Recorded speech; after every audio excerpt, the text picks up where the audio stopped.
Evening, members of Spiritual and Cryptid Encounters. How's everybody doing this evening? For those that tune in on Restream, YouTube, Facebook, and for those who follow my show reel TikToks under ApeCS895.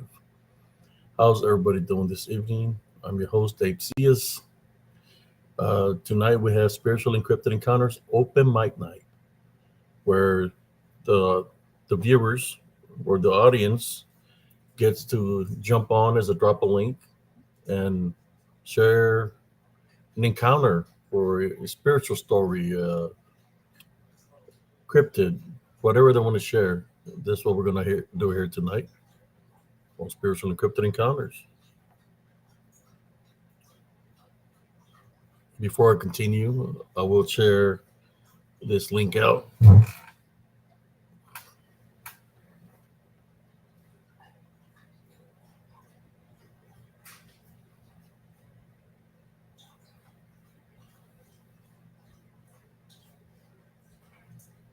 Sharing this link out to the groups that allow me to share on Facebook.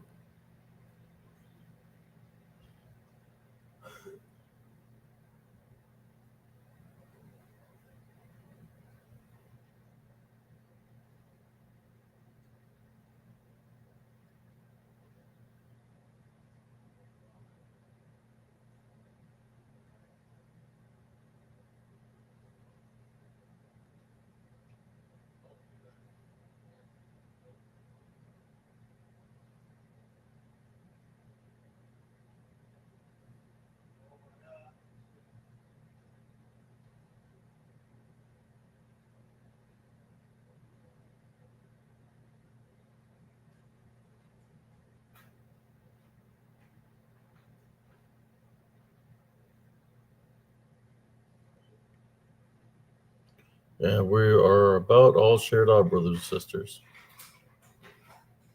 Here we go.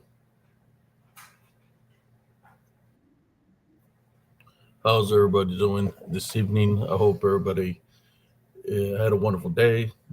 As for me, we had a wonderful um evening. I got to get a lot of rest, celebrate our granddaughter's birthday. Took her somewhere to eat, and just we had a good evening. That's what we were doing, celebrating a birthday party. You know, I remember when I had my birthday parties, and I really never had nothing back in the '70s. Really nothing special. Thinking I really never had a cake. Uh, Celebrating any kind of birthdays or anything like that. Think about the only thing I was celebrating was with a hostess cake, cupcake, and you had to cut it in pieces and give all of your brothers and sisters a piece of that hostess cupcake. You know, as we grow life, we remember the things that we've been through, so we always try to make it better for everybody else. And that's I want so people can remember, have good memories.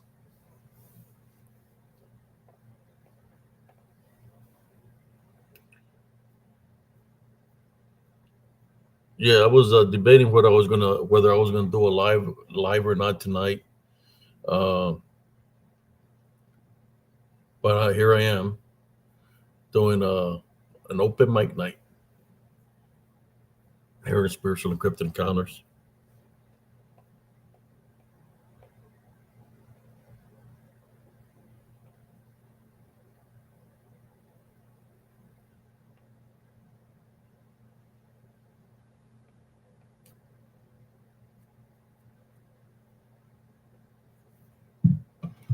How you doing, Sister Edna Wilson? How you doing today? I hope you're doing great.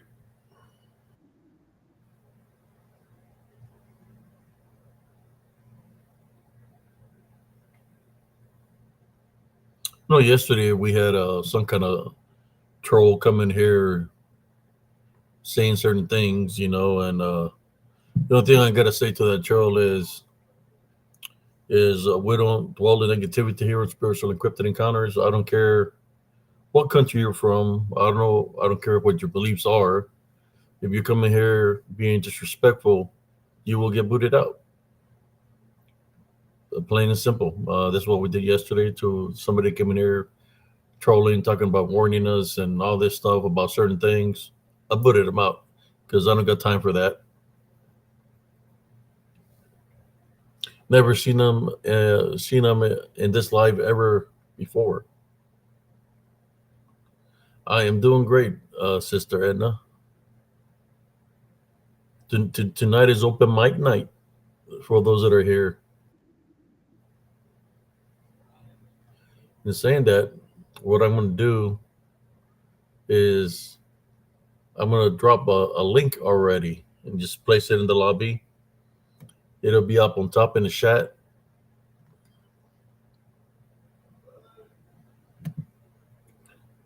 So if anybody's got a story, an encounter, an experience, or something that they're going through, you're more than welcome to jump on here with me tonight. That's always is Spiritual Encrypted Encounters open mic night to share your story, your experience, uh, what you're going through, what you've been through, and this is what we're here for: is to help out one another spiritually.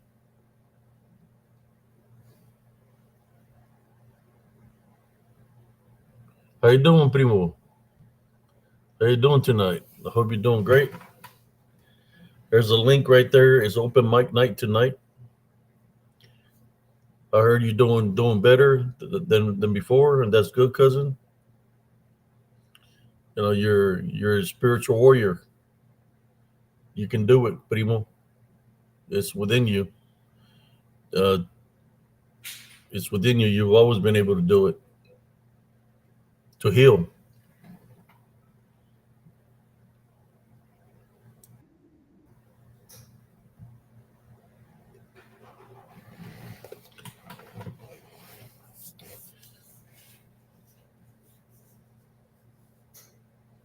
Yeah, that's what I was all evening.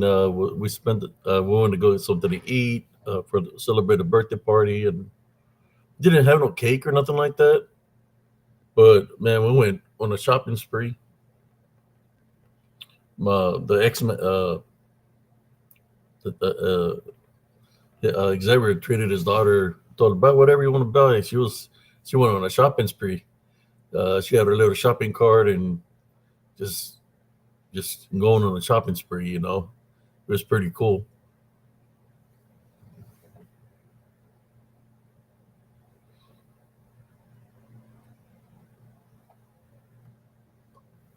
So how's everybody doing tonight? I hope everybody's doing well. Everybody maintaining the Heavenly Love Foundation.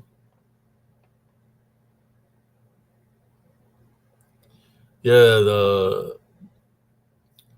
I know I've seen some of this politics stuff, man. It's freaking crazy how some people, they want to test certain things and stuff because they know their constitutional rights and stuff like that. But there was a saying we used to say in the military when I was in the military.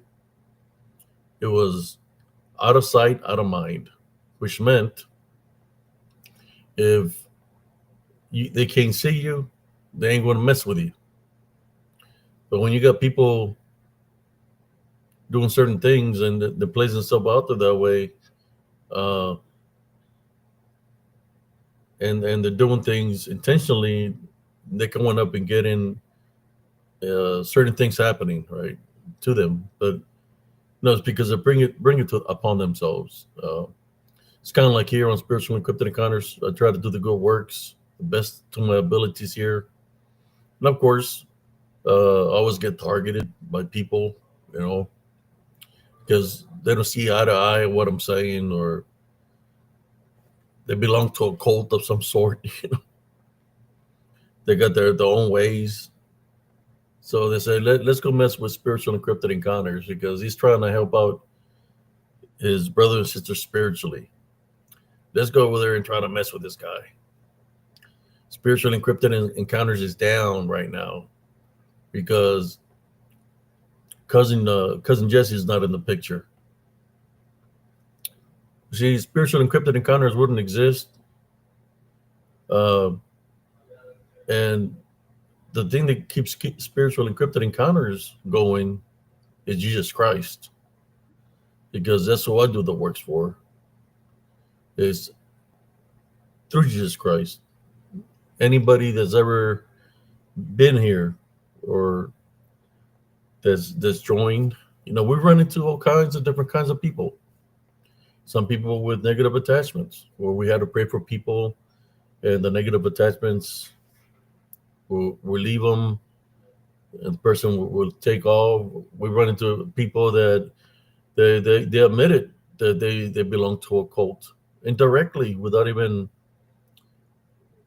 saying nothing, but you could hear it, because that's what the Holy Spirit does. It'll let you know who your enemies are. You know, so basically they're coming in here infiltrating. Whether it's that they're infiltrating the dark for the dark side, the evil, or whether they have acquaintances that didn't like what Brother Abe CS was on CS said to them, even though they came in here disrespectfully. The only thing I got to say to those people is suck it up, Buttercup. If you can dish it out, you should be able to take it back, right? And isn't not going to stop me from doing spiritual encrypted encounters, because I'm here to do the good works, to help out people spiritually. I'm not here to lie to you. I'm not here to lie to you, to tell you it's okay for you to continue to do drugs. It's okay for you to hang out with those people that are just using you for money or to do drugs. It's okay to continue to do. It's okay to mess with people, even though you're on the bad road. It's okay for you to. It's okay for you to mess with people in the spiritual encrypted encounters. No, I'm not gonna. I'm not gonna say that to you. I'm gonna tell you the truth. I won't tell you if you come in here disrespectfully, disrespecting people from spiritual encrypted encounters. You can see your way out. You don't have to be here. And that's how it is sometimes, brothers and sisters. I mean, you have people that can't even come in here with their original account, that they have to make fake accounts just to say something negatory, you know, because they don't got the testicle fortitude to come in here with the original account and talk to me like a person. So they'd rather play games. Either way, it's a lose situation for them. Why? Because the place Jesus Christ first always.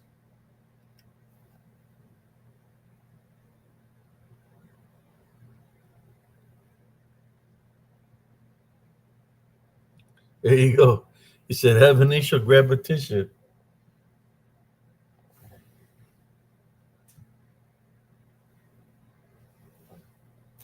The way I see it is, why call for backup?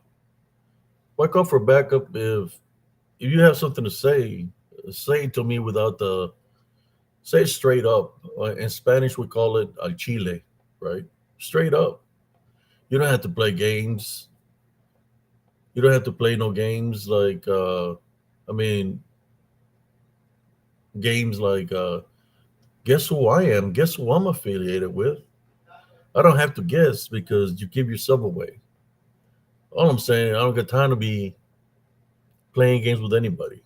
If you're gonna say something, be straight up about it. Tell us who you represent. Tell us what you believe in.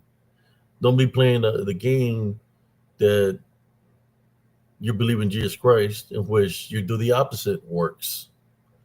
You do witchcraft and necromancy. You know, when I say what I say here, that I'm not in my heavenly love foundation, I place Jesus Christ first, is because I do. I've always had.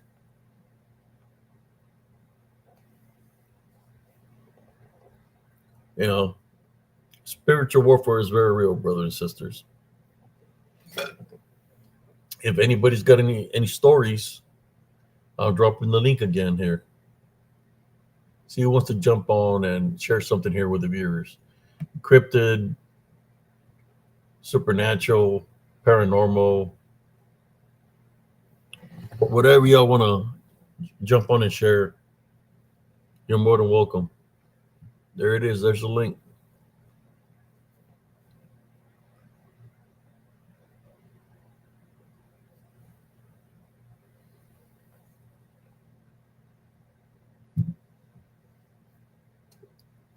I remember, I think I don't know. I was at Five and Below, with my wife. They're trying. It was my granddaughter's birthday, and she was. We're looking at the toy sections, right? And then we seen something there, and I was like, "What the hell is this doing here?" We're at the Five and Below, and it was looking through the aisles. My Xavier said, "Hey, look at that, Abe." And I'm looking at it, and it was a freaking Ouija board at the Five and Below. Let me see. I'll send the picture so y'all can see how it looked. You got to be careful what your child buys, brothers and sisters.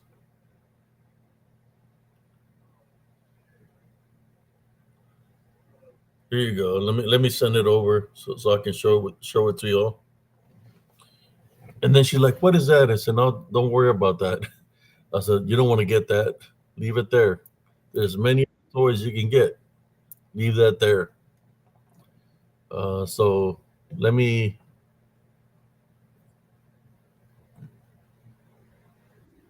find this photo here that I sent to myself.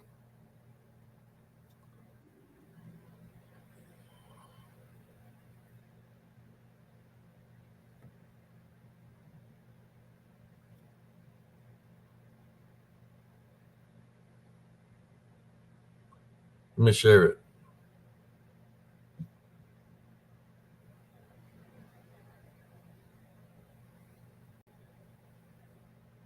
There it is.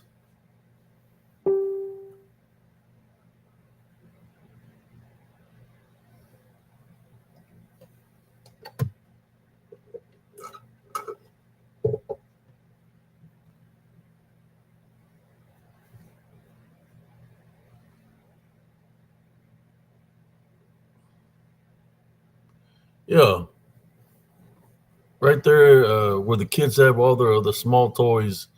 They had that up in there. That was at the Five and Below, man. It's called the Mystifying Oracle. Includes sturdy wooden Ouija board and plastic planchette. It says warning about age wise, but it doesn't say warning can open portals and bring demons to affect your children.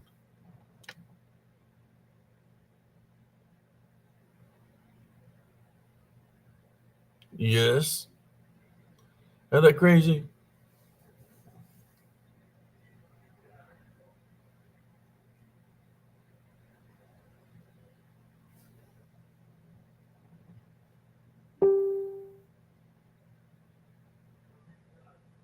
That was at the Five and Below. Color pink and color purple for little kids. You believe that?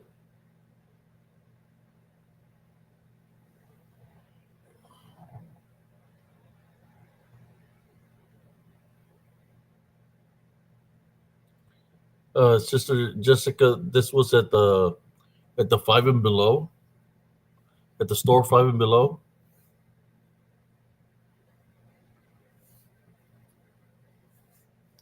My granddaughter said, "What is that?" I said, you don't need this." I told her, "This is something you don't need." She looked at it because of the color pink and purple, right? Those are the colors that the kids, like unicorns and stuff like that. A lot of pink and stuff like that.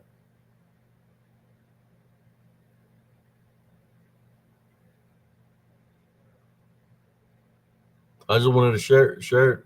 You know, I picked up the box just to take a picture of it.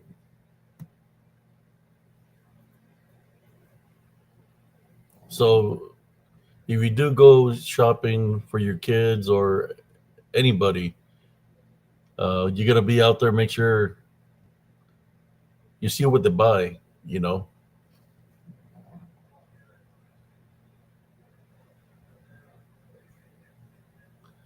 yeah, Sister Jessica. They have it at 5 and below, so it'll probably it's like $5, 5 and below.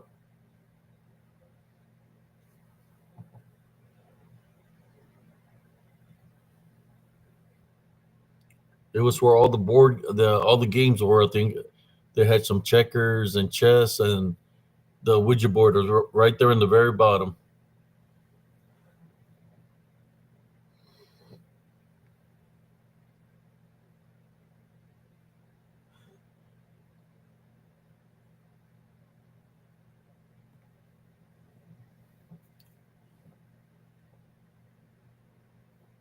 Yeah, I got a story about that. If you want me to share it, brother and sisters. Let me see. How do I want to? I can put the little Ouija board there to the side, or I can put it side to side like this.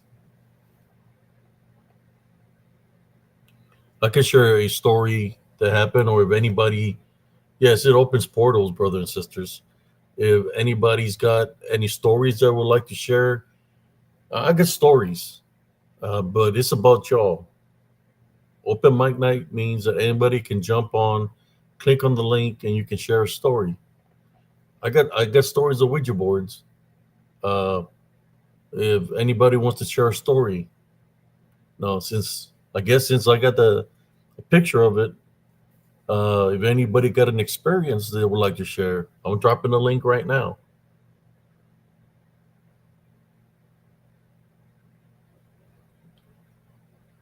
Okay, I would have to. I already dropped the link earlier. Let's see.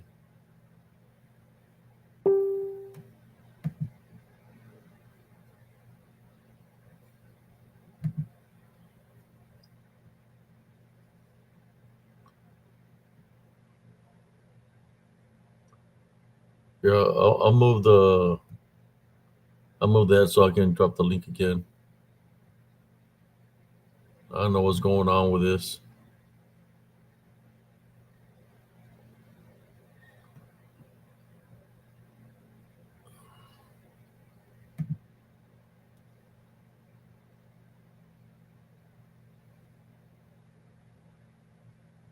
Let me maybe refresh this. Maybe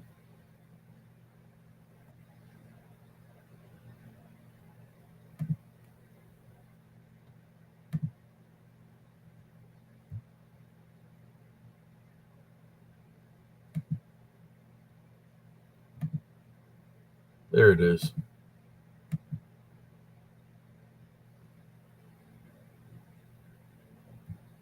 There's the link.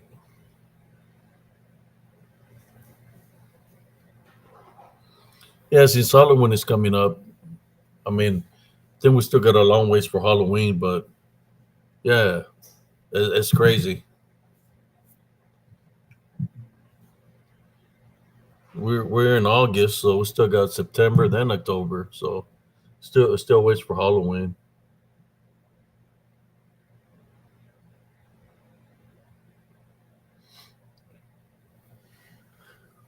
Yeah, I just can't believe that they have those things there uh, for little where the little kids are can grab it and stuff.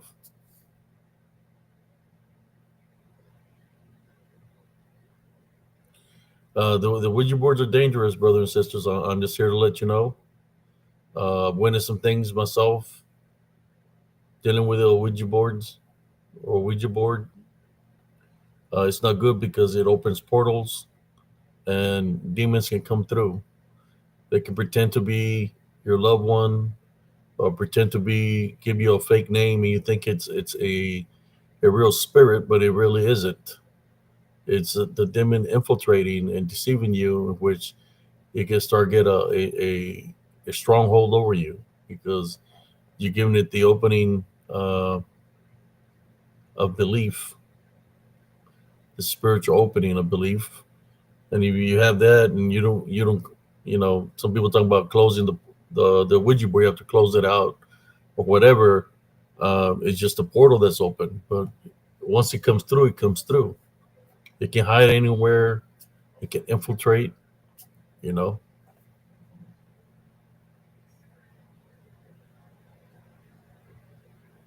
Yeah.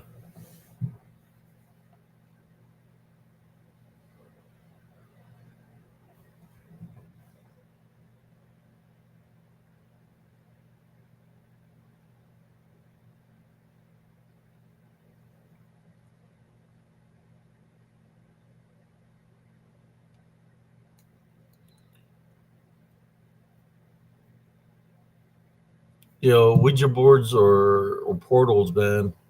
You summon something, you start speaking, and you start believing what he's telling you, then it'll get a stronghold over you because you're believing in it.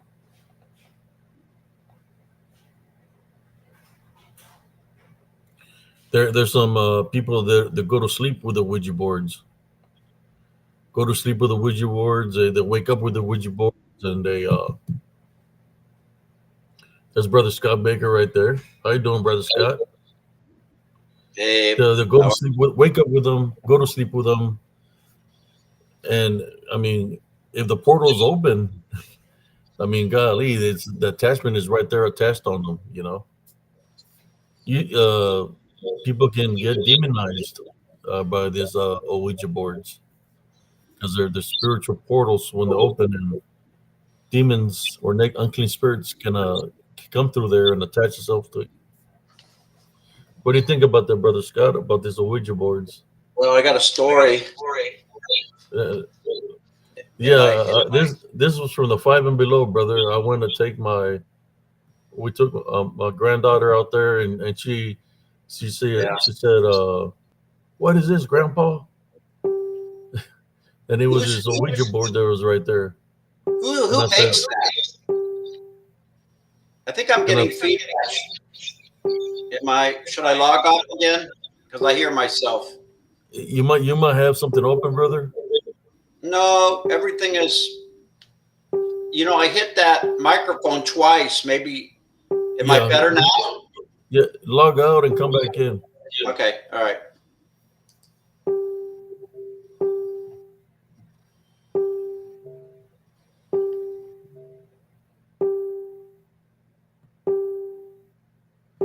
Maybe it's me placing this picture of the Ouija board that's causing it. Let me take it off because I notice uh, activity here on my end when I placed it up there. So let me take. I took it off.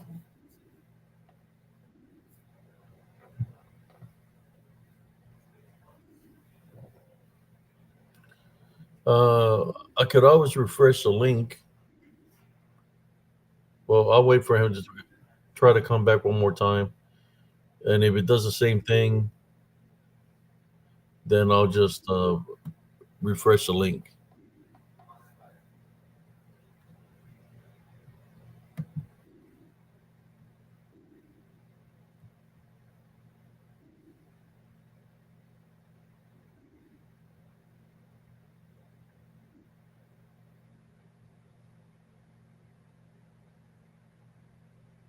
All right.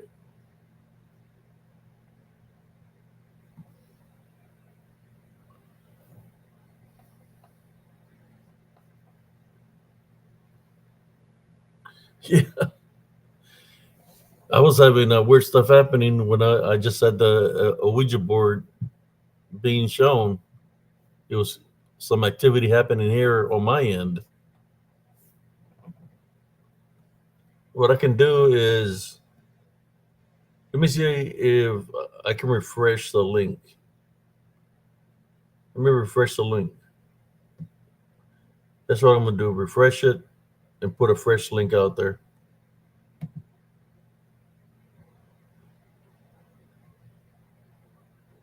Refreshing it, and there's a new link right there, brother Scott Baker. So you can share your story. Fresh link.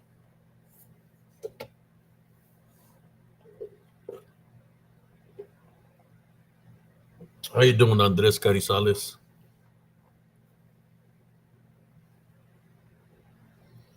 Yeah, those colors right there is what the colors that little kids like, man.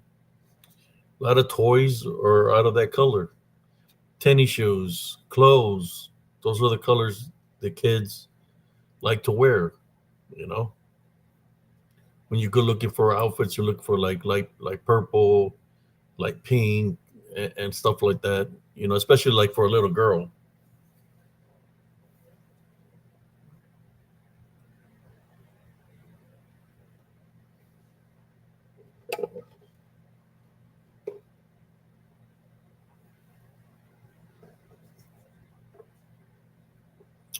I dropped the link there, brother Scott Baker. If you want to jump back on, so you can share your old Ouija board story. I don't even know if I'm going to post the board up there again because every time I post it, something happens. Yeah, this was at 5 and below. So that's crazy, right? That they're $5, 5 and below. A Ouija board, $5.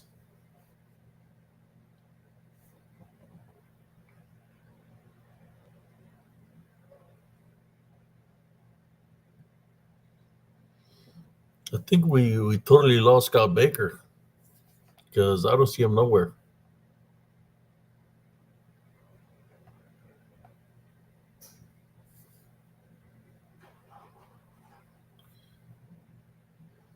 Guess I can try to share the board one more time, see what happens.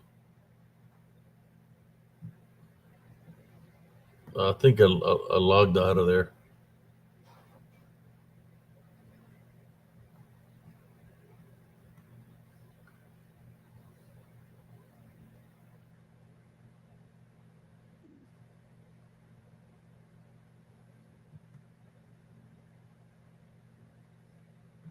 There's brother Scott Baker.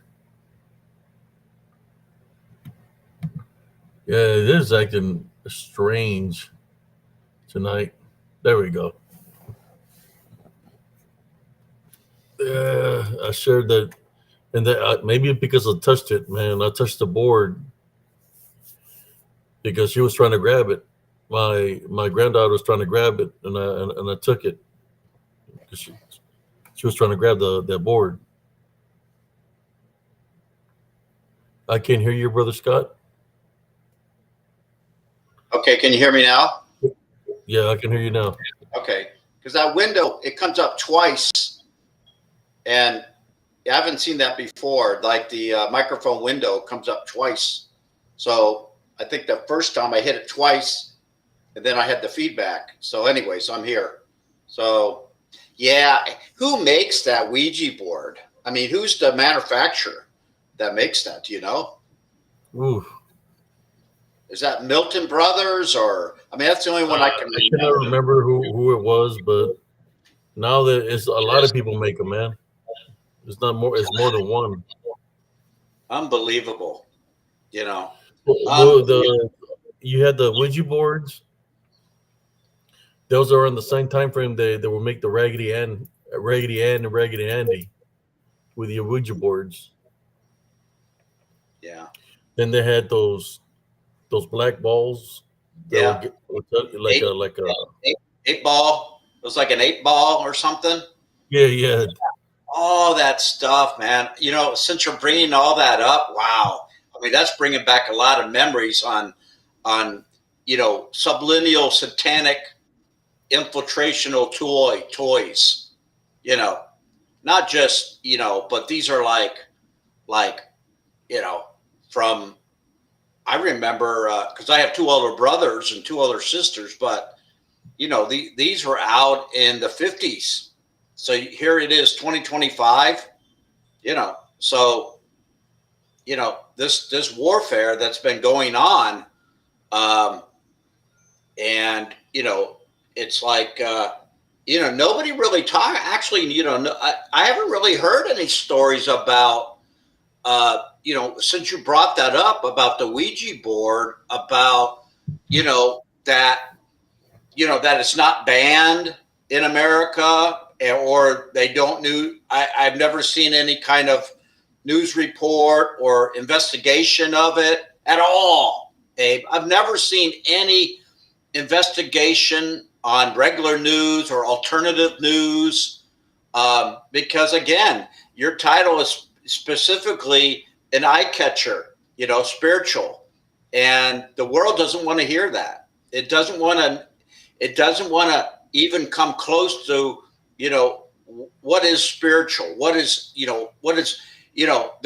good and bad, right? Well, let's expose the bad, and these Ouija boards are bad, but nobody goes into a deeper study and investigation. I think that a couple nights ago you had that shirt on, Kolchak, Yeah.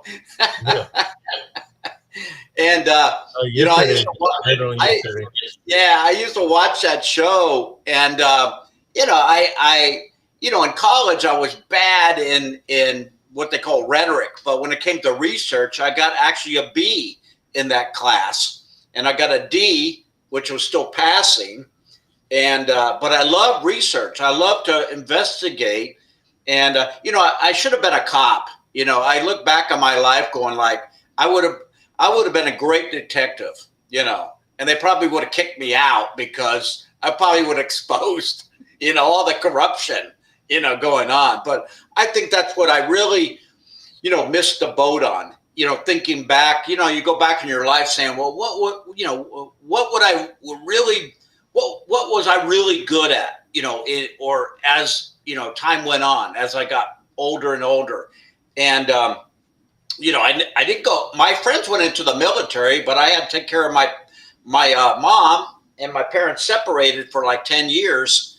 So my mom had, cataracts and different stuff like that. So, she'd go, well, you're going to college. And I was not academia at all. So, but my friends went into the Army, and I would have loved it. Oh my God, because I was a sports nut and sports and, weightlifting and fighting and boxing. And I like that discipline. I always liked discipline. My gym teacher, the school I went to was like a military school. We did marching.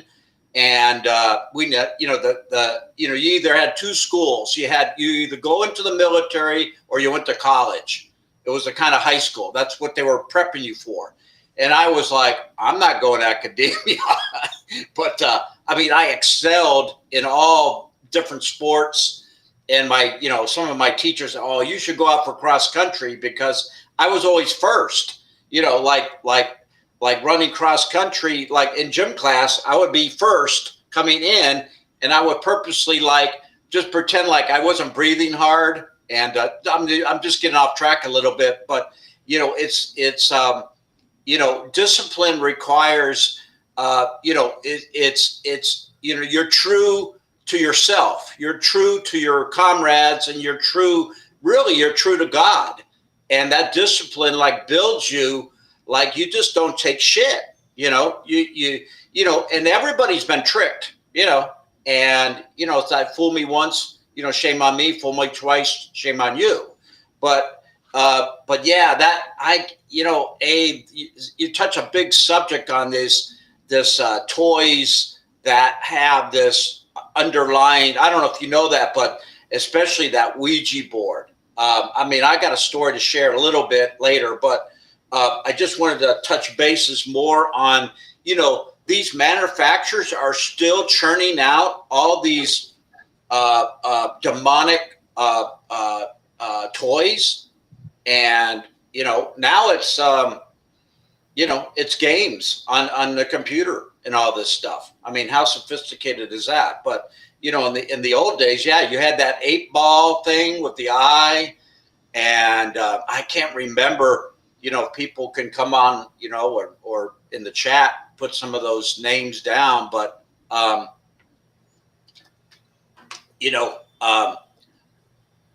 mean, it's kind of, it's unbelievable that they're selling that game and then marketed again for children.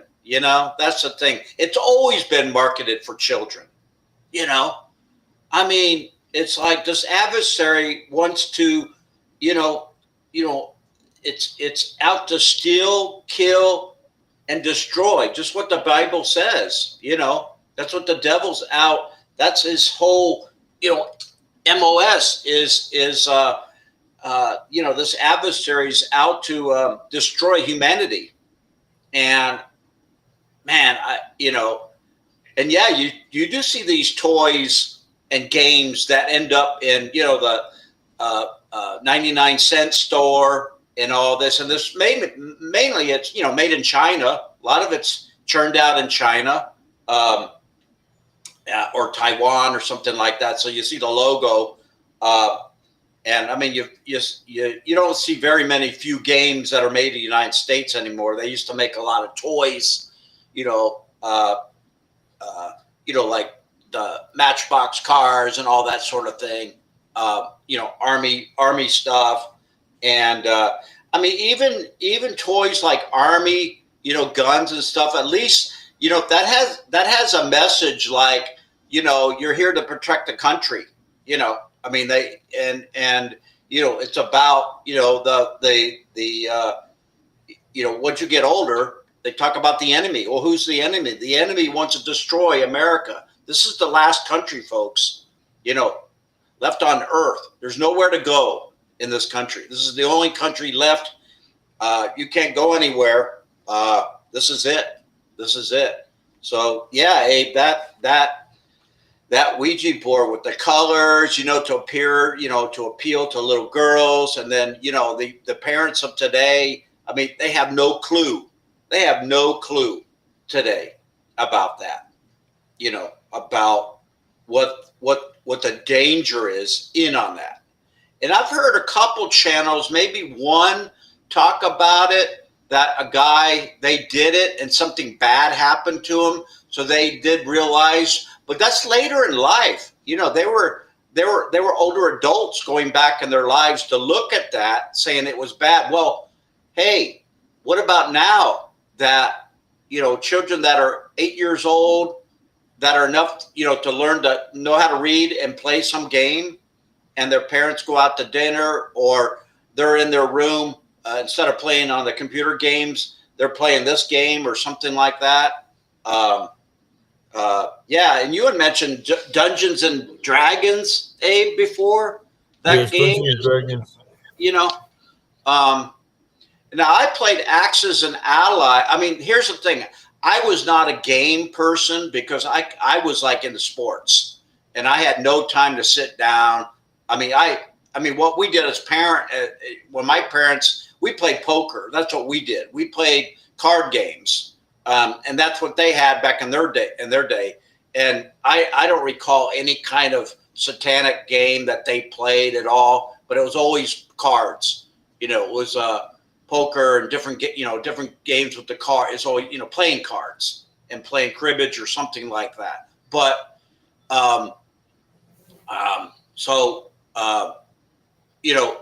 but yeah, it's these games are it's so dangerous. It's so dangerous. But yeah, getting back to that one guy, he was young, and I think I heard a story and then something happened and they got rid of the board or something like that. But again, that was on almost a paranormal type channel, but not on any kind of regular news, nothing on, or some channel on, because I watch a lot of stuff. I watch a lot of videos on a broad spectrum of everything, but nothing really comes up about that game, uh, uh, and or the Bible. Some Bible scholars talking about, like I've never heard them talk, bring up for a fact or like a headline underneath it, like necromancy games, but biblical studies on necromancy game, something as a highlight. I never see that. There's a sacred circle Wicca Tarot's black cat Ouija spirit board with glass top table. A table that's a Ouija board. Yeah. Wow. That's crazy. Yeah, it's just another step. It's something more fancier. For $59. Yeah, it's more fancier, like for the rich people, for the rich kids. Oh, we don't want that little toy, mom, the kids like, rich and, they want, I'm just hypothetically, but it's like, oh, we want something that's like better. It's that whole thing about when you grew up with kids, like that kid had better toys than you. And, you had, like me, I had plastic toys, and my friend had he was German, and their whole family was like German, and they had those little German metal, tanks and half tracks. I mean, they were like these ones made by Tootsie Toys, but they were like real metal. And it's like, oh, I really wanted something like that because they were, better. But I'm just giving the comparison about what you're saying is, making up some kind of glass table, like you're saying, a better version, a more camouflage version, nicer, God, it's unbelievable. Unbelievable. I thought I had seen Jaime try to jump on. I don't see him in the lobby in the chat. I thought I seen him because there was 3, but there's only 2 now. I guess I missed him. Maybe he was trying to jump on. Yeah, let me show. Yeah, because that link goes off. Yeah, I placed another link there.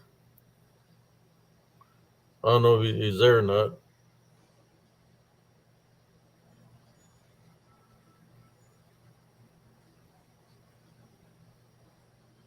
Yeah, and all these movies and Harry Potter and I mean, you name it. I mean, this goes back to even that show. Like I'm on this other channel I listen to, but he always brings up Dark Shadows, and that was like a soap opera of cryptids. They had vampire and werewolves. Do you remember that, Abe? This is an old '60s soap opera.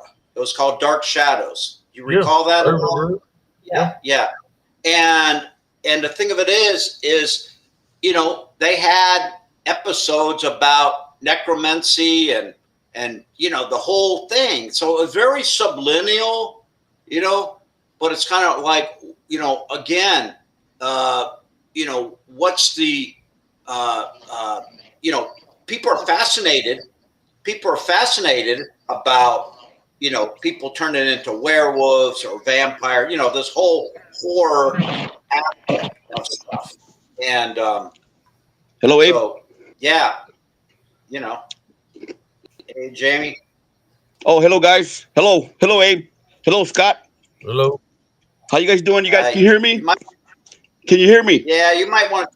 Yeah, we can hear you, but turn your mic down a little bit. Okay, cool. Okay, sorry. I don't want to your mouth. Oh, okay, so close. Okay. How about now? Or your mic is. How about now? Yeah. Yeah, that's not too bad. Okay, I could lower a little bit more. Yeah, if you're wearing a headset with a microphone. I got a headset. Yeah, and that microphone is, if you keep it further away from your mouth too, that lowers the volume. Oh, okay. Okay, I wasn't aware. Okay, how about that now? How about now? Yeah. Okay, is that okay? Yeah. I got the phone away from my face. Okay.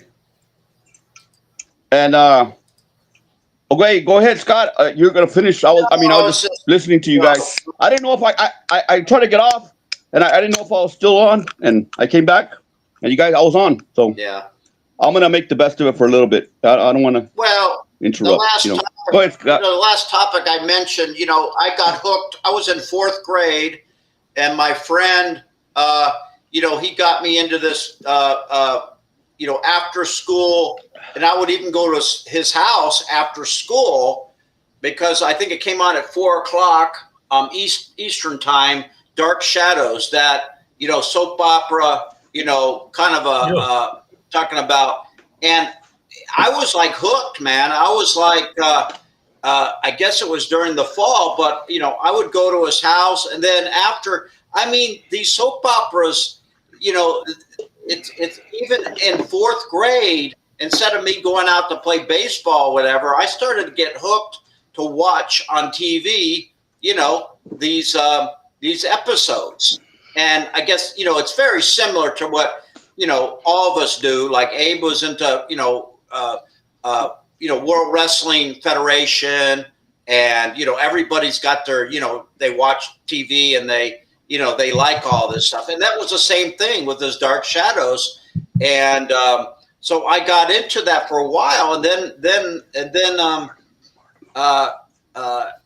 it was more. I think it was more for adults than it was for like some kid that I was like 11 years old or something in 4th grade, 10 or 11, and watching this soap opera, and said I should have been out, playing, with my friends. But again, I got into that for a short while, and then I left it because it just, it got kind of boring, or if it was more mature, subject matter or whatever. But they had the werewolf, and the Barnabas Collins was the the vampire, and then they had a Wolfman guy that. But Abe, it's kind of funny. They never really brought up like these spiritual. I think they had some kind of ghost but they never went into, because I think they would bring out the reality if they brought in disembodied spirits and stuff like that, and made a big thing about it. But again, TV is like fantasy. They want to keep it, show you some truth about the hidden world, but make it for TV usage, but still they get you hooked. Even in my 4th grade, it was this, what do they call the creature, or what's the term? The macabre, the macabre part of, humanity. Like it's dark. These were in black and white too. And it was like dark, secret, going to the crypts, graveyards, and, as a person, you are interested in that, but, they kept it, kind of, for TV. And, but again, that's still, like, Abe, you're right. I think that brings in maybe some familiars or some of these other, things that we are not aware of, through our lives. We're not we're not aware. We don't know that, we don't know, so, the kids of today, now it's even still going on with all these movies and shows, but this game, the Ouija board is a super dangerous, game. Really, this is something. It's wow. It's I have a little story, but I think Jamie went off again. Did he go off the air? Yeah, I think he's having problems. Yeah. So yeah, it's there was a lot of shows that had the Ouija board in their shows, like Elvira, Addams Family, The Monsters. Yeah. And of course, movies that had the Ouija board in there. They had the crystal balls, the tarot cards, and fortune tellers and all that. Well, you wonder, Abe, the people that are like behind the scenes, that are the producers of Hollywood, the people that really run, the entertainment industry, that run it. They have a board of directors or whatever, and they are the people that pull the strings, which they say, do that, do this and that. And then they have the other, there's all these levels of people doing their jobs and stuff. But, so, you wonder, especially in this, well, it's also in Europe. And, they just, especially this country, we're a very kind country, innocent people. We're very good natured, people, Abe, when you mentioned, hey, I'm a really good person, that's what people are in America. They are like that.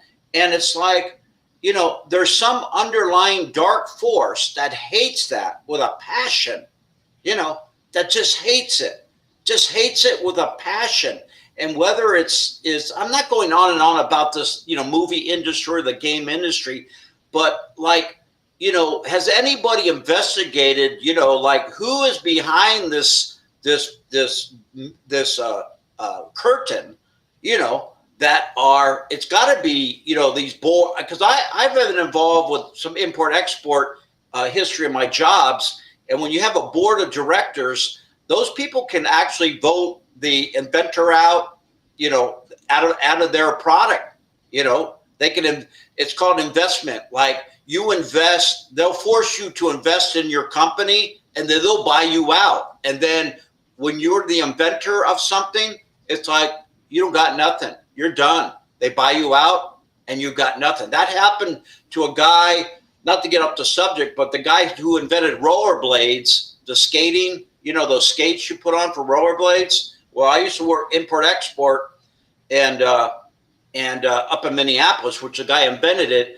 And, we approached that company to see if we could import or air freight, the wheels or something like that. Well, we're, either my boss, I would set up the meetings, but my boss would close the sale, because I was not a sales guy. I was more like, again, the investigator of going out to find, import people that do all that. So, but come to find out, they had a board of directors and they bought the rollerblade guy out who invented it. And then he started another company that wasn't as, prominent or well known, but, the trademark, a rollerblade, is what everybody remembers and what everybody buys today. But again, I'm going back to this board of director, these people that are running the show, are they, and I mean, this is just a theory of mine. These are the people behind this, demonic black magic type games, movies. I mean, the whole entertainment industry, there's some kind of a special family of board of director people that sit, and it's like a club. It's a big club, and they invite the person that they know, that they swear to the allegiance of the adversary, and so again, how does this Ouija board game even is on the market, without any uproar by any kind of investigation or people or news people? I mean, where are these news people? They're like non-existent. You don't see Kolchak, right? I mean, hey, there's no more call. I mean, he was the last cryptid investigator, type of, it's just, TV wise, but it really gave a point. Like, in the old days, you had people that went out with a microphone and a tape recorder and went up and recorded the person and asked questions. And what do you think? Do you have any witnesses? And did all that stuff. I had mentioned on a couple of shows before, there is nothing like that anymore. You don't have anybody doing that. Nowhere. I don't see. Everybody's on the internet, but they're not boots on the ground, Abe. There's nobody with boots on the ground. It's crazy, isn't it? Then you got some people that are trying to be boots on the ground, but they do it as a comedy skit. They put people out there, set it up to pretend that there's some, you Oh see a yeah, lot of that. People pretending. yeah. You could tell that because they're not good actors. Just put it that way. So you could tell that they're not being sincere. You could tell that it's an inside, what do you call it, inside joke. So when it's an inside joke, the person can't help themselves but to give up the joke. So you could tell when somebody is falsifying themselves of what they're really doing out there. Yeah. A lot of stage stuff nowadays. It's kind of like the show. I think I seen one episode. What was it? Those guys that were like hillbillies, the long beards that were out there hunting, looking for Bigfoot. I can't remember the name of that show. Oh yeah. I mean, I can't stand watching that stuff, man. They I showed just like something was chasing them, but you could tell it was staged. That it was and a people robotic, love it. like a robotic creature. Yeah, it was part of the show. They staged it that way. So Yeah. there's a lot of people that the things that come out on TV, they do it just to try to make money. So all that staged, that's not real. Yeah. It's kind I of mean, like the guy it's with the bifocals. You could tell that guy is not legit. That he's in it for the money, basically. yeah, yeah. I There's mean, nothing, again, nothing, it's nothing genuine of him as he's really trying to make a difference in the spiritual community in any kind of way, shape, or form. Because he everything that he does is a wrong thing that he's doing. He's not doing it through Jesus Christ. yeah. For I any mean, show that's that they bring, any yeah. show that they I bring, know the that. mediums and psychics and all this crap, Yeah, and I'll say it, right. crap. No, it is, Just and like when somebody messes with the Ouija board, they're I saying that they're talking to a loved one or an uncle or an aunt or something, and they're believing in it. Well, you're being deceived by the Ouija board itself. But they're, if you ever see these shows, you could tell, that they're staged. yeah, but The it's other show, the fantasy. other show, Taps, was stage two, where I think they were at a prison, and they said that there was a dark shadow figure, and you can see something dark running, but then you can see the white sneaker underneath the blanket. Well, yeah, you know, you, and the white sneaker and the tan pants, they only belong to one person of the show. They wore white sneakers, so it wasn't that hard to figure it out who it was. but It's just they yeah, they make a joke of it though. They yeah, make a joke, but this is serious stuff. You know, like they show you, they show you some of the little truth, of it, and then they mock or they make fun at the end. All these shows, that I yeah, watch, whether it's UFOs, Bigfoot, Dogman, any of these shows like on TV, History Channel, all these kinds of stuff that they have these. This eyewitness, okay, who's the eyewitness? Or I have a source. My sources tell me this. That's the biggest one. All these alternative sites.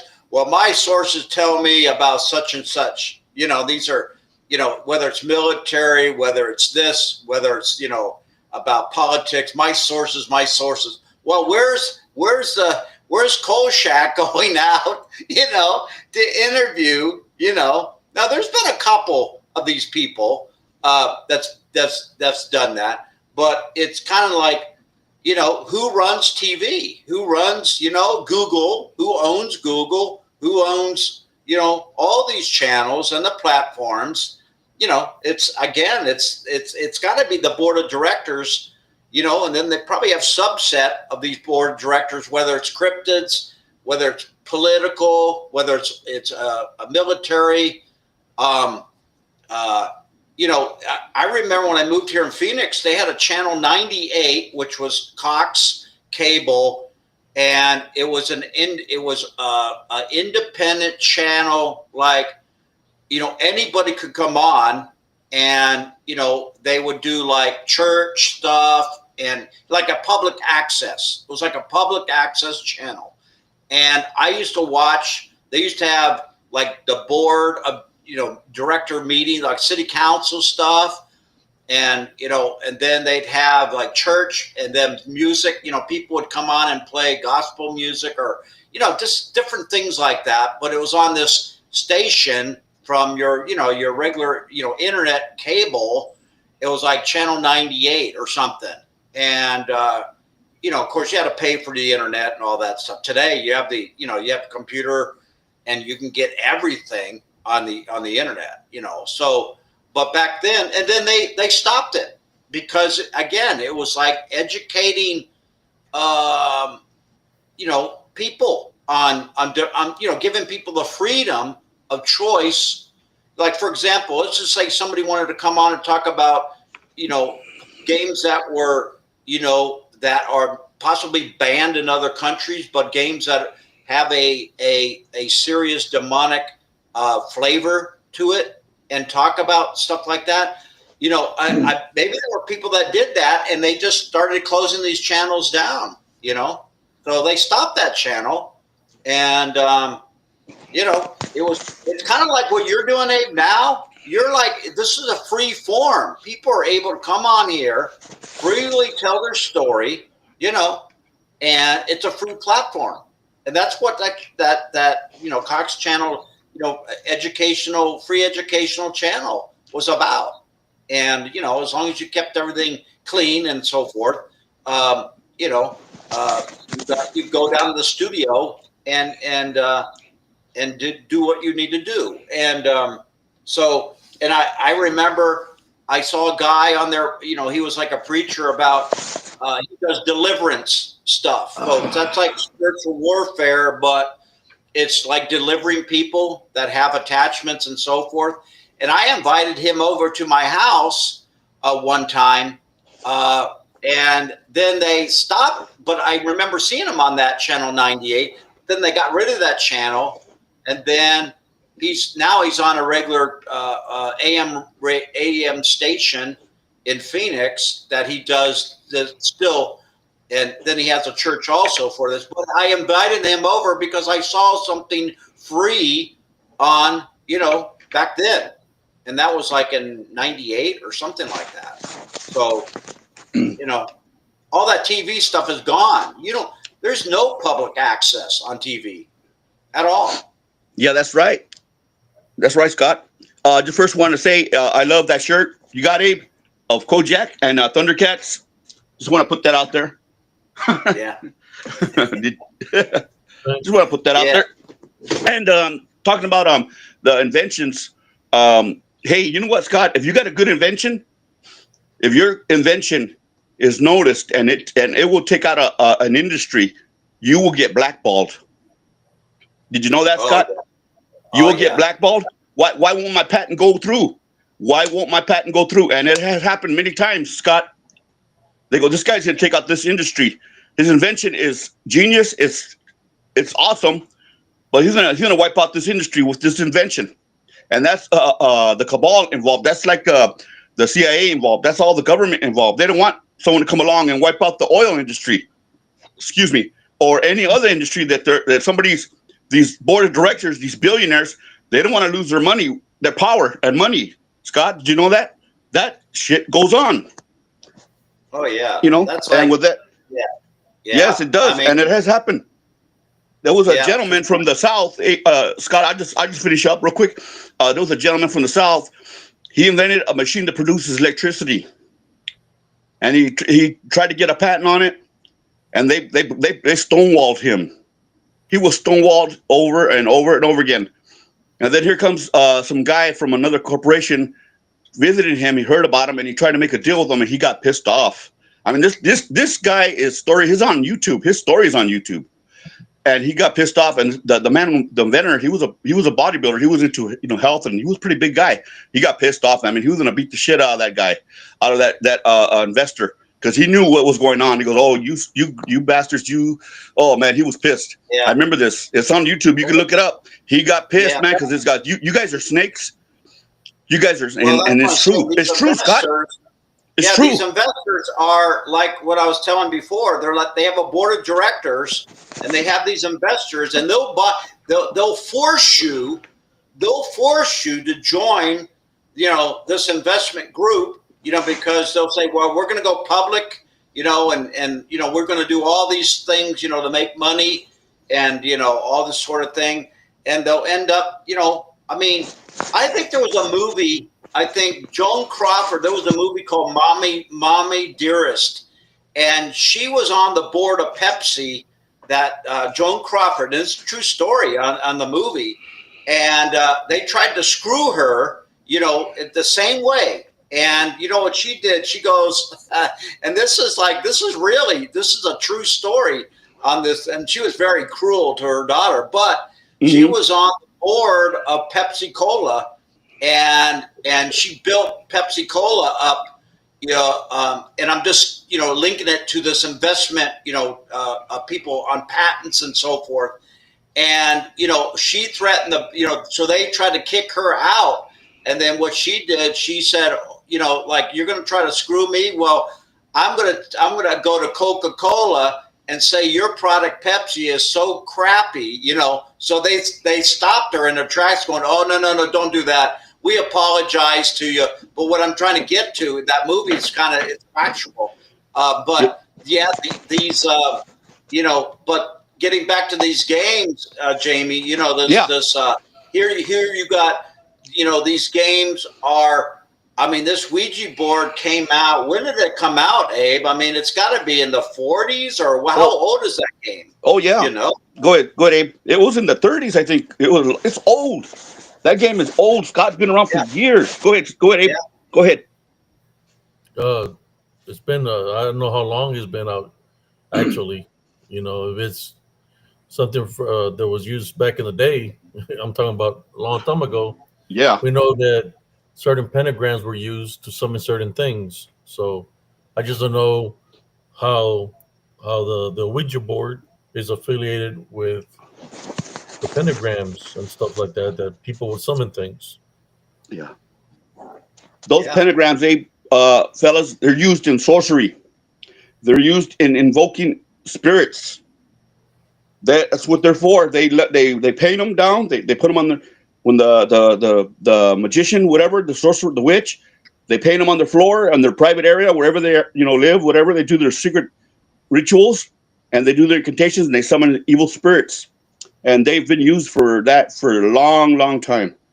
And talking about the Ouija boards, I remember before Toys R Us closed down, I was going to Toys R Us looking for certain items, and before, this was like when they're already closed, and I hardly been there. I went and I was looking around for some certain items, collector's items, and they had a whole row, man, a stack of brand new Ouija boards. I was just looking around like, holy moly, and there they are. I grabbed one. I was like, oh man, they still sell these. The Ouija board was born in 1886 in Chestertown, Maryland, and named in 1890 Baltimore, where it was first manufactured. Since the Ouija's inception, newspapers reported on its use as a way to communicate with the dead, predict catastrophes, solve mysteries, even commit crimes. Mm-hmm. So the 1800s. Yeah. Oh, yeah. Oh, see, that's a long time ago. That's a long time ago. Well, once it came from Europe, because in Europe they did what they had this. They call it spiritualism, and they would hold hands on a table and make the table rise up. You can research all this stuff. And back in Europe, in some of these like Germany and and I don't know, Hungary or whatever, those Bulgaria or whatever, they a lot of these spiritualists, demonic, people, they either got this stuff from Egypt. I don't know. You could probably do a search on, all that stuff. But, it made its way to here. It made its way to the United States, Yeah, right, Scott. I just want to add to that. That's how the Dybbuk box came into being. There was a Jewish cousins, these ladies, they did that. but they made their own Ouija board but out of cloth. So it was basically the same formula, and they used that.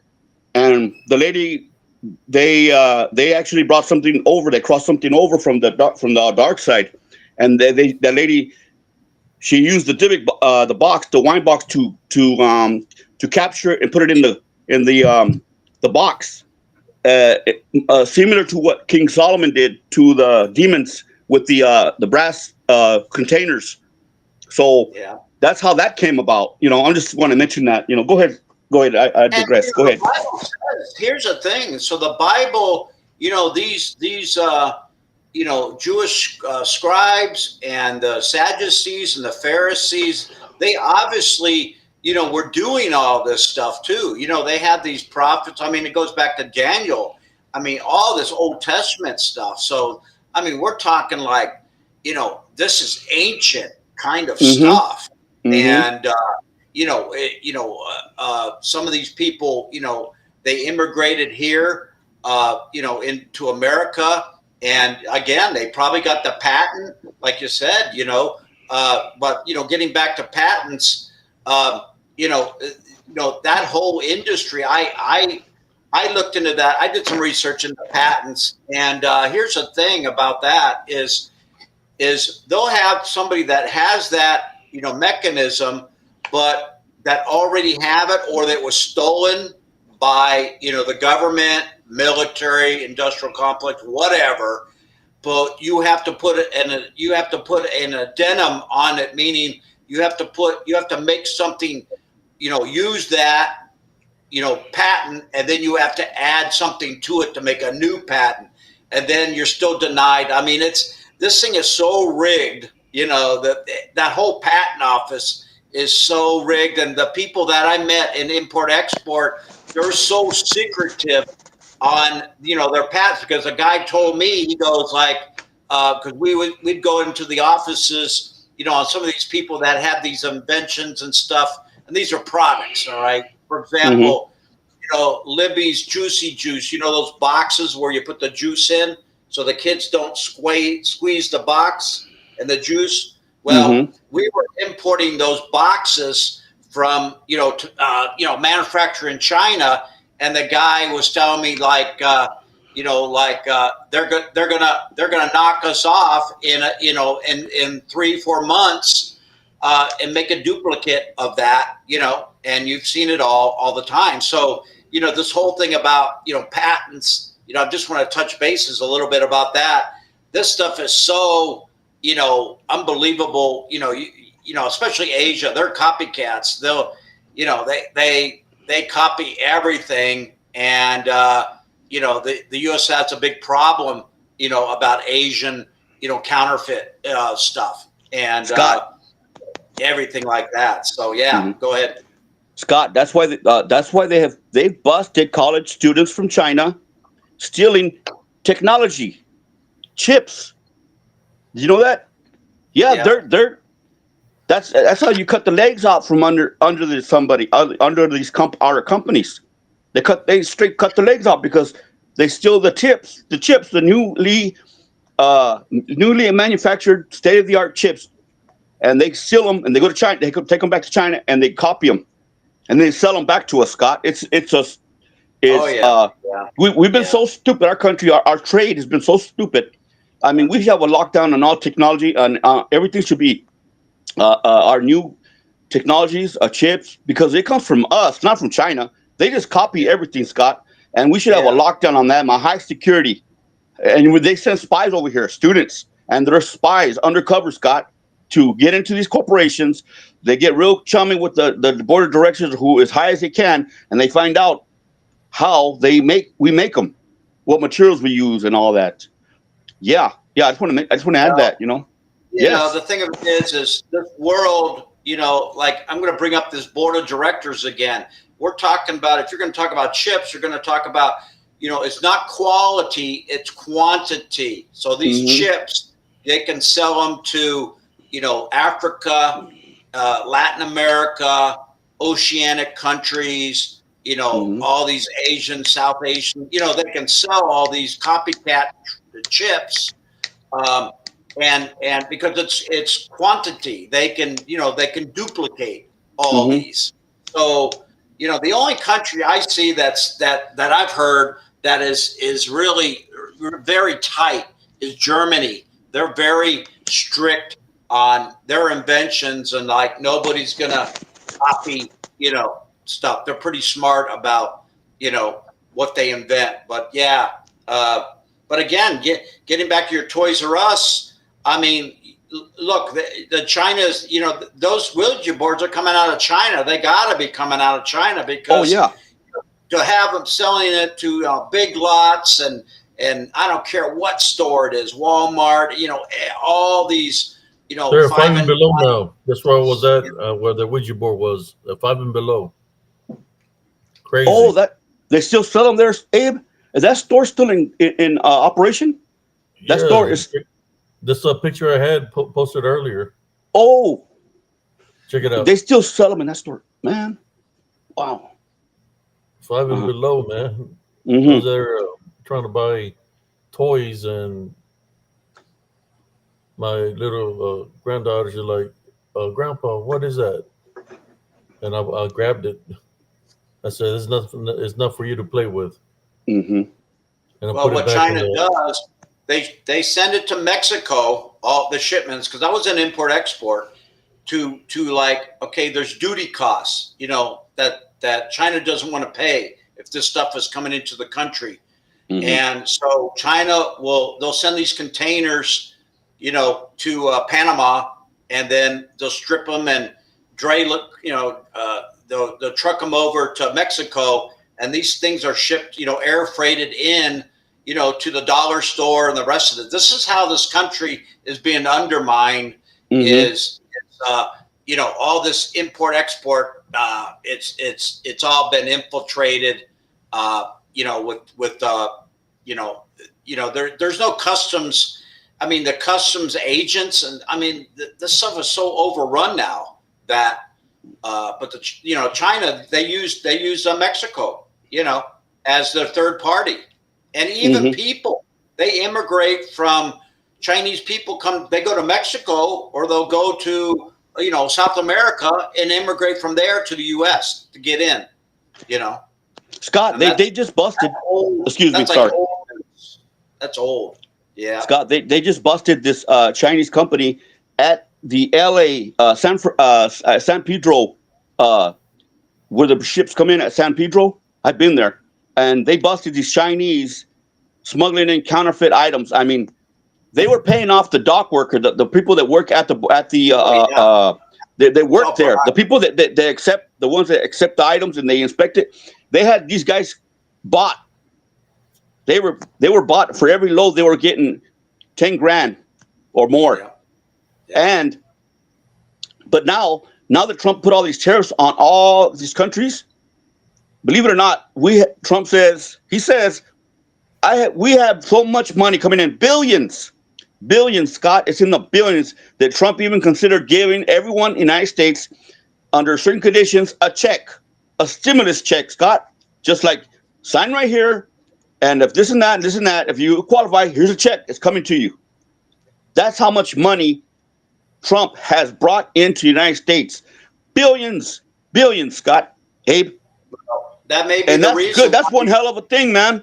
That's one hell of a thing to do. It may be the reason why he's putting the army in every major city right now, because when this SHIT, hits the fan, to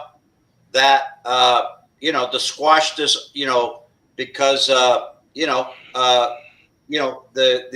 civilians of America may be getting this bonus check, and it could be, pretty substantial. We don't know. Yeah. But that's what I'm hearing. And, but getting back to these games, look at the color, these colors of the Ouija board, it's pink and, a lavender color, for these little girls walking by, getting the girls, eyes looking at this toy it's got numbers, it's got, alphabets on it. It's just it's enticing. Oh my! These games, and yeah. I mean, that right there.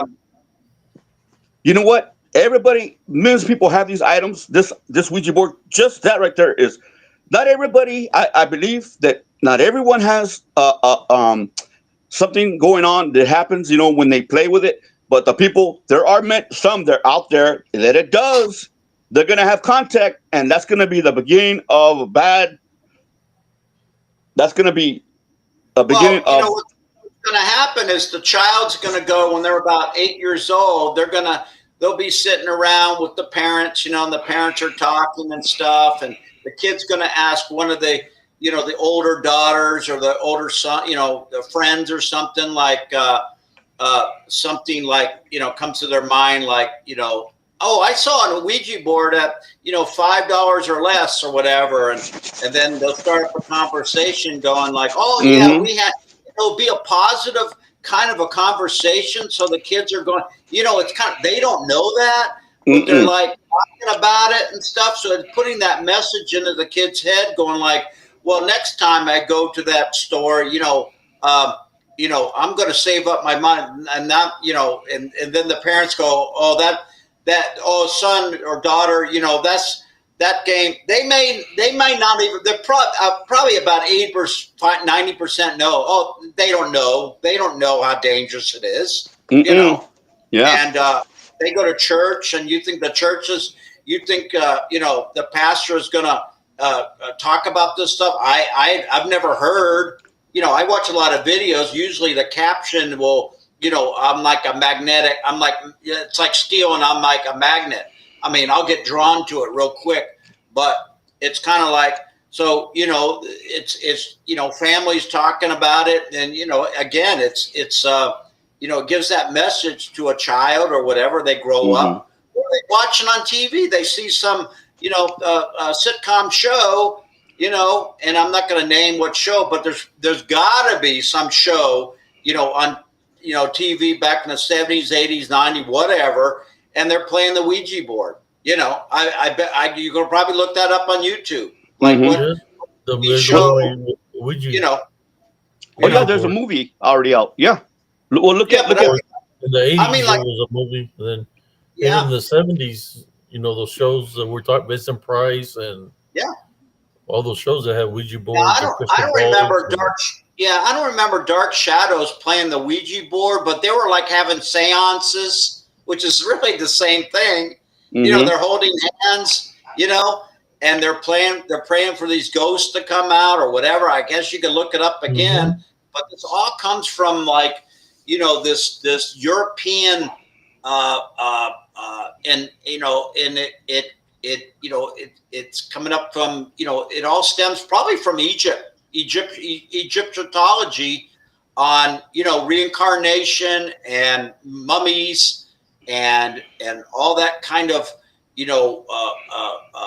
different languages and different stuff like that. And, through, all this, the biblical side, scriptures and stuff like that. So it all has a paper trail to it, but it all ends up here in America again to infiltrate children to start. I mean, here's the thing: you're not going to play that game now as an adult. I mean, you're probably playing some other game like Ouija board on the computer. You don't even know that, but games. Most of these kids are all playing. These games on the computer, but here they are.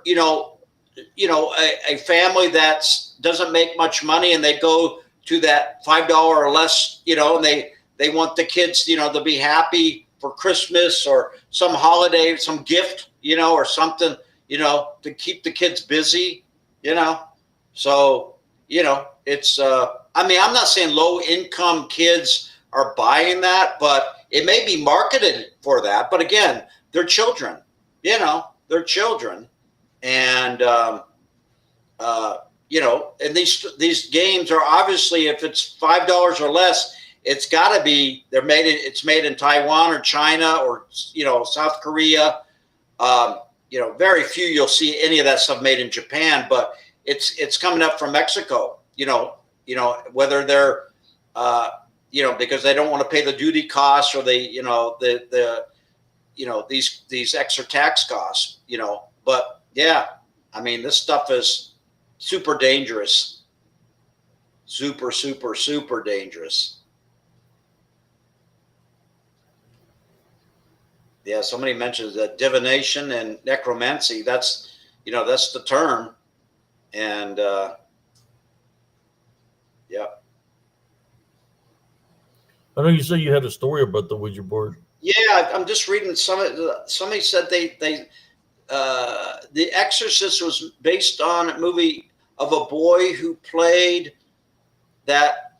Okay, so they had another movie, because I know that Exorcist was based on a girl, but I don't know if that was a boy. The original, I think the original thing, it was a boy that it happened Was to. it a boy? Okay, because I think it was based in St. Louis, Missouri. That was the city, not. The original, it was actually a boy that it happened to, but they played it as a girl, part of a girl, but it happened to a boy. Gotcha. Yeah, but I think it was portrayed like in Massachusetts or somewhere, like the movie, but it was actually a true story out of St. Louis, Missouri. So it was a boy then. Yeah, I think you're right, Abe. I heard that too. Mm-hmm. Yeah. Yeah, that's right. I got the diary. I have that diary. AI. The what? Oh, I have the diary, the actual copy of the Diary of the Exorcism, not the novel, not the movie. I got a copy of the diary, the priest, the Father Bowder, and his assistant. I have a copy of the original diary that is the true diary of the Exorcism. It's right. I have it. I have a copy of it, and it was the Booth brothers found them in the Lexian Brothers the Lexian Brothers Catholic church. It was a Catholic building. It was huge. They knocked it down now. It was huge. It had many rooms. It was for charity, the Lexian Brothers. And the room they did the actual exorcism, they abandoned when they were done. I guess they left copies. They left a copy there. And the Booth brothers went in there, and there it is. Lo and behold, there's a copy. When you're saying what did you say? The Blues Brothers, or we lost them again? Yeah, I don't know, something wrong with his connection. No, but he said something about the Blues Brothers. I'm thinking, is that Dan Aykroyd movie? I mean, those actors, or I don't know. I don't know. My hearing's going bad or what? But Jamie's got to. You got to specify a little bit more about that.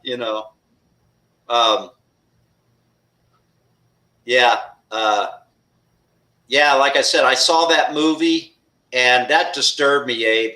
And I was not saved and I didn't know anything about the Bible or anything like that. But, I did watch some of the horror movies and different stuff, as we all did.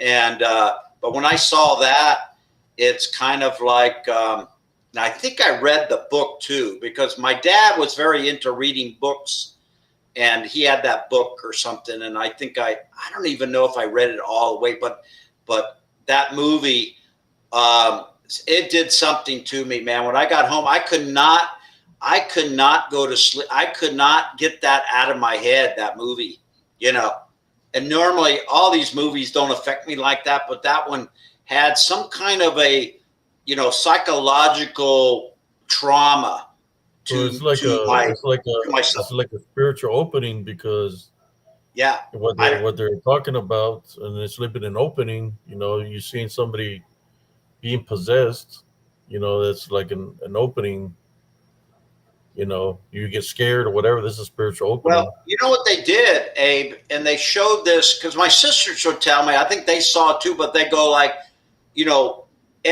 there's a photo that there's a clip of like one 1,000th of a frame that it shows this face of the devil, like it comes out and show, it was kind of red and black, and it would like flash, and it was like subliminal, and it would flash, like a half a frame, whatever you want to call it, but it was less than a second. It was so fast that your eyes couldn't track it, but your subconscious, it would go into your subconscious, thing. So getting back, Jamie, can you hear me? Yeah. There it is. Okay, so you see it? Okay, specify again. You said something about, I heard Blues Brothers or something went in and got the book. What was? Can you specify again? The Alexian brothers. Election Brothers. The Alexian brothers were they make movies, documentaries, and they investigate real cases. They investigate, but they make documentaries about them. And they did this one, and it was the Alexian Brothers Church. It was like a hospital. Okay, yeah, it was like a hospital, and it was a Catholic Jesuit hospital, church, so forth. And they went in there. They found the room. It was in one of the rooms, and they looked around, and everything was abandoned. It wasn't very big. And they found They found the diary, written hand by the fathers. Because when they made the diary, when they wrote the diary, fellas, they had to make copies. So once they made the first diary of their exorcism, they had to make multiple copies of the same diary. And I guess they left one of them in there, and they found it. The Alexian brothers, they found it, and then they reproduced it. They got permission and all of that, and they reproduced it, and they made it into this book here. And this is actually a diary. It's not fiction. It's not none of that. It's the actual diary. And they put their. How many pages are there? This one, let me see here. This one is. I'm just curious, Yeah, no problem. It's let's see. It's in English. It's in Roman numerals. I think it's about I don't know about 80, not 100 pages maybe. Well, it's not. It's probably maybe about 60 pages. Look at how thick it is. It's not very thick. Okay. It's paperback, you see? So I don't know, you calculate, maybe it's about 60 pages. Yeah. Yeah. There's no photographs or nothing in here. It's just straight, it's the diary. The Catholic religion, has a lot of that information. I mean, I worked for several churches, and, but,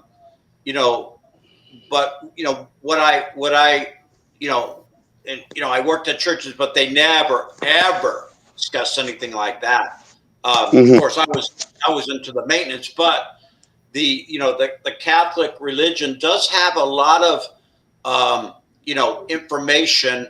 The exorcists, and the Latin masses and stuff like that. And there's always, there's always there's always an opposite, right, to Catholicism. There's always the opposite, but yeah, they talk a lot about that stuff. But yeah, getting back to that movie, as I was talking to Abe, I don't know if you heard this, Jamie, but they would show a subliminal face of a demon that was kind of, I think I remember the color. It was like red and black or something, but it was just the face, and it would flash on the screen. I don't know how many times I did it, maybe 6 times through the movie when it was really scary or whatever, but it was only like 1/100th of, you cannot see it, but your subconscious would, that's what they were after. They were after, like Abe was saying, this is actually an opening, and these people that are behind the scenes and knowing about this, and how dare they do something like that? Because Abe is right. That actually, because I could not get that I don't know if it was that image, but I could not get that movie out of my head when I went home, and I was, again, I failed 3rd grade, so I was older than everybody. My birthday was in January, so I was always 2 years older than everybody. So I was the parent that would get into the R-rated movie, which was 17 years older, or I forget what the age limit was, but I was able to get my friends in being the parent, right? You know, and but man, I could not get that movie. Like it disturbed me, and I think I remember. You know, when I learned from Abe these things, you know, I use his information and his wisdom, like, you know, in my own personal life, like, okay, you know, how to become better and how to, you know, notice and rebuke and all these sorts of things. But even that movie, I remember, you know, was that a spiritual opening that, you know, that the producers or the people making that movie, these board of directors or the people inserting that, as well as some other different stuff in that movie, you know, to bring out, this, not just the spiritual, you know, warfare that was going on in plain sight, but God, there was something that movie came up again. I'm going to have to think about this. There's something else in that movie that somebody did a research on this. And okay, here's what I remember. And again, you can take it for a grain of salt, put it up on the shelf. This guy claims that movie, now whether it was a boy or a girl, but it was a boy, right? So I keep thinking the movie was a girl. But anyways, he claims that movie is also about child abuse, meaning like, because he goes to the movie and there's certain scenes like that child has been abused by the dad. Now this is like very new research that this guy came out and studied that movie about child abuse, you know, but he did not link it to, you know, the spiritual attacking. But get this. So, you know, child trafficking, you know, abuse on children, boys or girls, you know, it opens up that spiritual realm too. So Scott, he may be on something, but he said something. I'm just, you know, giving you a little tidbit about, and you can research yourself about this guy was a researcher on, and he goes through the movie on the scenes while they're portraying, like the father is not, you know, like he's in on it, but he's not part of the scene. And you know, it's a lot of innuendos in there, but it's very interesting to hear that there was something going on, you know, with the father and the boy in that movie, you know, like some kind of a sexual abuse, you know, thing going on. Oh, I got a story. I just remembered. I got a story. It's right up that alley, man. I got a story, and it's given to me by my really good friend Mark, and it's about an employee. She was from Italy, but I'll get to that right now if I don't lose my train of thought. But here's one more I want to share with you guys. One more diary, and this is another case from the Catholic Church. I don't see if you can see it. Okay, this one was before Roland Dante. This was like in the 1920s. Anna Eklund. This was a terrible case. This one was really, really scary, man. This one was really out of the box. This was a horrible case, man. And it was because of the father. He was a despot. He was a lowlife. You know, he was trash. He was married, this man. His daughter was Anna Eklund. She became possessed because of the affair she had with her. The father had an affair with his own cousin. She was a witch. She was a witch. And he wanted to have sex with his daughter, Anna. And he put every demon into her he could. And she did it. She helped him. And that's how this came about. That's how the story of Anna Eklund came about. You know, and this is this is a Catholic diary also. This is the only two I have, this one and the other one. And I also have the book of Anna Michelle. I have a book on her story too. But this is the story of Anna Eklund. This was a horrible case. This was really horrible, man. This one make your hair stand up. If you understand it, it'll make your hair stand up, man. This one was really awful. This was before Dolan and before Annalisa. This was like in the 1920s. That's when I mentioned that. Now, get into the story. If you don't mind, I could share a little story real quick. My friend, he was he does work in loss prevention. He works in Breaksville. He works in loss prevention. There was an employee they hired.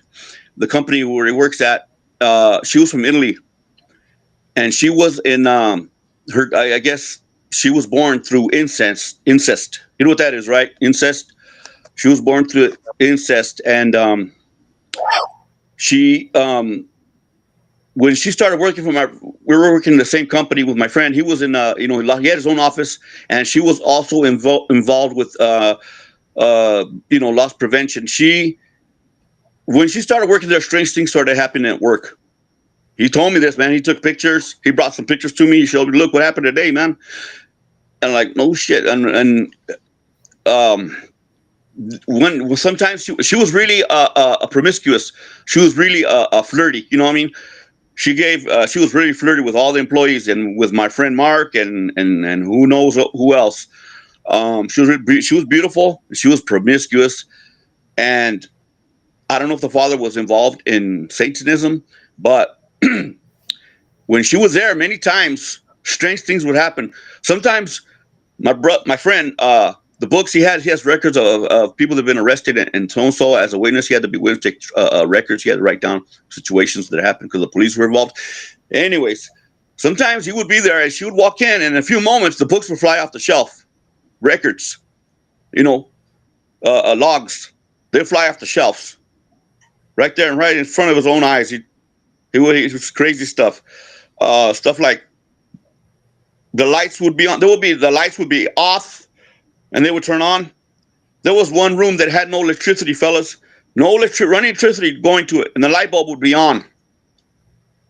Imagine this, and I'll be cutting short. The last thing that I recall. This one it was kind of freaky, man, because one day she was in the office and there was other employees and they were talking and so and so. She left. She goes, okay, I'm going home. I got to go. See you later. Well, she went off. She took off. She went home. She was not in the building. She was not in the building. She was gone. There's cameras in the office, and my friend, he would record and go through the store because the whole store had cameras for thieves, for shoplifting, and he had a camera in his room also. She left this day. She left. Visibly, everybody was a witness that they saw her leave the store. He leaves his office for a moment, and she's gone. All of a sudden, she walks in the door. She walks into his office. She's not in the store, but she happens to walk into the office.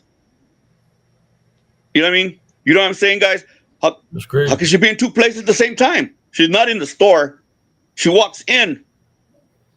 And everybody says, did you see what's her name? My friend, he comes back, checks the cameras, and she opens the door, walks in.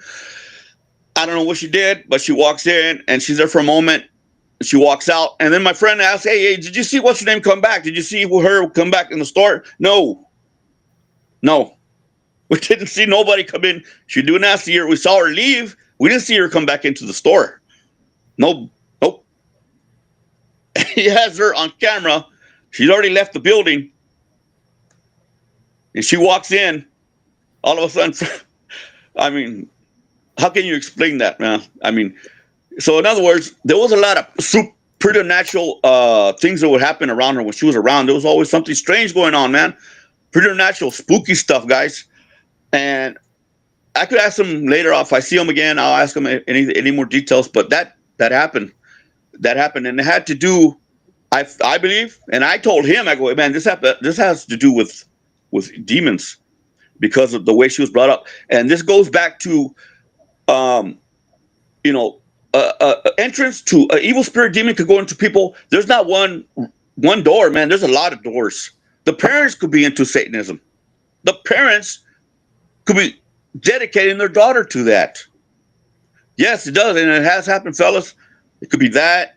It could be your holiness. You could be a very good, righteous, pious person. They'll attack you for that. For some reason, they'll attack you because of that. Generational curses. Generation curses. Yes, Abe, that's right. Generational curses. They could attack you for hard sin. You're just a bad boy. You're a bad person. You have a heart. You don't have a heart. I mean, you have a hard heart. They like those kind of people too. They like those kind of people. They're attracted to those kind of people. And there's multiple reasons, guys. There's not just one, but there's a lot of them. Like Ray said, generational curses. It could be handed down. A curse could last years. They could say, okay, I cursed the first child that's born from this person. I dedicate this child to so and so. Like that.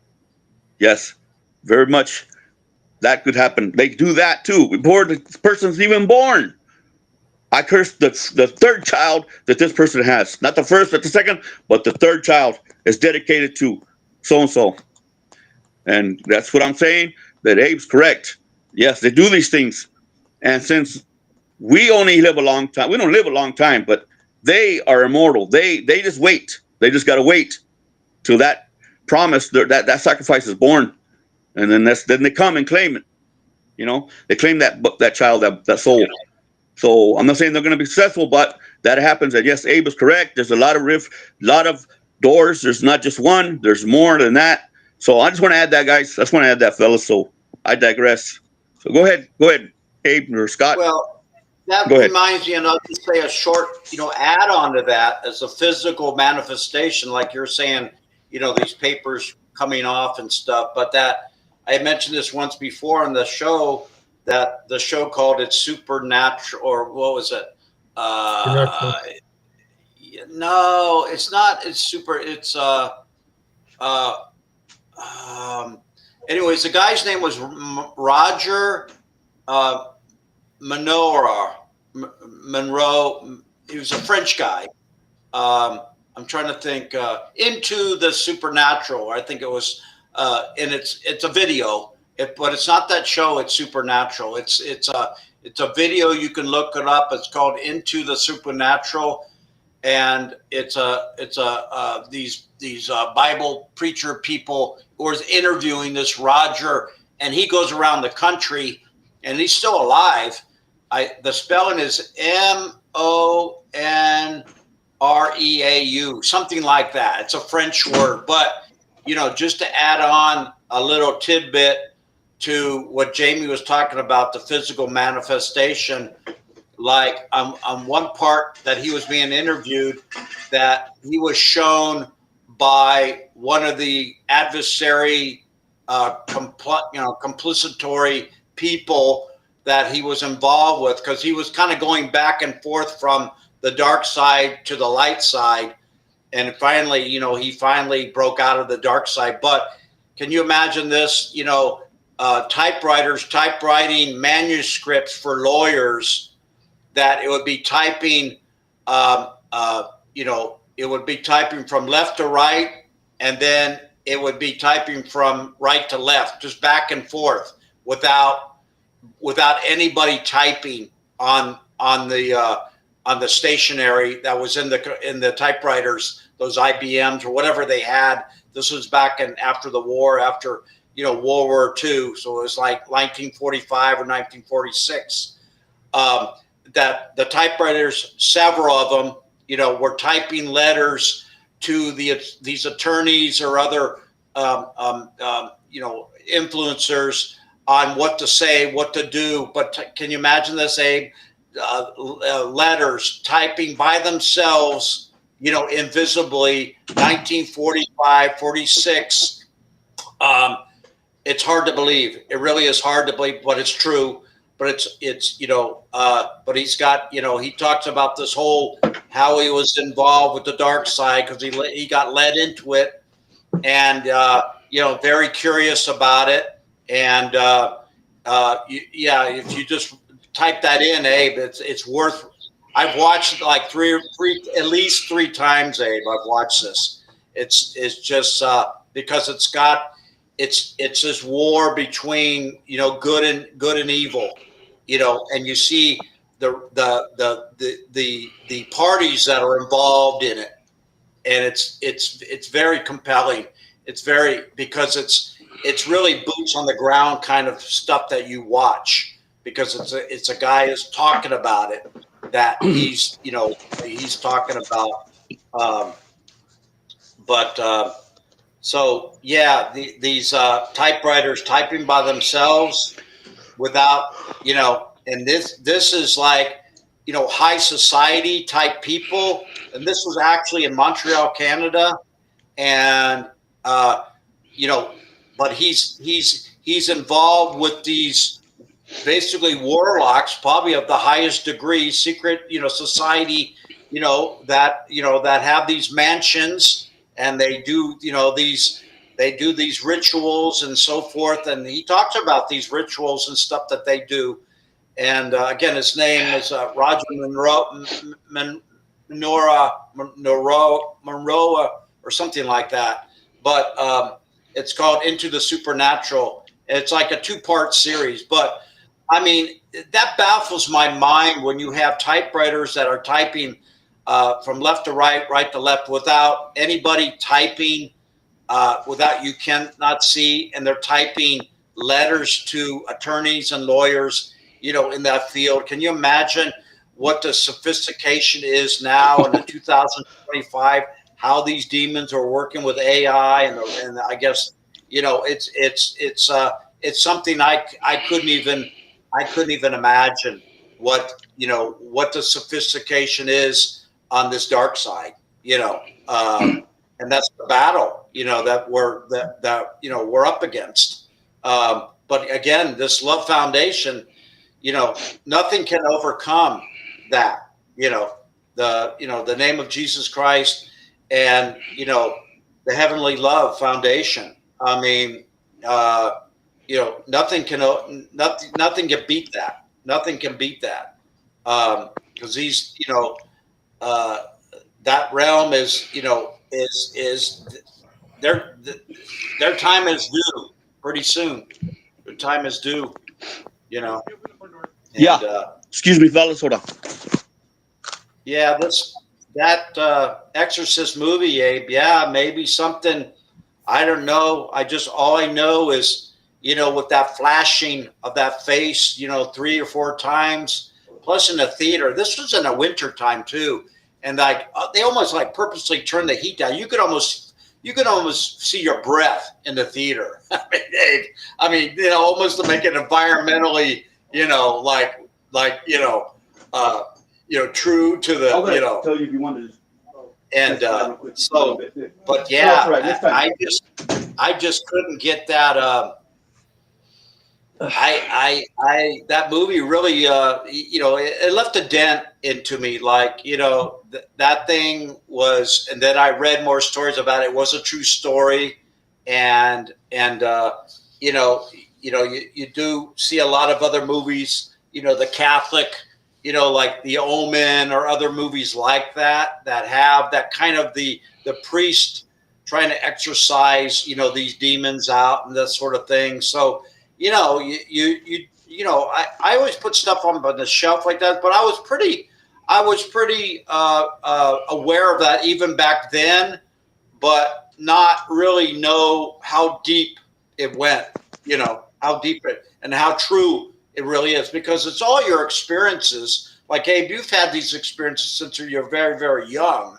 So, the normal person does not, they're not raised like that. They don't have that, a lot of those experiences that you do. So, I found out later in my life, researching stuff, and you're reflecting back. But I do have a story about this Ouija board, and I like to share it. I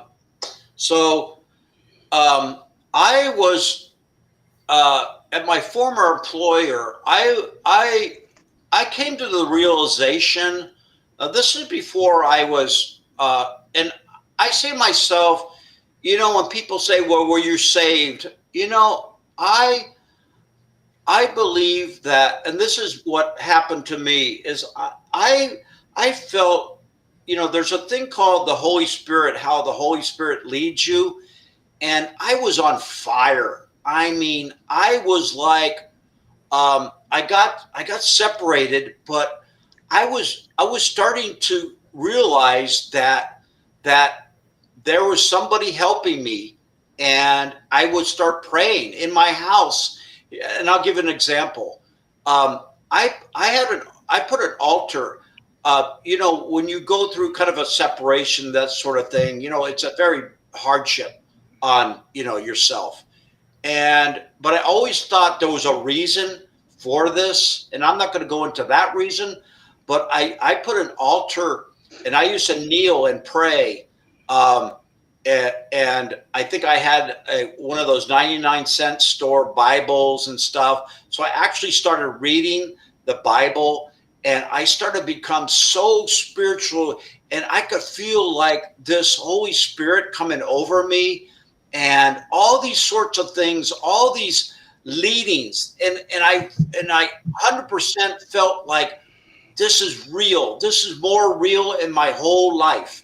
So, anyways, time went on, and so I built up this like, I guess, the full body of armor, because I would go to these Catholic bookstores, and they had all kinds of books, and on faith and all these sorts of topics. So that was all I was reading. I was like, it was almost like there was so much stuff that I missed on reading about God and Jesus Christ that I was put on this fast track. I mean, a super duper fast track. I mean, something like, because I still did sports a little bit, but I cut all that back. But it was like I knew it was something that I had to do, and I knew it was real. It was more real than your physical real. And so here's the story. So I was at this apartment, and I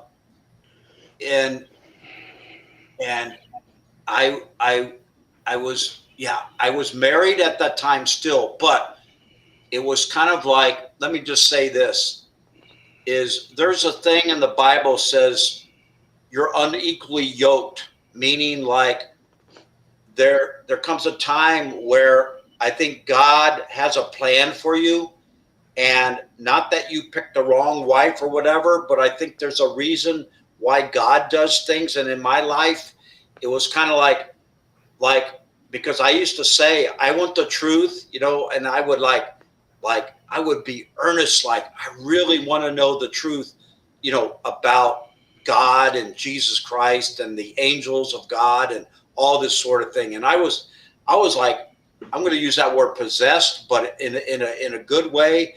Like, I was like on fire. Like, so, anyways, I was married, and somebody brought out this game, and it was a board game, and I was not into board games at all. And I'm not, and this was not the Ouija board or anything like that, but this was some game that we had some people outside near the pool and playing, and I was not interested at all. Anyways, so the next day,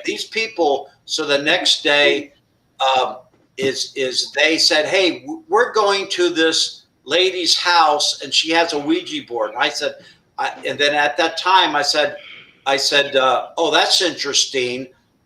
So they said, you're invited to come over. So here's the thing, Abe. What I did is I already knew at that time, either the spirit, or I already knew the danger of this. But I prayed. I said, Jesus Christ, I want you to be with me. I'm going to go and research what this is about, what they're doing over there. So I went over to their house, and it was a little old lady and her daughter, or somebody a little bit younger, and then her husband was there, but he didn't participate, and it was me. So it was like the three of us, and so they started asking questions on this Ouija board, and at that time too, I said, like, dear Jesus Christ, please protect me, because I think this stuff is taboo, because I read it, not in the Bible, but I read it somewhere else on some other references and stuff. So I knew already that this thing was bad. But I wanted to find out if this was true, in fact, is it true? So they said, okay, we need somebody to write these letters down. Whatever. Okay. So they called it the scribe or whatever term it was. And then they had somebody like, well, we have to bring in the gatekeeper to keep out evil spirits or something of that sort. Okay. But I'm just telling you what happened. This is true. So we had a pad of paper, and I had the pen, and because they would go fast, and I would write the letters down and the numbers or whatever, and they would call, here's this person, that we talked to, and I can't really remember the people or whatever it was, but it ended up being, let's just say, a page and a half of, let's just say a page to make it simple. So I had that page, and they just asked questions to it, and they would get these answers. And so it was a question and answer thing. So I took that page home and started separating with a pen, the letters and words, making the words out. What I found out is those letters and numbers or words, they were actually sentences. They were sentences that, were letters, but they were actual sentences in all those letters, that I took down. And they were sentences.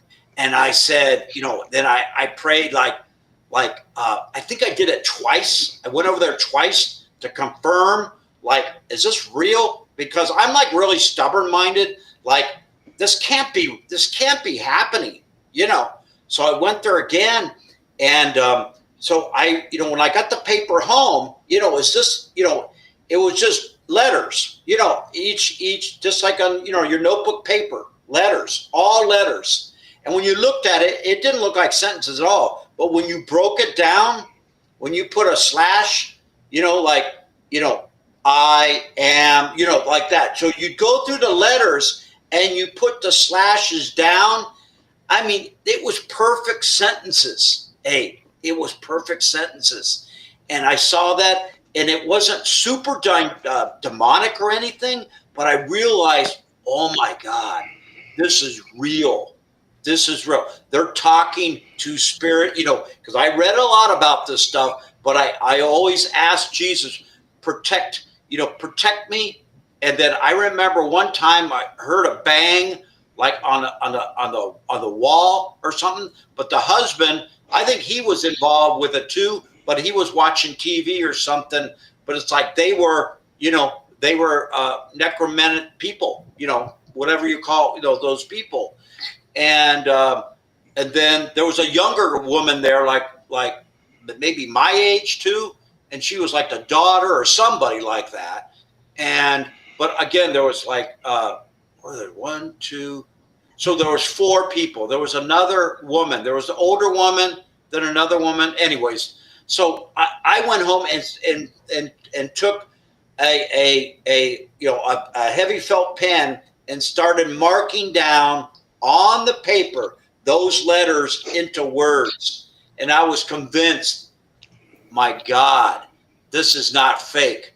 This is absolutely real. There is no chance. I'm kind of a mathematic person, like scientific method, like there's no way that these letters can come out in sentences. The probability is zero. It can't come out like that. So it proved to me that, and I'm just going to share this, story. Maybe people may find it, bad that I did this, but the thing of it is, I'm like a researcher that wants to find out, is this true? And, and these are things that you experience and you share with people, because now, after doing that, I burnt those papers or I threw them out. I don't know. And all these other books I had too on, because once I had my Bible study, I had a lot of UFO stuff, all these paranormal kind of stuff books, and I threw all that stuff out too, because I knew it held something, demonic in it. whether it was a UFO, because you read that, you know, that from anything that you have in your house that carries that spirit. So, but yeah, Abe, that's a true story that these people, it was in their house, and I never told my wife at that time. I didn't tell her anything, you know, anything about this, and she didn't know. She didn't know. I just went there, and I, you know, maybe, but I think God allowed me to do this research because I think during my marriage, it allowed me to like start to research, because my wife couldn't figure out. I would come home with all these books on Jesus Christ under my arm, you know, and I was on fire, man. I tell you, you know, the Holy Spirit was like, and that's when I finally at work, one of the guys, you know, had mentioned, hey, I know a girl up at the headquarters, and she's like really into the spiritual warfare, and she's very into Jesus Christ. And when I heard that, I'm going like, come on, let's go now. I've got to introduce me to her. You know, I mean, I was like thirsty, so thirsty, Abe, so thirsty for someone that believed in Jesus Christ. You know, I mean, it's such, and then, you know, I met her, and then that's how the ball, see, God like uses people God's got a plan for us. And my whole plan was for me to meet her, and then meet that person. All of a sudden, I was having Bible studies in my house every day of the week, and people were donating, you know, and then I got separated, and I had nothing in my house. I had that altar where I prayed and stuff, but people were donating everything, man. Sofas, love seats, you know, lamps, tables. I mean, like, where's this stuff coming from? But God has a plan. That house was going to be a Bible study house, you know, and it was just, I look back on that going like, I had no idea this would happen to me. I'm like least likely that this thing would happen to me. But I was something like, I wanted to know the truth, you know, and, you know, God, like, you know, he trusts you, you know, to, you know, and it's like, all I know, I'm kind of stuttering a little bit because it's so supernatural. It's so hard to describe. I mean, like, Abe has so many of these stories, but I get it where he's coming from. Like, I even mentioned, like, I know, Abe, it's like, I know how you feel. It's just something you can't describe. It's so, you know, out of this world. It's so mysterious and so invisibly supernatural that it's even hard to even put, you know, you may put 50% into these stories, but there's so much more. Like, you had, you know, Jack on a couple nights or a week ago, and he described, you know, really filled in a lot of information that I think, you know, that complemented what you guys were bringing out. I mean, and it does take sometimes the spirit, it works on everybody, and it brings out different stuff that, oh, you remember, and then it makes you think, oh, tell that story, you know, and everything is linked together. But I wanted to share this story because I found out, man, this is all I know is these sentences were words made into sentences, and all I had to do was separate to make the sentences. And then I realized this is not fake. This is not some toy. And these people seem to be experienced on doing this thing for a long time, because they were the woman that was like, she was elderly, like, so I don't know what her nationality was or whatever. But again, I was like, I even prayed when I was there. I didn't say it out loud because I might offend those people, but I said it to myself, like, I pray in the name of Jesus Christ. You know, I'd say it under my breath. Please, God, protect me. You know, but because it's almost like I already knew what was involved with that. My spirit was telling me, but I needed that to research it to see if it was true. So maybe that's why I can bring it out on the show or tell other people. I mean, I don't know if this is the first show I even said that on, but I used to mention it for people, but they don't know. They don't know about this necromancy Ouija board stuff. And even some of my biblical friends, I'm afraid to mention that to them because they're going like, "Are you crazy?" kind of thing. But I'm just like, I wanted to learn to know the truth that seeing it for myself. I have to see it. Like Abe was saying, these are stories. These are stories that we say, but when you're boots on the ground and you're involved with this stuff, this stuff never goes away in you, and it sticks with you forever. And that's why Abe's got the show, and that's what I did. I said I need, this is like boots on the ground stuff, and it's real. So that's why I'm very reverberant right now. Like, my God, these games are out there for children. I mean, are you kidding me? It's unbelievable. Toys. I just want to mention real quick, guys. The story I just told you about my friend and that employee. The video of her leaving and the video of her going into the office, I saw myself. He showed it to me. He downloaded this video onto his phone. When he came over, he held his phone to go, "Look, Jaime, look at this. There she is leaving the store. She left. She's leaving. There he is. There she is right there." He downloaded it so I could see it.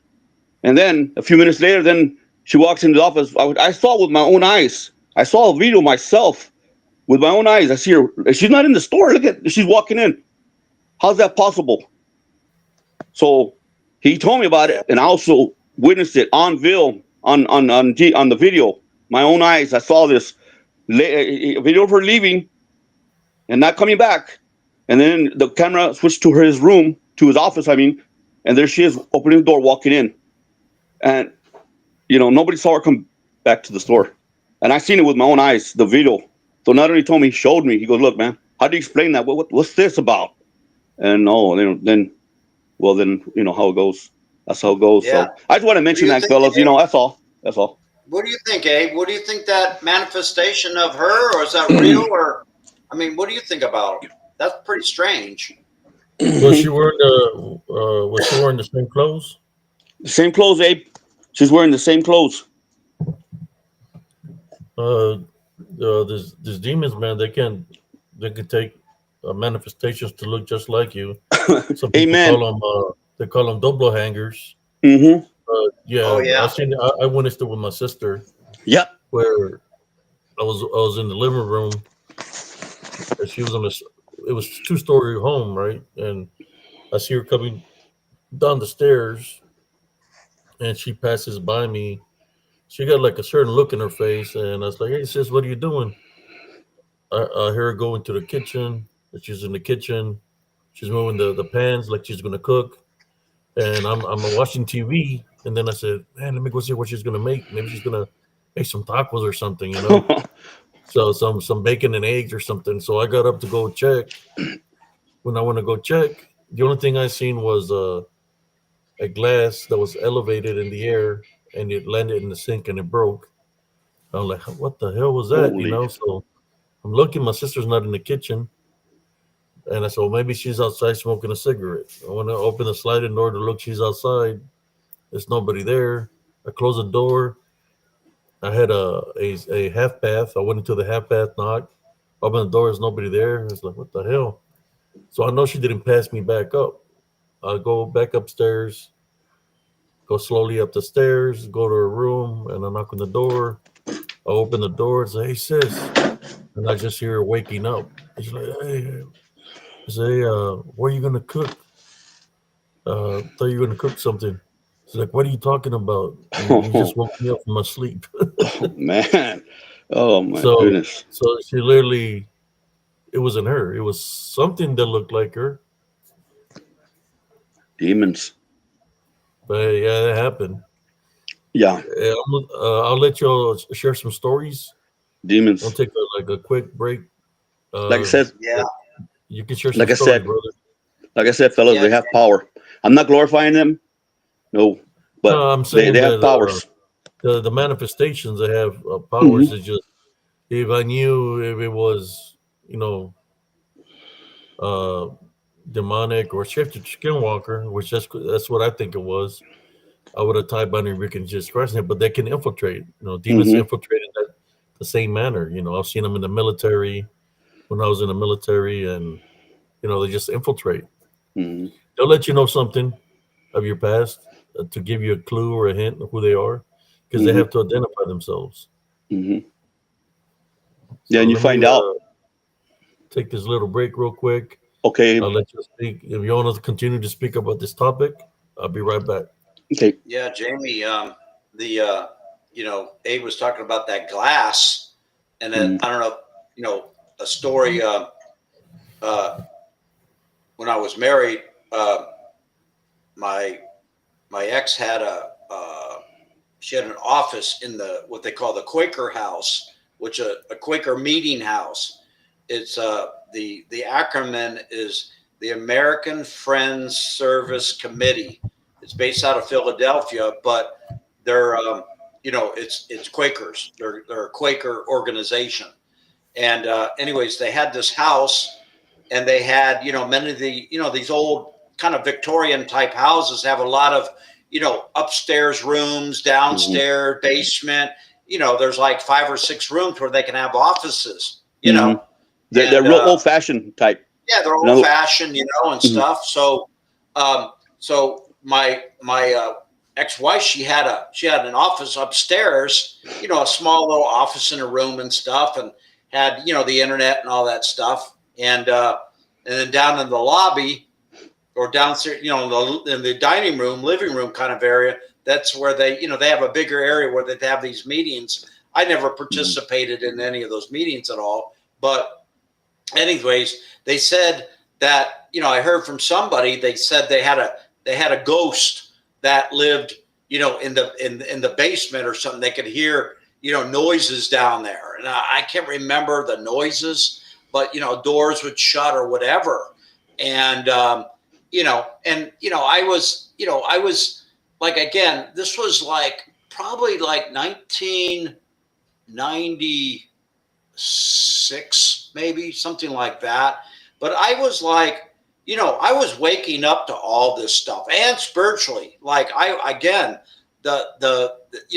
I look back on, like, you know, it, you know, we have to come, to the realization that that the Spirit of God is like with us, right? Always. And, what we ask, earnestly, what we, ask or what we pray for, um, God may, he may bring the hammer down and say, okay, and that's, so you may not know that, but it's kind of like, because I felt something like that I was on this path, like I did a 180, and I was fascinated by all the supernatural stuff. I mean, I was like, God, what have I been missing my whole life, in a way? So it was like I was on this fast track, like I mentioned in the last video there, or the last topic. But so so anyways, I'm sitting there, at down in the dining room, and they have it's got to be I don't know, 8 foot square, or 8 foot diameter glass table, which is probably about like maybe like half an inch thick, glass. Hmm. And so I have one of my spiritual books I'm reading, and actually that's the same place I told you, Jamie, where I met that Hmm. woman, in coincidental or synchronicity, about the girl that had that book on JJ Benitez.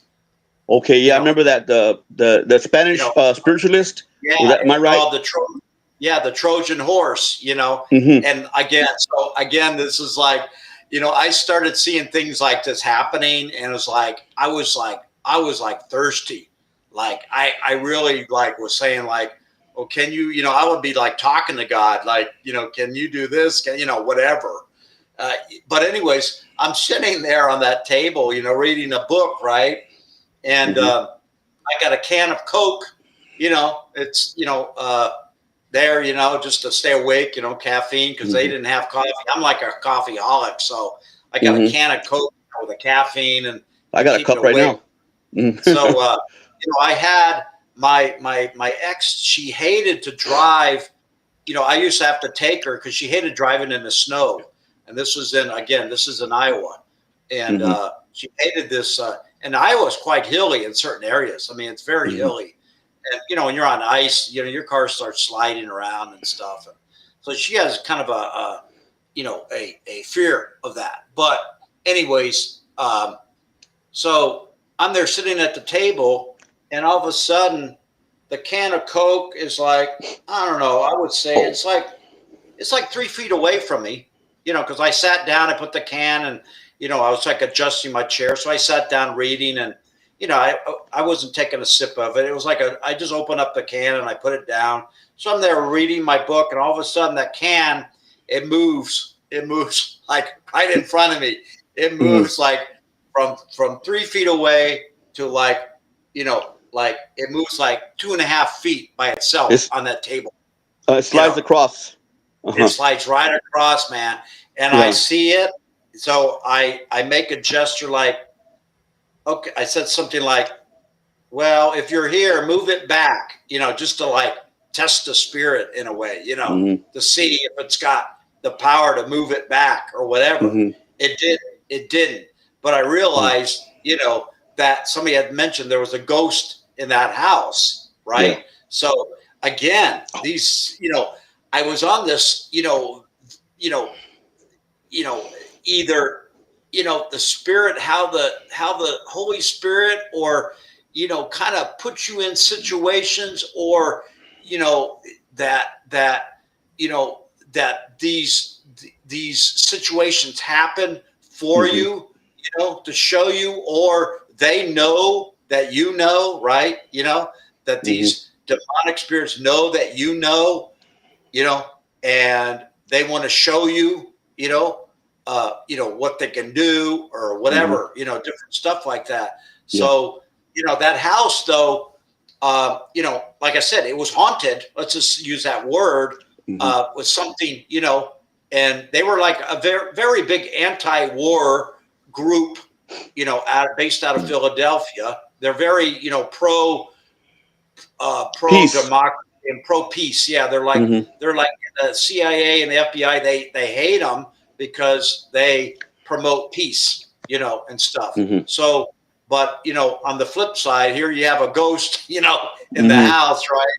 And then also, like I said, mention that story again about that Spanish woman sitting there, like almost like where, I never questioned her, like where, what, who are you? Like strike up a conversation, kind of like what was she doing there? But Jamie, this, again, bringing up that interesting segment about she's got the book that I was so much interested in.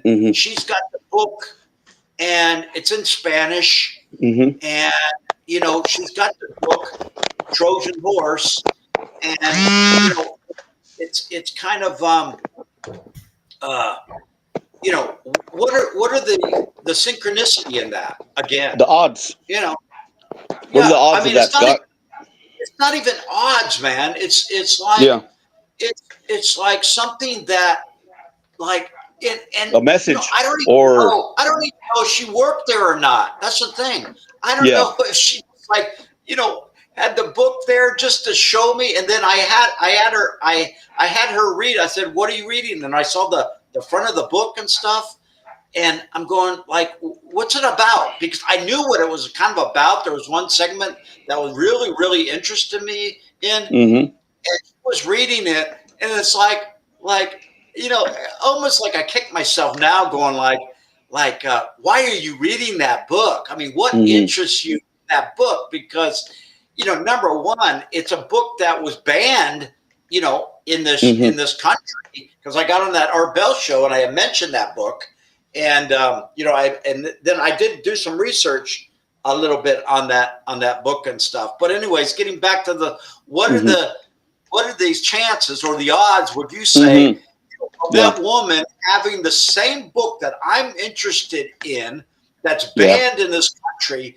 She's Spanish, all right? The book is in Spanish, not in English. And she's in the house, like sitting there with this book. I mean, almost like, are you kidding me? This is beyond. The probabilities are too small. They're too small for that to happen, Scott. But it did. It did happen. Yeah. It did happen, though. I mean, this is some kind of angelic maneuvering. I think it really is. It's some kind of angelic. Like, because it's good. It's showing me something that I need to and then I don't know if that was before the Art Bell show or after. I can't remember. I can't place the time of it. And I think it must have been after it, because I had read the book and then found out that it's right. It had to be before, because I was astonished that she had the book already, and that was what, I heard about this book, and it had a particular chapter, something to do with Jesus Christ and the resurrection, that they had a document or a DVD or something on the crucifixion of Jesus Christ, like a time traveling machine that showed the past, and it had mentioned that it had the video of Jesus Christ being crucified. And that's super interesting. And I got into the shroud of Jesus, and I mean, I was on fire, man. I was like, I would mention stuff on the phone with my Jewish she was a friend, and she was Jewish, and she was pretty spiritual. She got me into all this stuff, and it was so funny. I would be talking with her all the time on the phone, and then my phone got tapped. It was like, because here's a couple things. Like, I would say I could hear the phone, like if somebody's there, other than who I'm speaking to, can you let me know? And I could hear like a tick, tick, tick, like it was something like the phone was bugged, man. There's someone else on the line. Yeah, it was like the FBI or somebody, Scott, and what's the name of that? Well, excuse me, I'm sorry to interrupt. What's the name of that author? What's his name? Okay. It's the title of the book is called The Trojan Horse. Okay. Hold on, just a minute. Okay, Trojan Horse. And his name is the author? The author is J.J. Benitez. Okay, J.J. Benitez. I gotta look it up. Because you got me interested. You got me hooked, man. Benitez. Because you know what? I'm already discerning. He actually how can I say this? It sounds like to me, Scott, he actually came across something that's serious, that actually maybe it's a threat to our government. It was banned. There was something there, Scott, they need this. Well, there must be something. Well, here's the thing: Spanish researchers. Okay, first of all, they're not from this country. They're not from this country. Yeah. So the information coming from Mexico or South America or below the equator, it will not be allowed in this country. Yeah.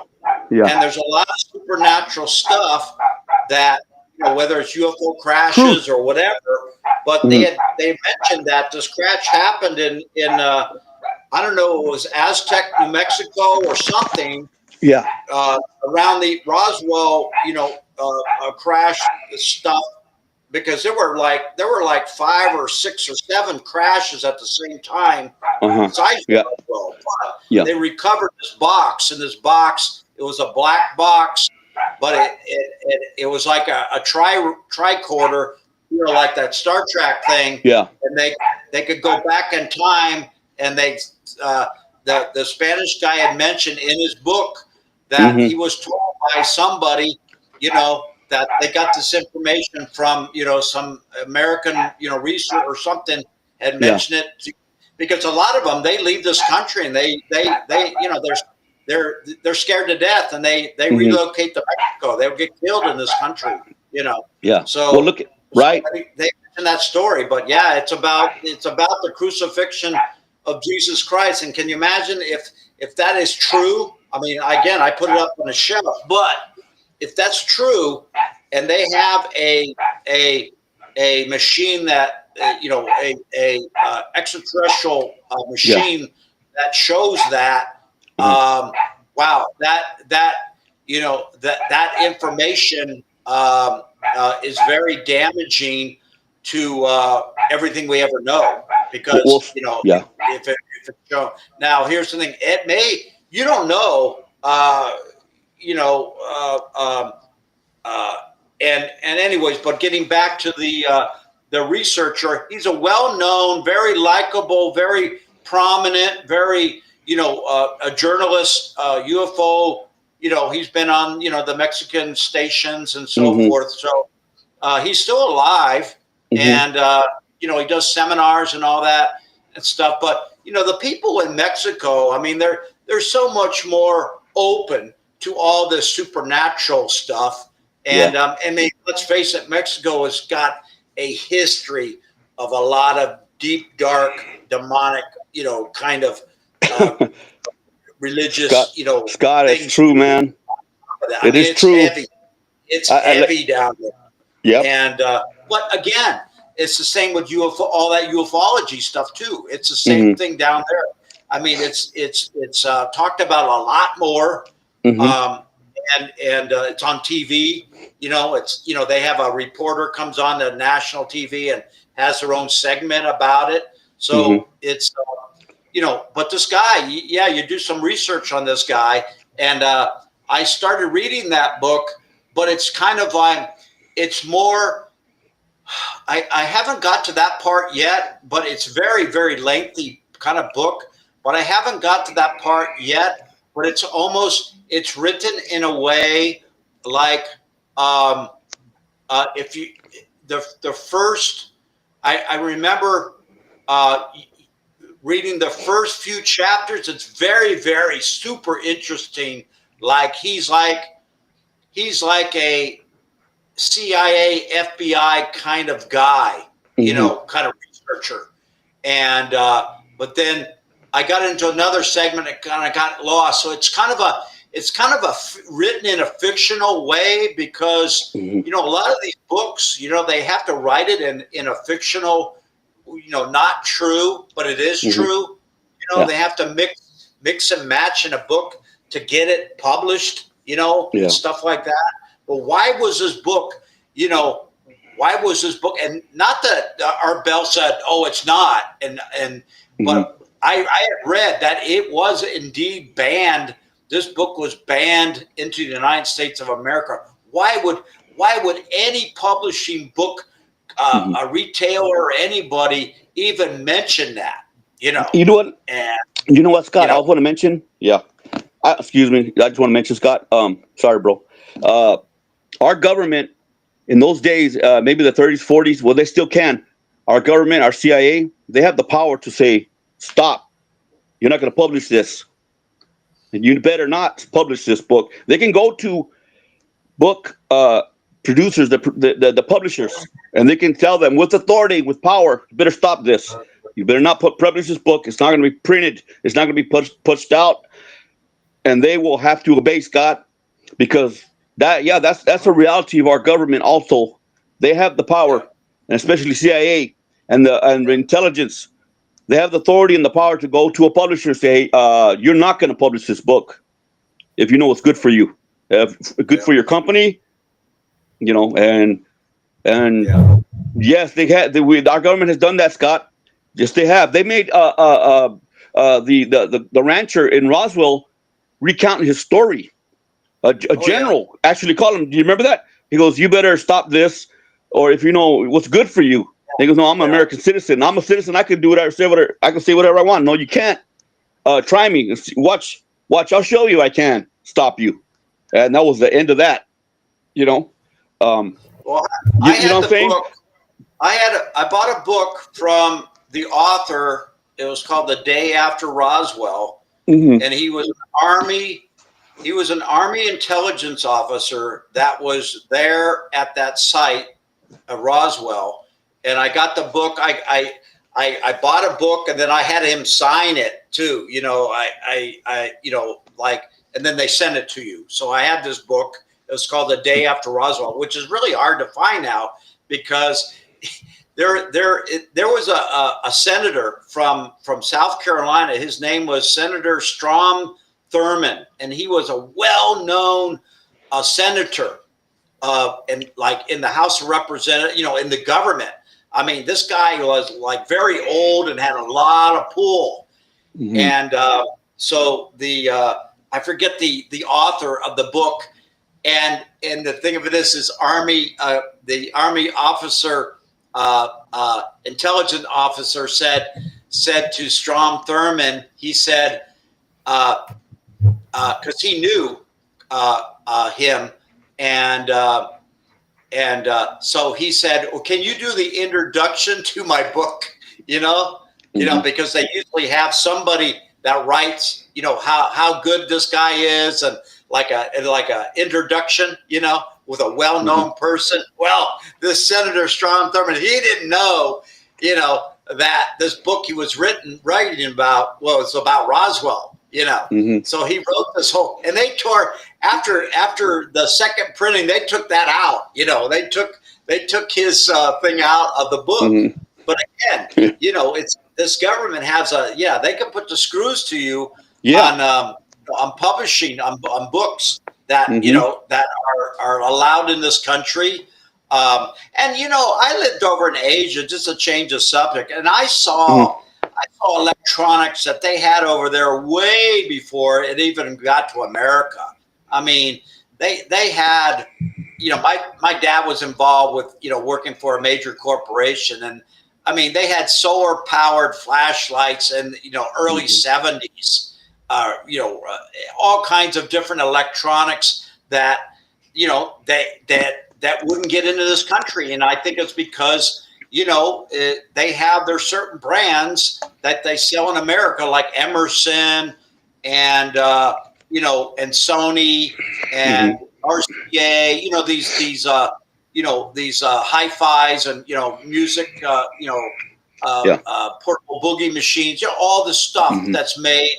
But, you don't see, half of that stuff, it cannot be imported because it'll flood the U.S. market, and the U.S. market, they make their own stuff too. So Uh-huh. it's kind of like, and it's the same thing. What you're talking about, books. Hmm. They don't. They see some book that's controversial, and I mean, look at. But yeah, here we go at the beginning of the conversation. Yeah, they let in Ouija board games. Hmm. This country lets in Ouija board games, and there's no censorship on any of this stuff. They're They still just making them. Yeah, and it's all. They're still making it's them. not- Nobody's stopping them. Nope. They're still So going to go out there. So No one's that stopping means, them. that means whoever's controlling, like, and you're saying the government, Yep. it's like they're allowing it in, and it's they don't care about they don't care about the ramifications Hmm. on what this thing is. know? There's a lot of pretend games like that, Scott. Pretend games. You pretend you're a knight. I pretend I'm a king or whatever. There's all kinds of games like that. They're more safe. But this one, you don't know what you're pretending to be. You're not. It's not the same thing. You're just going out there. I'm just throwing a line out there, and you don't know what you're going to catch. I'm just going to throw the line out there and see if somebody comes, if I can catch something, and it's dangerous. It's dangerous because it's not like Monopoly. It's not like Monopoly. You know what I mean? It's straight off the box, out of the box. It's spiritual. Is Grandpa there? Can I speak to my mom? Is there any ghosts here? Can you come out? Can you come forward? That is dangerous. That's that's why you hear these horror stories, Scott. These horror stories, man, of people playing with it, and then they wind up getting possessed, or they're getting infested, or everything goes crazy in their house. They have to go get an exorcism done. So you know what I'm saying. So yeah, there it is. Yep. It looks as pink. It looks more like a little softer. It looks like it's not like the other ones, but it's the same thing. That is the same thing, man. That is a Ouija board, and it will have the same effect. I mean, here's they're trying to corrupt their kids, children. It's up to the parents to say, you know what, you can have any toy except this. You can't have this. Parents got to be educated. They can't. Yeah, Mom, let me have that. Buy me that. Nope. You got to say no. You can't have this. Well, you can't have this. You know how that sales of that go to zero? If you put a sticker on there and said something like, I'm just going to kind of paraphrase something like according to the biblical scriptures of the King James Version Bible, and then mention like necromancy. This board brings necromancy and demonology. The possibility. Now, here's the thing: you had a sticker on something like that, right? I mean, here's the first thing. Then you would see the mother that goes to church and sees that, right? And people start seeing that sticker on there. Guess what? Their sales go to zero. You know what I mean? Yeah. The word gets spread around. That's the problem.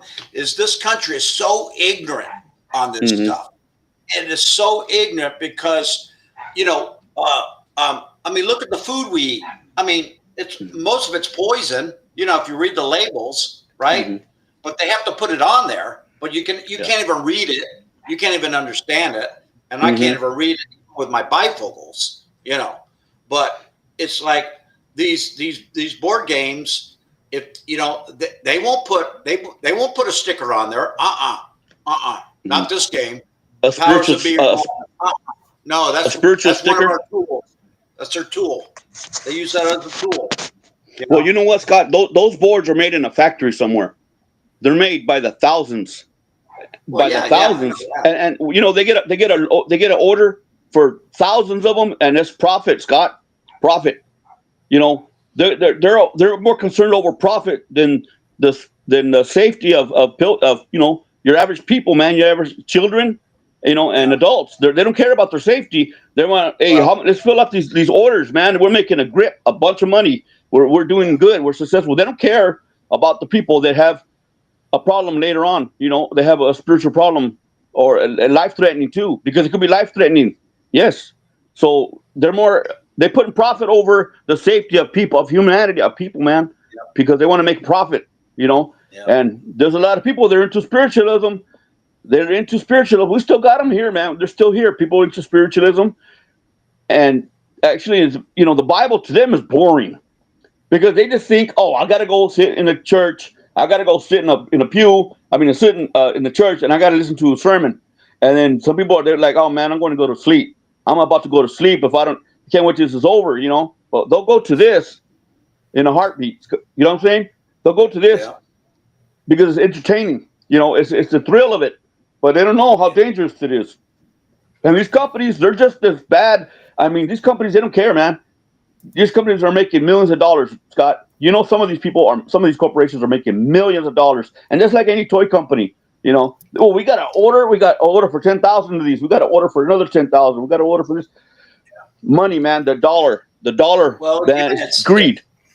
I bring back that, straight is a gate, narrow is a way. Broad is a way that leads to destruction. So, whether it's making money, whatever, broad is the way.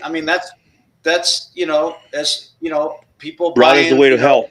Video games, they're buying these board games, they're buying, all this kind of stuff. But, for God's sakes, why can't they put a a sticker. You know, they'll have something on the back of that. There's a warning thing. I'm looking down here. It says warning. What's that say, Abe, on there? It says warning down on the left. Warning. Choking hazard.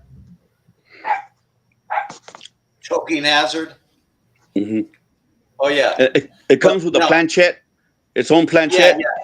Yeah. But the thing of it is you know, there's no.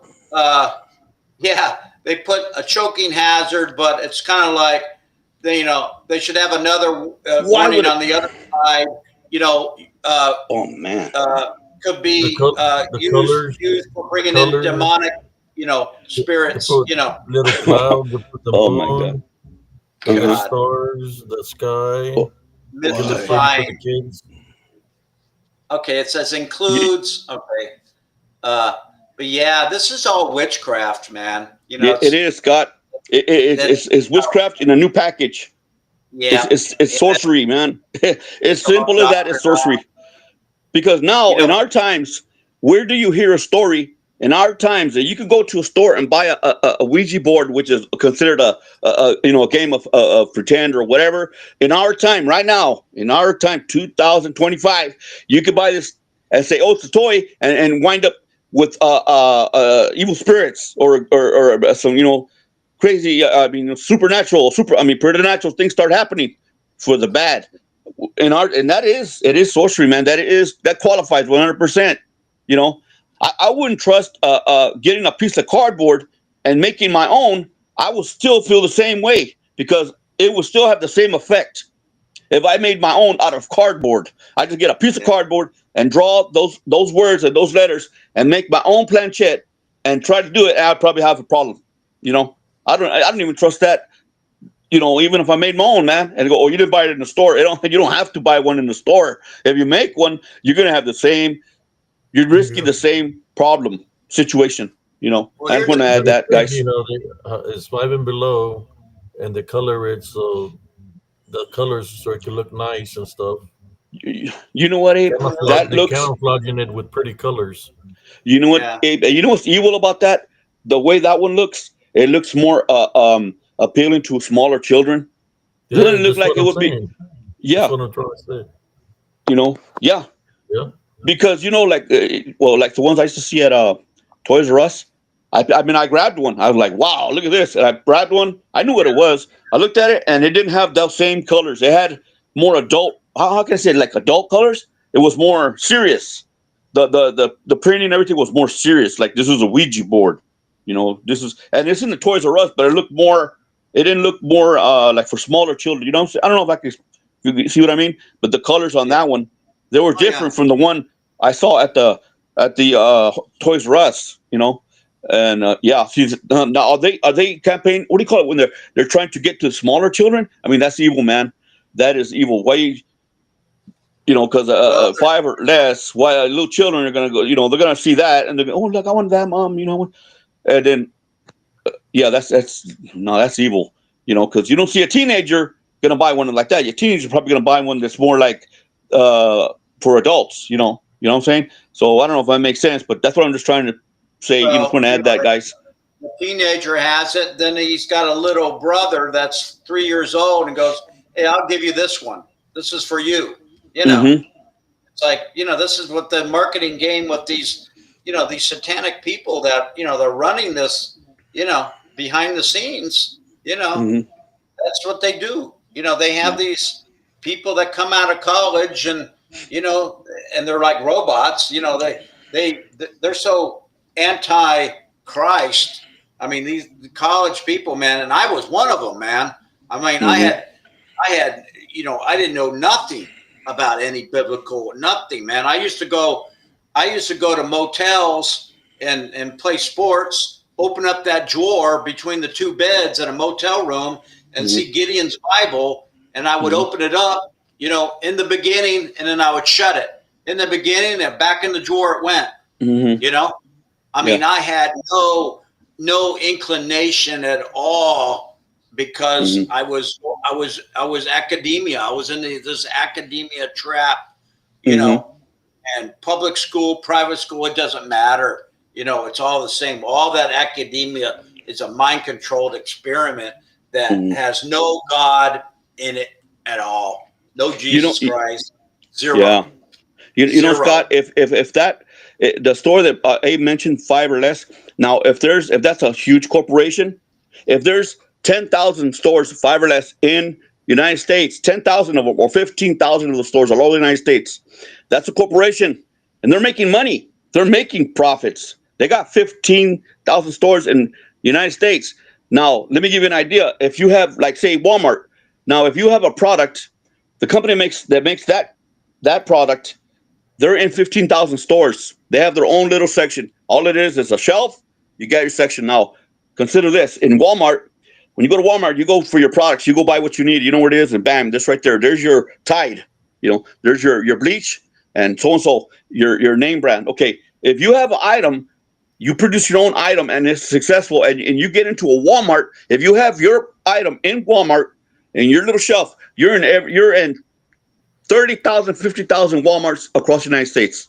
And that's your section. That little section, Scott, you will not have to work anymore. You will not have to worry about money for the rest of your life as long as Walmart's in business. Because that little section, that shelf, is going to make you a millionaire. You see what I mean? Just that one section, that's your product, your item, and you have a contract with Walmart, and you produce and you supply Walmart with your item, you're going to be a millionaire very soon. If you can get in there. And that is truth. That is the truth, bro. The company that makes that Ouija board. And what Jesus says, he's very specific on, he's got the Roman coin. And, he comes up with a parable saying, okay, give to Caesar, give to Caesar, they're talking about money. And, give to Caesar, Caesar, and then he flips the other coin on the other side, meaning like, I'm just kind of paraphrasing. Yeah, just like, pray to the Lord, instead of money, money, and of course money is the root of all evil, but he's like saying there's two parts of coin. You either are lured to the money issue of the Roman Empire and the money and the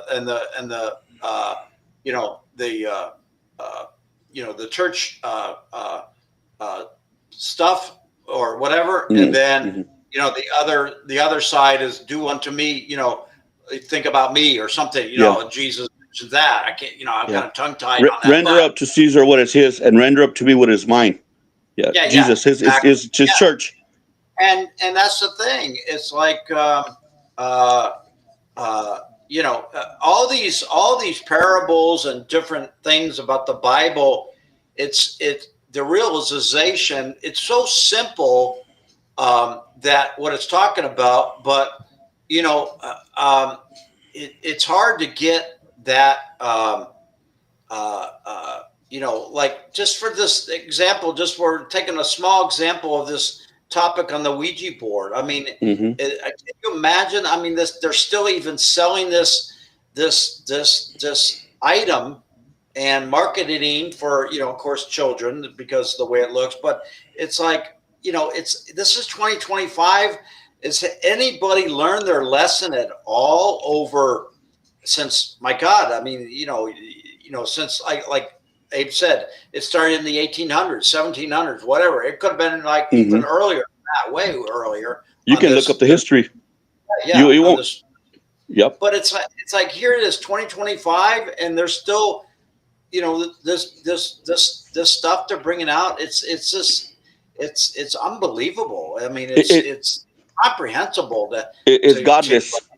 With the people that they're probably knowledgeable today on everything, on the sorcery stuff and all this. Yet it's like, it's brought us the way. It's like the Bible, I guess, it's not, I shouldn't say it, I guess, it just says it in the Bible. Narrow will be the way, that will lead to everlasting life. And the rest of it is, I'm sorry, people out there. I mean, they're going the wrong way, and it's really sad, You know, Scott. All this crap. We have more technology now. We have the internet. We have cell phones. We can fly wherever we want to go. Okay, that we have improved. We have improved in that, and we got a lot of distractions, but we haven't improved ourselves. You see, we got all these distractions. We got thousands and thousands of distractions, but we haven't. We have with the technology. Knowledge has increased. You could learn a lot of stuff you had no options to learn before because there was no internet. You'd have to go hear about a school. Oh, I'm going to go to that school. I hear they're teaching this. I'm interested. You have to go there. You have to go in line. You have to go in line. You have to go in person to go see that place to meet the teacher himself. You want to learn the arts or you want to learn a skill. You have to go meet the person. You have to have a connection personally. Not anymore. Almost you could find everything online. The knowledge has increased, but we have not increased very much ourselves personally and as a human being spiritually. Have we become better people? I don't know, man. I see that we're not becoming better people. We're very slow, like a snail, man. We still got problems in the world. It hasn't improved much. We just got everything on tap. Everything's on tap. You want a knowledge? Just open the tap. You want meet somebody that's unknown? Go to the tap, man. Open the tap, and it comes out. It's just simple as a press of a button. It's all in our hands. But there's no guidelines. There's no stop. Hey, wait, don't go there, man. That's bad for you. There's no guardian there to say, hey, that's kind of shady. Don't go there, man. Or don't look into that. That's you could get into trouble. People looking up. Really, there's some evil shit online. People doing child predators online, man. Looking for pretending to be someone else. I don't want to get into that, but I just an example, and I'll stop there because that's a whole nother show, man. That's a whole nother, you know what I'm saying? Let me chime in a little bit about this, education, like on TV. Okay. Now, I lived over in Asia for a couple of years, and what I even noticed on their TV, now the TV there, it was during the 70s, it would come on it was only limited. It would only come on at 6 p.m. to like midnight. And that was their hours. And on the radio, like an American radio, again, it was only on a certain time of the day, that you would get. But here's one thing I noticed about over there in Asia, that they had commercials that they would put on TV, like do not spit, do not put bubble gum on, in the doors of the subways. They would educate people like on a lot of stuff. And I saw a lot of commercials about educating people, about the do's and don'ts, and they would put commercials on and they would have, either cartoon characters or whatever, or I don't even know if they mentioned the penalties of doing that. But I remember that even in the 70s about them putting commercials, to educate people. Well, where have you even seen that in America even once about putting commercials on, unless it was like a sponsored, I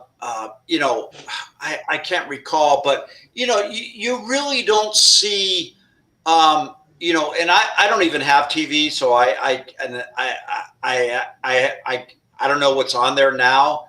But I bet, there's like no, commercials or any information on like, don't do this, I don't know. It's just, I think this country is so controlled that the powers that be, they just don't want anybody educated, and, they want everybody on the internet, so it keeps them, brainwashed, basically. Scott, and I even subject myself to the same thing. I can see myself, my God, I'm on the internet from 8 o'clock to 8 at night. Not every night, but I'm just saying, like, I can find myself like, and then I look at my parents like, oh, they used to watch TV all the time. I mean, it's kind of like, this whole thing about TV, internet, it's kind of a brainwashing. I hate to say it, but it's like a brainwashing instrument, and it's not educating anybody. You don't see commercials like, talking about Ouija boards. Let's just bring up Ouija board. Where have you seen a commercial just coming out, or a billboard, that you're driving by, something that brings an issue up like that? I don't see it. Scott, you only hear about it from a priest or a spiritualist or a curandero or somebody who has knowledge about that field. That's the only person you hear from. You won't hear it from the news. Won't tell you. You know what? The news is that you don't get news. You get propaganda. Like on TV, you don't get the news. You get the status quo of the deep state, man. You don't get straight news about a certain your leader or your president. Well, you just hear lies. They're just lying. No, he did this today. He's gonna ruin our country. Bullshit, man. It's just propaganda. It's biased. They're on a mission. There may be one news channel that tells you the truth straight out, and we're telling you the truth. This is what's really going on. And the other channels, it's all it's just zero. It's just thumbs down, thumbs down, thumbs down. That's it, man. I mean, we're not getting straight. The news that should be shown is not shown, Scott. The important issues that should be shown, they're not showing them because they don't. It's not in their agenda. It's only their agenda. We're not getting straight honesty anymore. We're not getting the correct news with no bias. Only to fit their narrative. Yep. That's it, man. Or the propaganda, whatever they. Yeah. They get paid to lie. I think all of us agree here on the panel. I mean, the bottom line is demonic. The bottom line. Let's just face it. Face the truth. That if this way is broad is the way that leads to destruction, what are we watching on TV? Whatever else is on, it's broad, right? It ain't narrow. I mean, this show is narrow, but I'm saying, the majority of, I don't know, I hate to say a percentage wise, but it's you plant the seed, you plant the seed of Jesus Christ or whatever the Holy Spirit leads you to do, and getting back to these games, I mean, that's why I signed on. I saw Abe had a subject matter concerning this, and I go, you know what?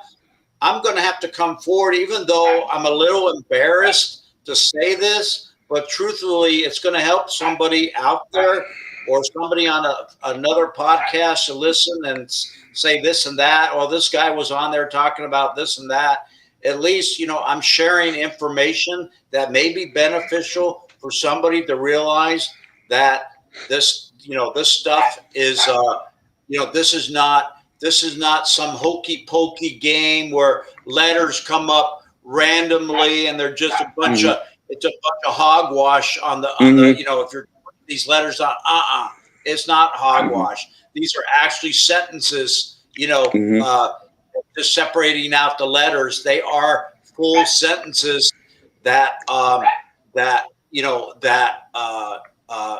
and maybe people, I haven't really heard anybody even saying that. So I'm kind of glad I'm bringing that out to let people, to hear the story, because, it may benefit somebody that, is on the verge of, hey, I'm going to get one of those and find out, if it's true. Well, I just gave you the information. I just gave you that. I did it. It's a true story. I did it. So don't do it. Don't do it. I don't need to experience it myself. I believe it. I don't need no more proof. Yeah. I mean, right, Scott. I want to just to make a quick point. According to, like, say, when we're talking about the news, about propaganda, it is effective, man. It is effective. If you don't have no discernment, you won't realize what they're trying to do. And if you want to see proof, just look at right now. I'm not getting political. I don't want to get into that road. I'm not going down that path. But you look at ICE in our government, in the streets, thousands of people interfering with their orders and their job. They're supposed to take some people. They get all these people on the streets, thousands of them, man. Thousands of them interfering with law enforcement and federal agents Now that's propaganda, and that's the effects of propaganda of somebody's agenda and their propaganda, and it got to them. And look at what they're doing. You see people; they're screaming at federal agents. Those people are controlled. They believe that they bought the whole thing, line and sinker. They bought it, man. You can't go in and say, hey guys, you guys are wrong, man. You guys don't do this. You guys are wrong. You're interfering with law enforcement. It's a lie. They lied to you. They're gonna tell you that you're probably gonna get beat up. You're probably gonna get a beat down because they're so controlled by the deep state and the propaganda. They believe it, man. They believe the whole thing, man. Hook, line, and sinker, Scott. You know what I'm saying? Yeah. So I just want to mention that. I just want to make a point. Go ahead. They're being demonized, man. Yeah, Abe. I mean, I look at it like, what the? I don't even want to go by that. I believe they're doing their job. I don't want to go out there and state my opinion. No, I'm going to get beat down. I know what's going to happen. If I go out there and I have a red MAGA hat, which I do agree with the president, if I put that hat on, I know I'm going to have to go hit the bag a little bit because I know what's going to happen. I know it. I'm going to be confronted and it's going to happen. I can make a bet on it and I'm going to come out there and I know what's going to happen. Yeah, I'm going to come back home and go, I told you I'm going to have a black eye because I got into a fight because somebody attacked me and I couldn't get out of it or I didn't try to get out of it, but it's going to happen. I know, man. If I want to get into some mess, I just got to put the hat on, go out there, and then it's going to happen. Someone's going to see me, and that's all it's going to take. And that's them. They're so brainwashed, Scott. They're so under control. They bought the whole sham, and I'll stay right there. I'll leave it right there. Yeah, and it's hard. I noticed all this stuff. I was Mr. Mom, and I will say, okay, so 80, 89. I mean, I started to wake up like something was going on, like 89, like 1989, because I was, I got married and stuff, and I started to see stuff, like, wow, like this country is like something's going on with this country. It's like, I didn't really see a future in this country. Mm-hmm. And then, I was Mr. Mom, and I would be watching these TV shows like Donahue and all these, I used to watch that. Different stuff like that. And Abe was mentioning Teletubbies, with the, the boy and the girl, mixed genders and stuff like that, which I never know. He brought that into light. I'm going like, oh my God. So this stuff, it started, to me, I think it really started to happen that I look back in my generation, let's just say as an adult, I was 30 years old and I started seeing, all this propaganda stuff like 89, so here it is, 2025. Can you imagine? The sophistication on, on the, not my generation, but the one, after mine, it's like, these shows on television and all these sitcom or these talk radio shows on all this stuff. It's kind of like you never had another show to combat that. You know what I mean? Mm-hmm. You never had another show. Have you noticed? There was never any other show that would come after, to criticize or critique if that show, whatever they had, was right or wrong. The programming, it was like one after the next. All this programming, but you never saw somebody like. Not a conspiracy show, or they would say that. They would use that word, which is today they're saying, well, it was a conspiracy, now it's a true. Well, back then when you said conspiracy, that was like a taboo word. You couldn't even say that. You were like, you they lost think you're a nut. Family, everybody, if you even brought that up. But it's kind of like, Jamie, it's not just brainwash. It's they're severely and I don't think you can teach an old dog new tricks, man. You know. Yeah. I hear you, Scott. You know, I look up there just a couple of years ago. The first administration, Scott. I remember watching the news. I would see people with MAGA hats on being chased, Scott, being chased by 30, 40, 50 people, man. I mean, running for their life. They're, you know, they just take off because, man, they're going to get a beat down. I mean, there's one of them right there. Let's get him.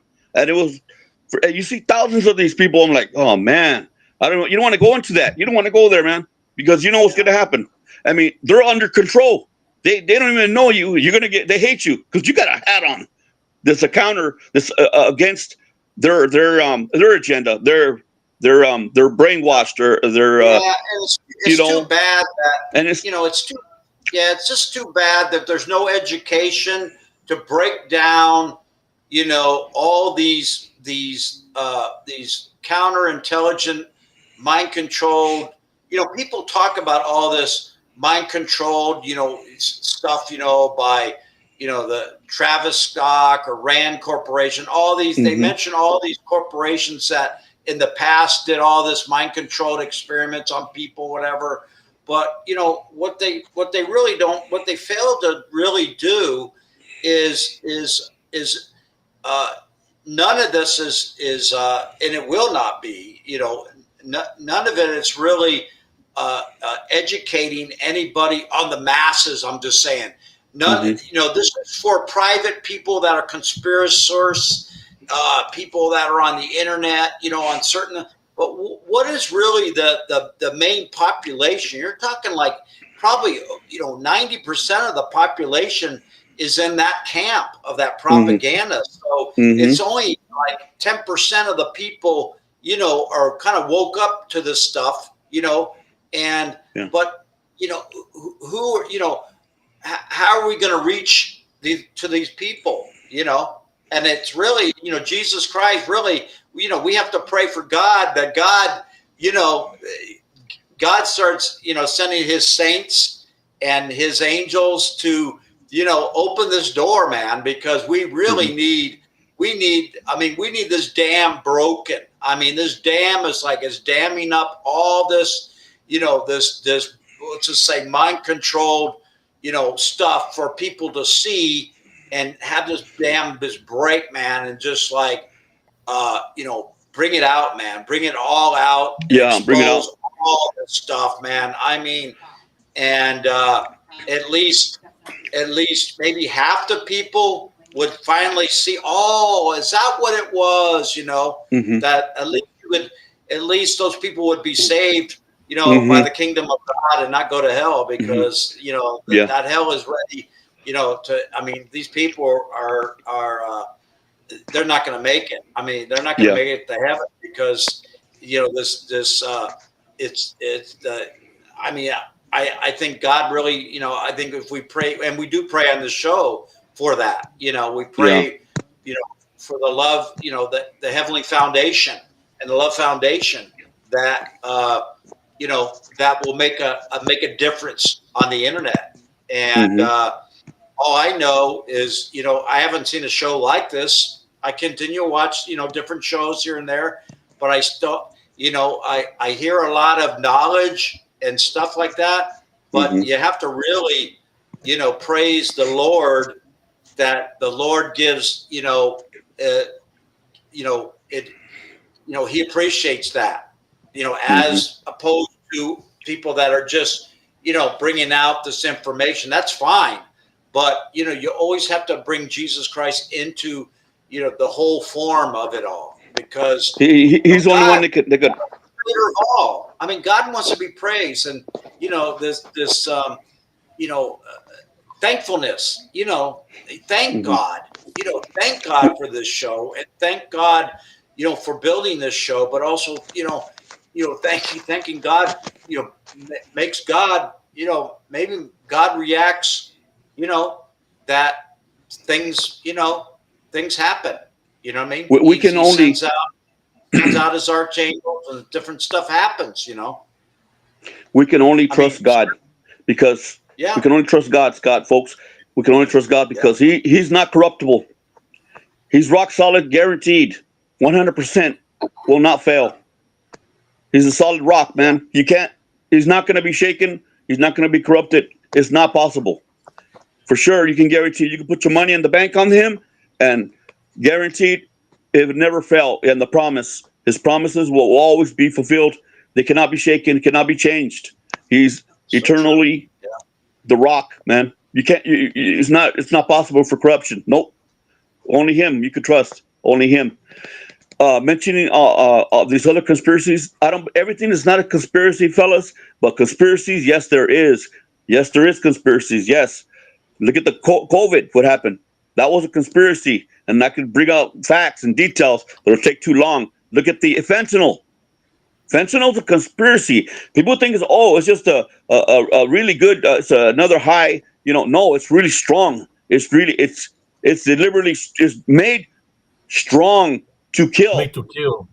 It's made to kill, man. It's so strong. If you're not careful, you kill yourself. You will kill yourself. And there's thousands of people. There's high numbers of people been OD'd, but our government just it's no big deal. Look what it's doing to San Francisco. Look what it's doing to Philadelphia. Look at all these countries across the United States. You go to areas where there's people that are like zombies. They're zombies. It's so heartbreaking, man, to look at it. And you know what? That's the devil's behind those people making the drug. China is guilty of it because they're the ones that produce it. Now Mexico is in it. Mexico's making a profit. They're making a profit off of Americans' misery. That's what it is. They're selling misery and death because that stuff is too strong, man. I mean, no drug is good, but that one is deliberately created. It's synthetic. It's created strong to OD, easily OD. Easily to OD on that. I lost a niece on that for smuggling. She was not doing it. She was smuggling, and it went through the package, and she overdosed. And she was not using the drug, man. And this is a long story. Her parents are bad parents. That's what they piss me off when I think about it. It pisses me off, but that's the way it is. That's what happened. And I loved her. And we were tight, man. We were tight. And next thing I know, she overdosed because they had her doing. Come on, you go across the border. And with this hiding, stash it on your body, and you're gonna get some money too. Yeah, you know what? And then she OD'd. They went through the package, and that's fentanyl. That stuff is strong. Deliberately made strong to kill. You get hooked, but you can OD, man. There's sheriffs have breathed the fumes, the dust, and collapsed. And that's why they have to have Narcan. The sheriffs have to have a Narcan if you handle it and it gets into your skin, or if you breathe the fumes, the powder, you're out, man. You're out. You're gone. Unless you have Narcan, you're gonna go. You could leave the earth right there. You could die. Well, I'm sorry to get excited, guys, but I'm just gonna end right there. Dave, I'm gonna take a break. I'll be back. Okay, I just want to digress real quick. Okay, go ahead. Hello, Brenda. Thanks. Hello, Brenda. Hi. Welcome. Hi. Hi, Brenda. That stuff killed my daughter's dad too. So Yeah. Yeah. Everybody knows somebody, Brenda. Just died from that. Everybody knows someone. I mean, that could go on, but go ahead. I'm gonna take a look. I'll be right back, folks. Go ahead. Okay, go take a breather. Hi, Yeah, one of Abe. my one of my stepson's cousin, they found him dead at a 7-Eleven because of the fentanyl. Well, they don't just like my daughter's dad was addicted to heroin, and what had happened was he got heroin and somebody had mixed it in it. So it caused him to overdose. They found him on the bathroom floor. His wife found him on the bathroom floor with the needle still in his arm. So, people, here's the problem.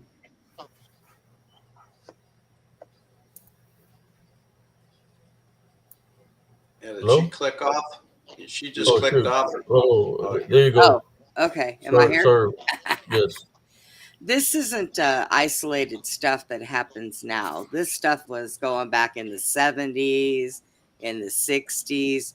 Every time somebody came out with some kind of a drug, people enhance them. It's like marijuana. When they first started doing marijuana, they would pull the leaves and stuff off of the plants and just smoke it. They were fine. But now you go on the street and you go to buy marijuana, you don't know what it's mixed with or what it's laced with. Oh yeah. I mean, people don't do this stuff just to get a better high. They do this stuff to see how many people they can kill. Or get addicted to it. Yeah. The drug dealers. Yeah.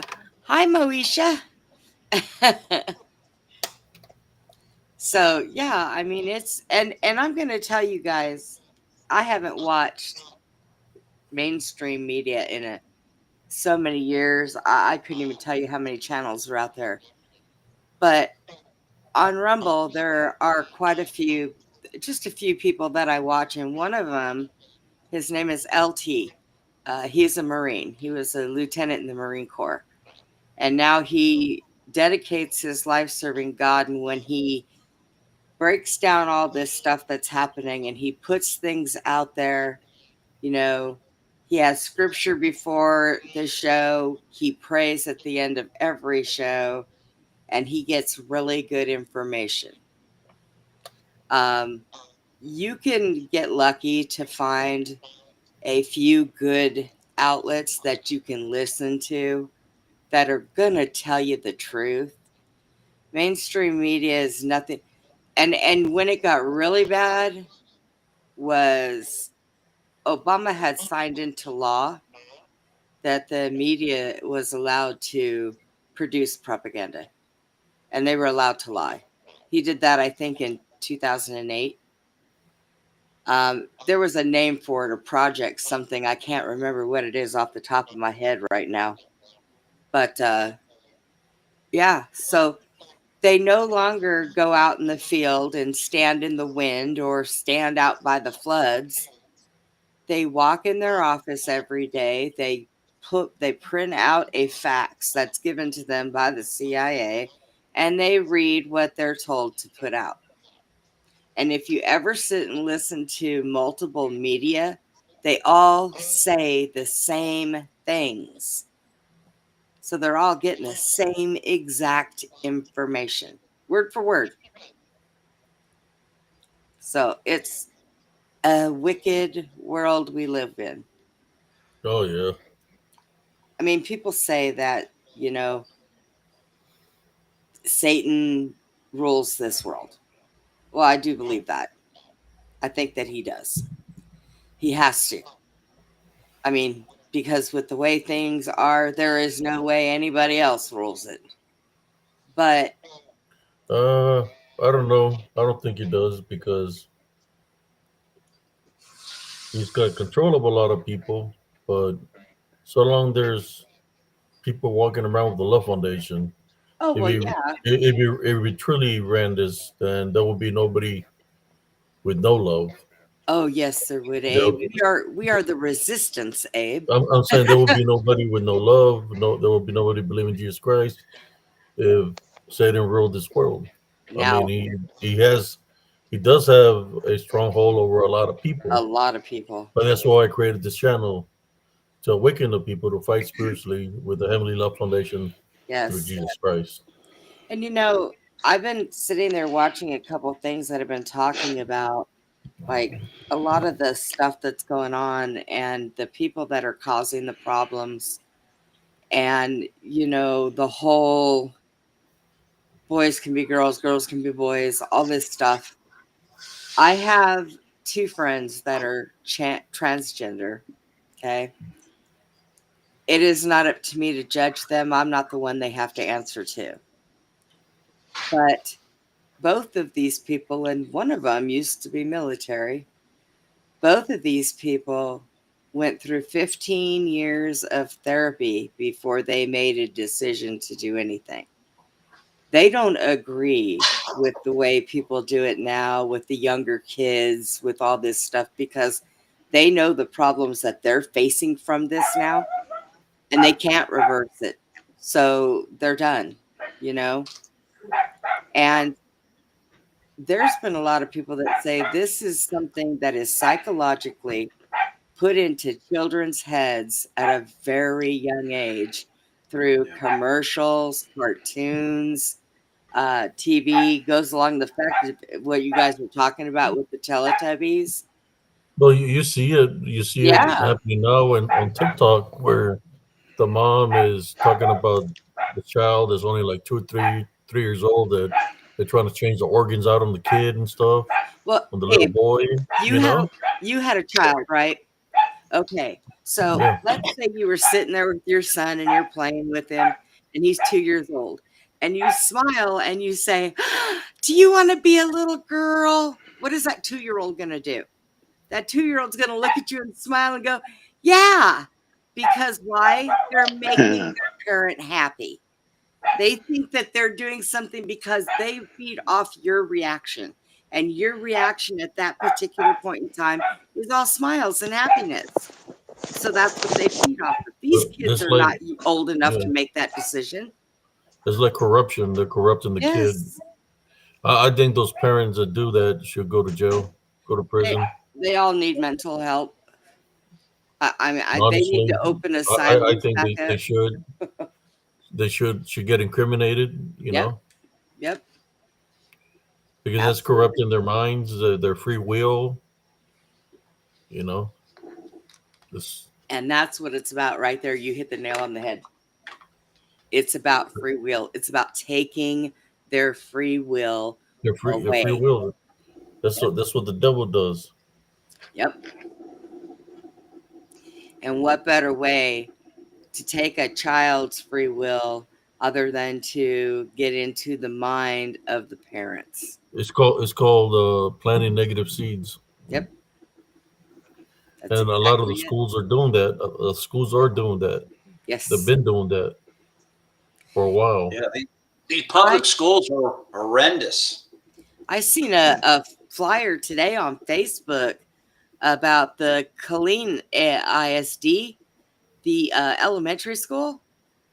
Apparently, and I don't know how this happens because supposedly the kids aren't supposed to have their phones at school, but apparently there was child porn that the kids were showing and sending to each other all through the elementary school. What What? the hell? That's what I said when I seen that. What elementary school was this?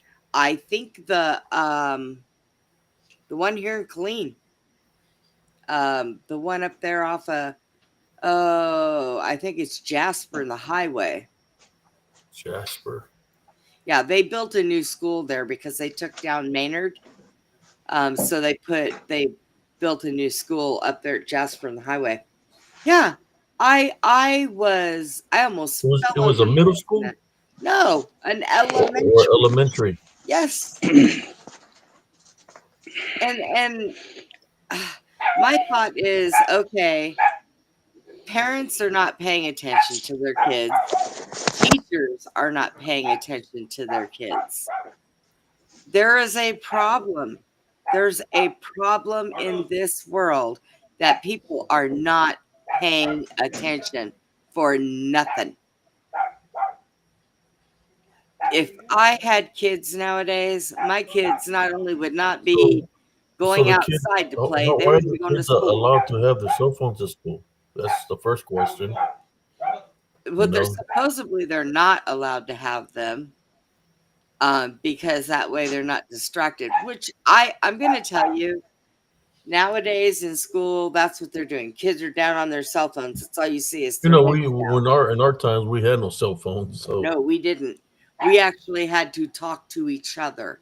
We actually had to do math. We didn't have our phones to look them up. We actually had to read a book because we didn't have AI reading it for us. And the biggest, and I think, Abe, to tell you the truth, our generation might have been about the last generation that did all that. I'm sure there was a little bit here and there, but ours was the last true generation. We did not have cell phones. We had an Atari. Woohoo! You only had So how one did or they two find games. out what these kids were doing? That they were doing this. Apparently, one of the kids got sent to one of the kids, and the kid didn't take it to the teacher. The kid Oh, took it to the principal. So, so a oh lot yeah, of kids got in trouble. oh it was something. I don't, When did this happen? I just seen the thing today, so it had to have been probably yesterday when that happened. Hmm. Wow. Good And which Monday back to school, huh? what school was this again? I think it was Or, the I don't know the name of it, but it's at Jasper and the Highway. It's the new one that was built there. It was the one that replaced the Maynard Elementary School that they shut down. so Uh, Maynard's middle school. no, not Maynard. Gosh, the elementary school that's right there off By Tremere. Tremere. Yes, that Yeah, was yeah. shut down. So they rebuilt the new one at Jasper and the Highway, and I'm not sure what they call it. I don't think they call it by the same name, but I do know that anytime I had to go down Jasper, that new school opened up down there, and it's a So, nice looking school, but it's an elementary school. wow, that's crazy. Where did these kids get the I don't whatever know. they had? I don't know That's a it. good And question. now here's the thing: when I was reading this article, and it's still under investigation because when I was reading this article, I found out that one of the pictures that was handed around belonged to one of the kids that one of them knew, which I want to know who is taking pornographic photos of these kids and passing them around. That can't come from elementary school kids. It's got to come from an adult. A teacher or one of the parents. Yeah. It's, I I don't mean, know. That's crazy. the kids, Hopefully they can figure it out. the kids that they had on there, that they were talking to, these kids still run around with their fingers up their nose, eating their own boogers. What do they know about pornographic photos? Absolutely I can ridiculous. chime in a little bit. Back in the when Reagan was president, Nancy Reagan had this program called DARE. Do you guys remember that? Yeah. DARE. Yep. Okay, so I was in. See, what state was I in? What job did I have? Okay, I was in Iowa, and I was working at the Park and Rec, I think. Yeah. And yeah, so I heard this from somebody that had gone to, this is a suburb of kind of, a lot of the cities like Des Moines, Iowa, the suburbs, they generally branch out, and, it's like a little richer people go there, or, that sort of thing. And I think that's across the country. But anyways, this suburb, or this high school, and I was also a janitor, because I work park and rec, and then they laid me off during the winter, and then I had this janitor job. Anyways, get to the story here. It was found out that DARE program, somebody that was actually working for that DARE, they were bringing drugs into the school using that program. Yeah. Yeah. So again, when you're talking about, who is behind this, it's, we can say it's the devil, but it's, the devil's using people, influential people, to secretly, now, is this a secret society club, or is it a secret? And then I found out also that they would have these board of director meetings or something, like school board meeting or something, to discuss stuff, I think, or it was a city council meeting. and then they had these little newspapers back then. Now it's all internet, but they had newspapers, and it was brought out that they would vote on something on this on the city council meeting. This was in Iowa, at one of these the suburb, I guess it was, and then they would. Then it was found out through this little newspaper that they had. They ran a story saying that after the board of and I think this is related, Brenda, to this educational system, that it's probably so let me finish this story, that it was after the city council meeting, after they voted on something, then it was found out there was another secret meeting after that to decide what they voted on there, to make it good by some other action what they made. So what it was is, again, these secret, whether it's secret societies or whatever they are, and that DARE program that Nancy Reagan,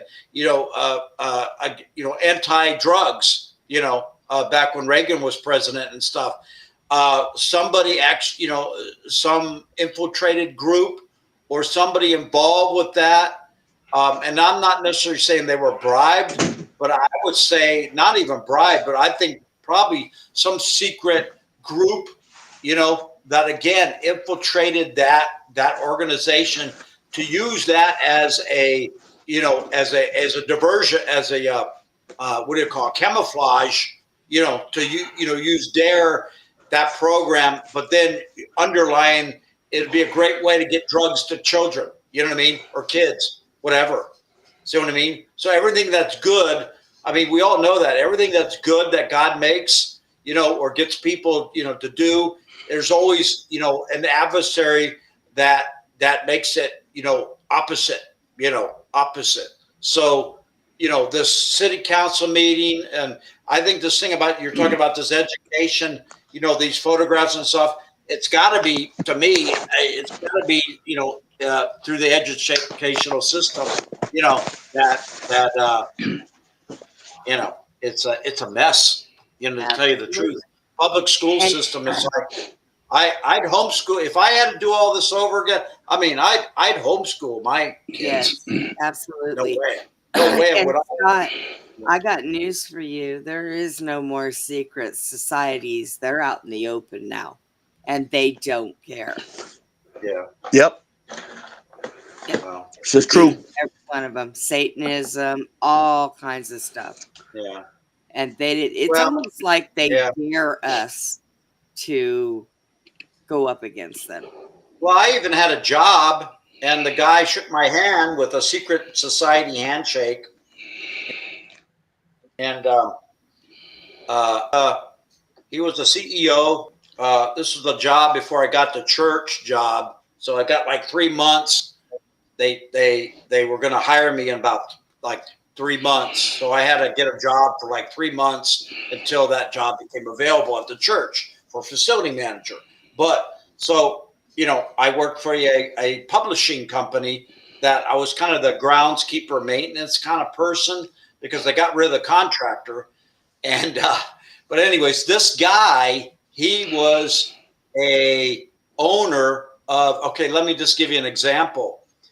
When you go to the dentist's office or a doctor's office and you sit down there and there's magazines, right, for you to read there. Yeah.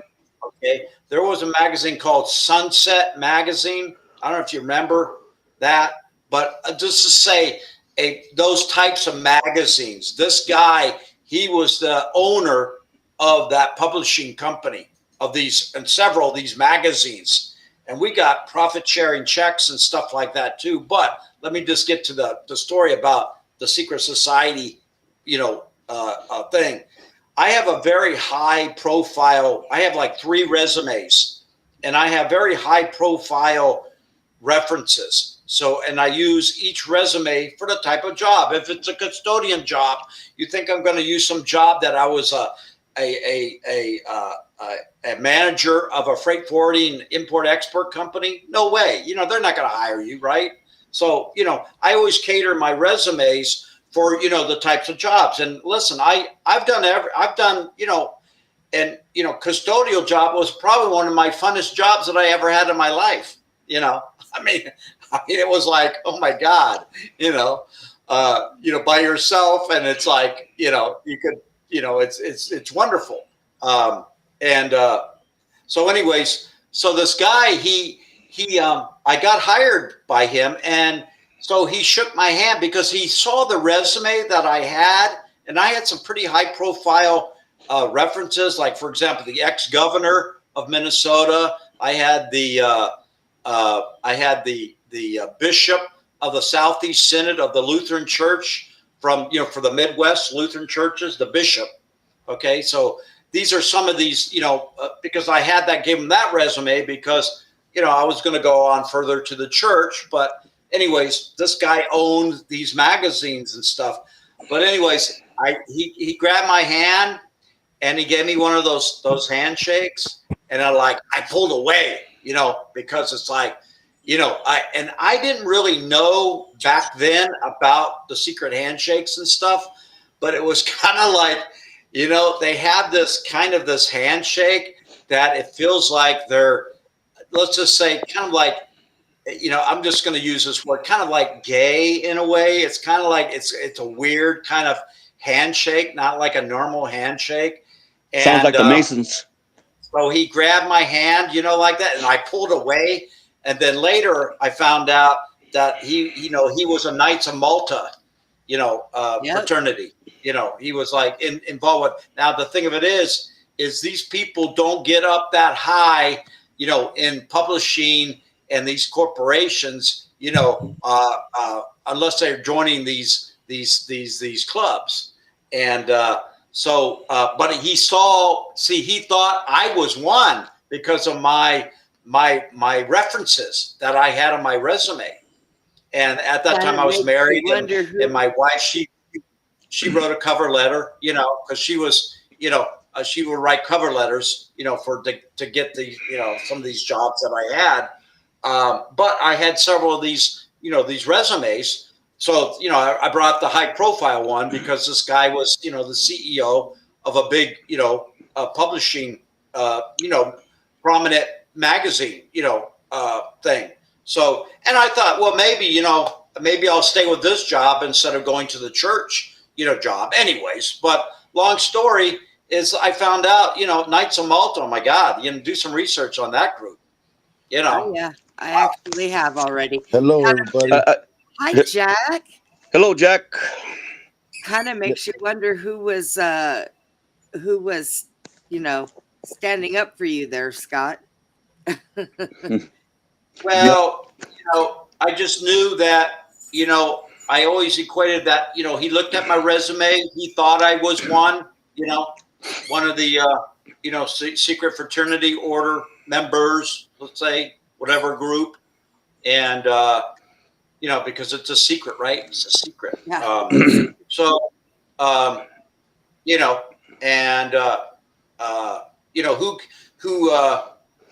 Who has a reference of the ex-governor of Minnesota, because I took care of it as a state. That was a job I had. But who gets a job working for the ex-governor, right? I mean, that's, again, governors. Big deal. Yeah, it's a big deal. And this guy was a very prominent governor of Minnesota, going way back, through the 30s, 40s, and 50s and stuff. But man, I felt then when I did some research, I ended up quitting that job and going, this guy is like, he started doing a lot of, adding on different stuff on the job and so forth. So I ended up quitting them, becoming a custodian with the American Cancer Society for like a month and a half, I guess, before, I took the church job. But that handshake, man, was like, yeah, I kind of, like, I started waking up to this stuff, and I may have known about those handshakes, but when I saw the Knights of Malta cross, and it was this, man, I tell you, talking about secular world, we're just talking about, Jamie, the money and all that stuff. Mm-hmm. I mean, you get caught up in that web like that, and you'll never find Jesus Christ. Mm-hmm. Never. Mm-hmm. And but yeah, I quit because the guy wanted me to do all these different things. Do more than what he told me that the job was, and because he got rid of the contractor and he was using me, in lieu of a contractor, doing the landscaping and the custodial and the maintenance and all that kind of stuff, not just for his place, but several of his buildings, and I'm going like, I got to get out of this job, man. So, live and learn, but yeah, those secret handshakes, Yep. Yeah. I just want to mention, excuse me, use the Jack. Bible. Yeah, go ahead. Use the Bible as like the part of the secret handshake. They say something from the Bible, and then if you give the correct answer back, they think that you're one of them, and then they give you the handshake, and that's confirmation that I accidentally ran into one, and they thought I was one. And they're just like the cartel, man. They're everywhere. These Mm-hmm. people are policemen. These people are judges. These people are Mm-hmm. in all these different Oh, positions. yeah. You better believe it, yeah. They run everything, man. They run everything, yes, and they're all about everything. money and making money. Mm-hmm. Yeah. Just want to mention, guys. You guys remember? I don't know if you're aware. Like when it comes to conspiracies, J.F. Kennedy, he gave a speech, and it's on YouTube. I believe I saw it on YouTube. He gave a speech, man, and his speech, I guess in the '60s. I mean, who would even have a phantom or even have an idea of what he was talking about? He's talking about we cannot have a society that has two governments. We cannot have a society with a secret government. Our government must be transparent and must be in the has integrity, not two governments, one government, not no secret societies, no secret governments, only one transparent government. Jaime, And he found out, and soon after that, well, you know what happened to him, and he was onto it. He was onto it. He knew what was going on, and it has to do with our government, our own. Yeah, go ahead, Brenda. I have a copy of that letter. I also have the original letter the speech that he was going to give just before he was shot. And I have a letter that was crumbled up that somebody tried to burn, but someone put it out. I also have that. But yes, he knew about those things. I mean, Brenda, that family line was kind of brought into a lot of that stuff too. So yes, he knew. There were 3 presidents that have tried. There might have been a 4th, but I was too young then. But there's been 3 presidents that have tried to fix this stuff. There is 4. Abraham Lincoln was one. JFK was another. Ronald Reagan, and now Trump. All 4 of them have tried to fix what has been going on for hundreds of years. I wish Trump. Good people. Yeah. But I wish Trump would harden his security. I wish he would harden his. Go ahead. But you never hear anything about secret societies, do you? You don't hear, alternative media or regular media or Trump or anybody else. They don't have, like today they had a meeting. It was live, Trump meeting, whatever. What I'm trying to get to is, you still don't, Brenda, I mean, I'm going to play, advocate against you, but, the thing of it is, I would have thought Trump would have exposed all these secret organizations the day he got in the first year. Nothing happened. So now, Scott, let me stop you. It's coming out. Stop you. Let me stop you, Scott. Yeah. Scott. It's coming out, Scott. It's coming out, Brenda. Now listen here. Okay, let me tell you this. With the majority of people that have been brainwashed to hate that man, had he have just straight up came out and did this, did that, said this, said that, there would have been civil unrest and probably a civil war. He is doing everything right now by rule of law. You need to go look up rule of law and you need to follow it. And if you listen to everything that's happening right now, as we see it, with the National Guard, with this, with that, he is following protocol. Why? So that nobody can come back on that and say, well, my attorney said this is messed up, so this person can walk. That is why. Don't wish for that man to try to fix something that has been going on for 400 years in less than 6 months.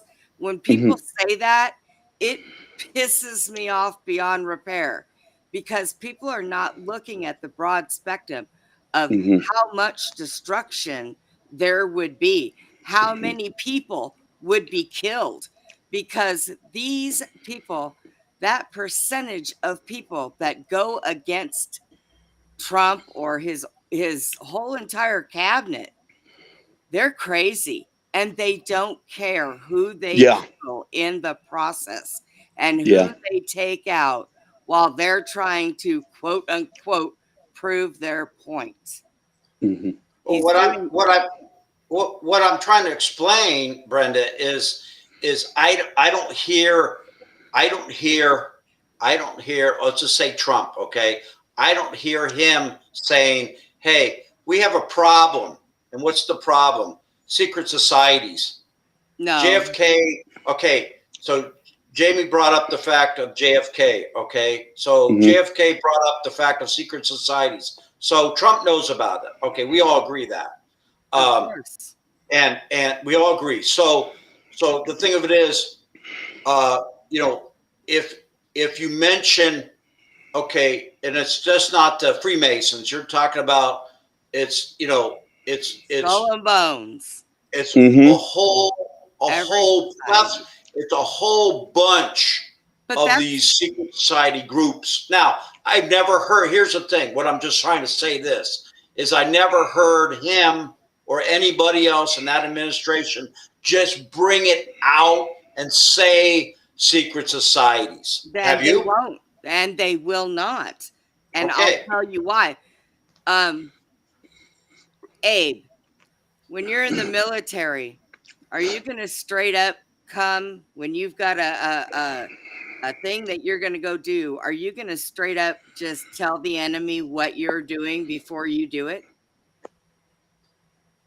No, you're not. If he starts throwing out certain things, people are going to run. People are going to hide. You're not going to be able to find these people. They will be underground so fast it ain't even funny. Everything that is happening right now, he's doing it lawfully. Look, let me tell you what. Since when have they brought in JAG officers that are judges into the United States courts, our regular courts? That's military. That's right, Brenda. That is exactly what that is. So there is something that because they're unloyal. There is something that is fixing to happen. Oh, so when's he going to spill the beans then? What do you think? It doesn't have anything to do. He's not going to spill no beans. People have to see. You can't tell. Trump cannot tell any of these screwballs anything he's doing. People have to see it. They have to see it for their own eyes. They have to let it smack them upside the head before they get it. And he knows this. Oh. They all know that. Here's a point. Brenda has a good point. She's correct. Let me just say this, guys. The intelligence services, the higher echelon, the guys that are treasonous. One man who had a bounty on his head for millions of dollars because he discovered this conspiracy, the treason that's in our government. He said, what Trump needs to do is get rid of these treasonous officials, these leaders in our intelligence and our and home security, home department of security. You know what I'm saying. Yes. And replace Our them three-letter with a general. Replace them with the Semper Fi generals from the United States Marines and from SOCOM. Get rid of these people and replace them with the leaders of SOCOM and the United States Marines. Why? Because they are Semper Fi. They're not corrupted. And I'm gonna their agenda is Uncle Sam, baby. That's why. Because they're 100% Uncle Sam, 100% Semper Fi, loyal to the commander in chief. No, not treasonous men, loyal men. General, they want it. He said the best is to get SOCOM, the leaders from SOCOM, and United States Marines. The generals, the highest echelon of those military units, they are 100% USA, baby. That's it. So I just want to make that point. Yeah, go ahead, Jenna. Go ahead, folks. Shit, I was just going to tell you something, and I totally lost it out of my brain. But everybody keeps talking about, now this I've heard several times. Oh, I don't know what good these executive orders do. It's not like it's law. You people know nothing about our United States military, the Constitution, or anything, do you? Because it may not be law, but in civil unrest, riots, forms of emergency, guess what becomes liable? Those executive orders.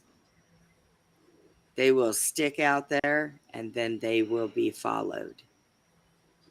This stuff is going on behind the scenes that nobody knows about.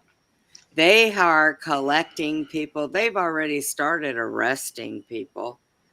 Wow. I mean, it is just so deep that you cannot, if you do not have an inside spear on it, you could not even imagine in your wildest dreams what has been going on. Well, they just hit up the people in New York, in the mayor's office. They got everybody but him. They have gone down the line, and I'm going to tell you, I wouldn't be surprised. Yeah, if some of those people don't flip script on, you know. I hope they flip because they're treasonous. They were they were treasonous, Brenda. For millions of dollars. Yes. Yeah. It's all up the line, Linda, all the way to Washington in the previous administration, the Democratic deep state. It goes back to Bush. Oh hell, Nixon was involved. Oh yeah. You know, the Bushes, the Obamas, all of them. All of them. Michael and Barry. Yeah. You know, I mean, all of them.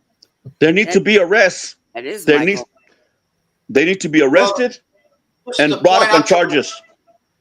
Just the point I'm trying to make out is I don't hear any political, whether it's the president, vice president, anybody political.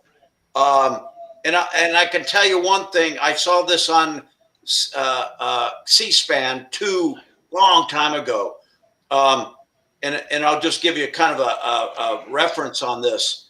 Is there was a woman, this had to be 10 years ago, and that's when I was watching TV. I would just watch the ticker tape and C-SPAN or something like that, political. And I'd be doing something and just watching the ticker tape, or, you know, I would mute it and just put the language on there. But let me give you the story, what happened.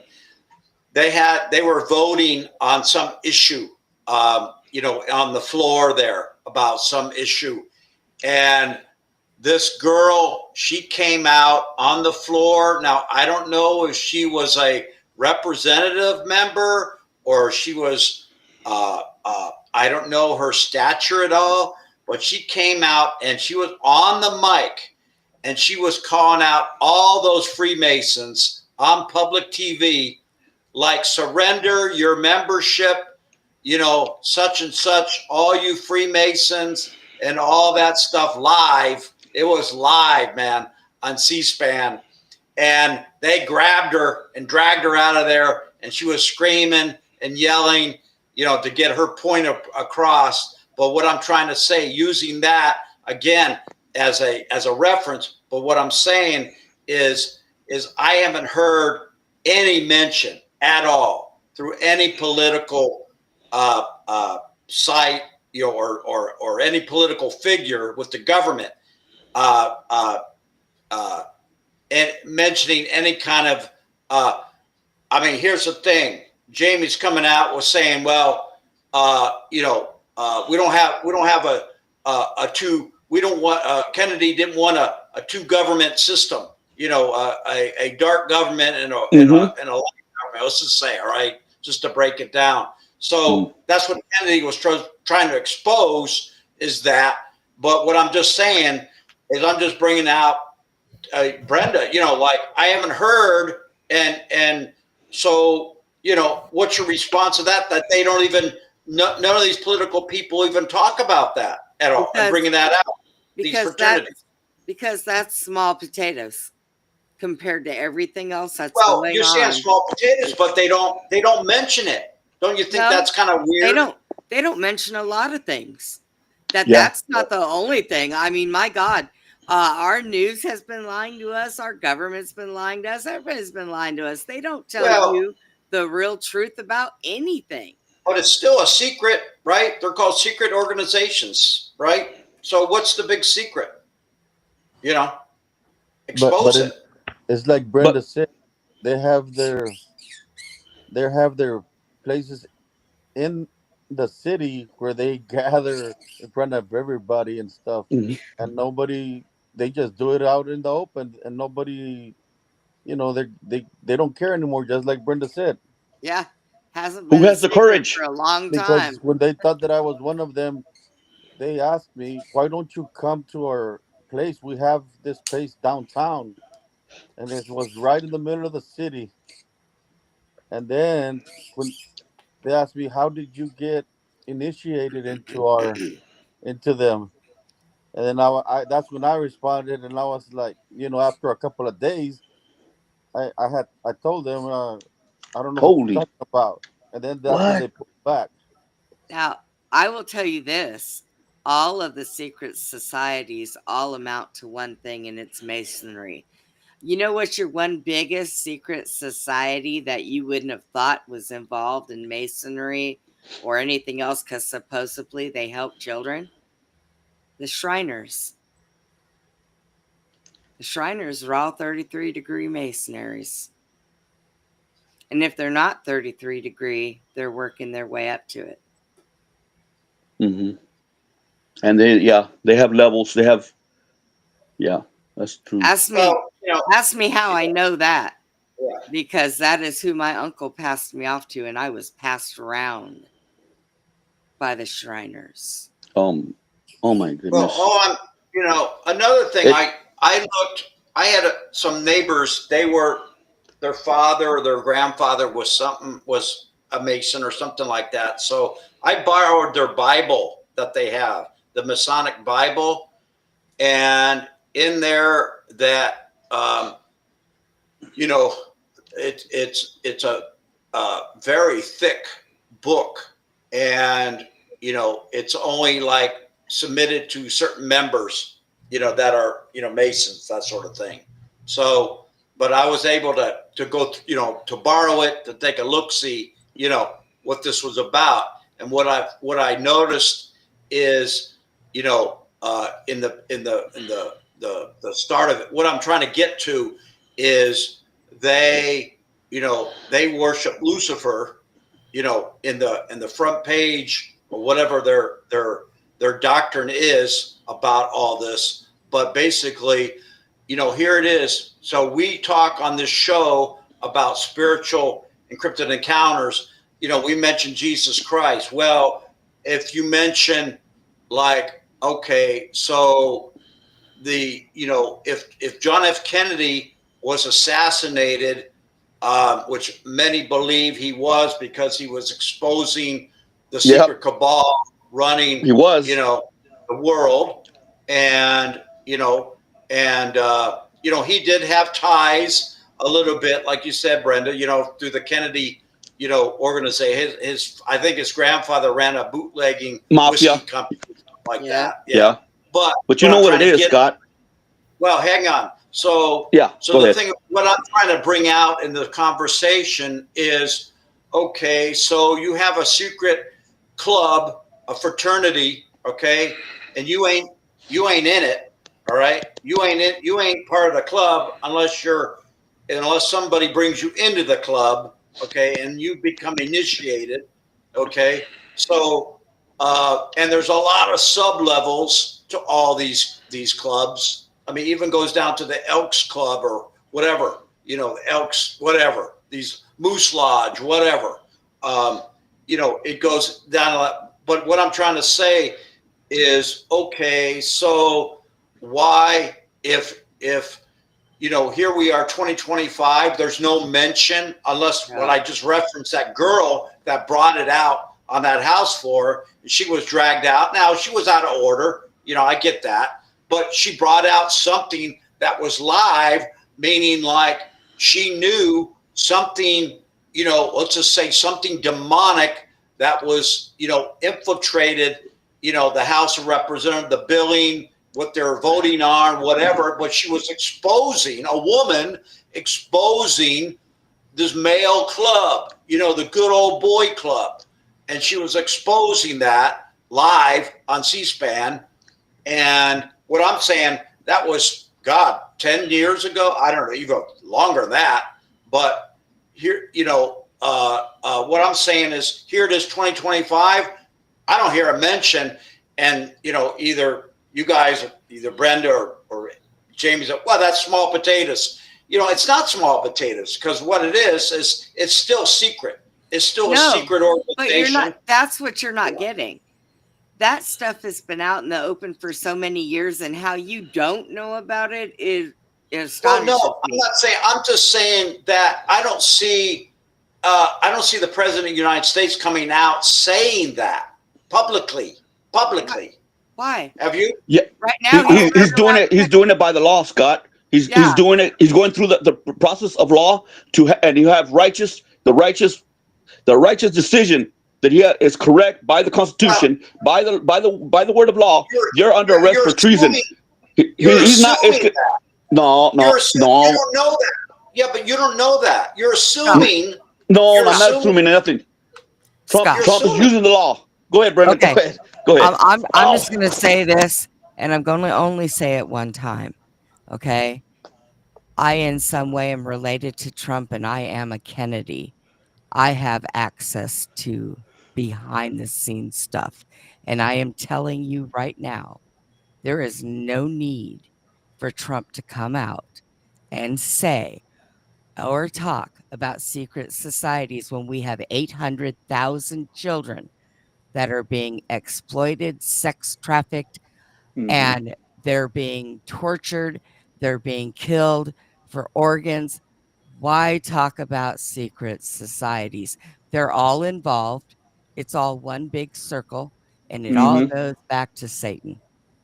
Well, why doesn't? Okay, just what you just said. Why doesn't Trump say that? You know what he did? Hey, he did, Scott. It's called the deep state. Yes, well, that's what you call the deep state, Scott. No, but I mean, say exactly what Brenda just said. What? I'm sorry, my fellow Americans, but instead of talking about all of our missing kids today, I'm going to tell you that our colleges have got secret societies. George Bush was in it. Obama was in it. This person was in it. Why? For what purpose would he even say that? Why? Well, why wouldn't he? Why wouldn't he?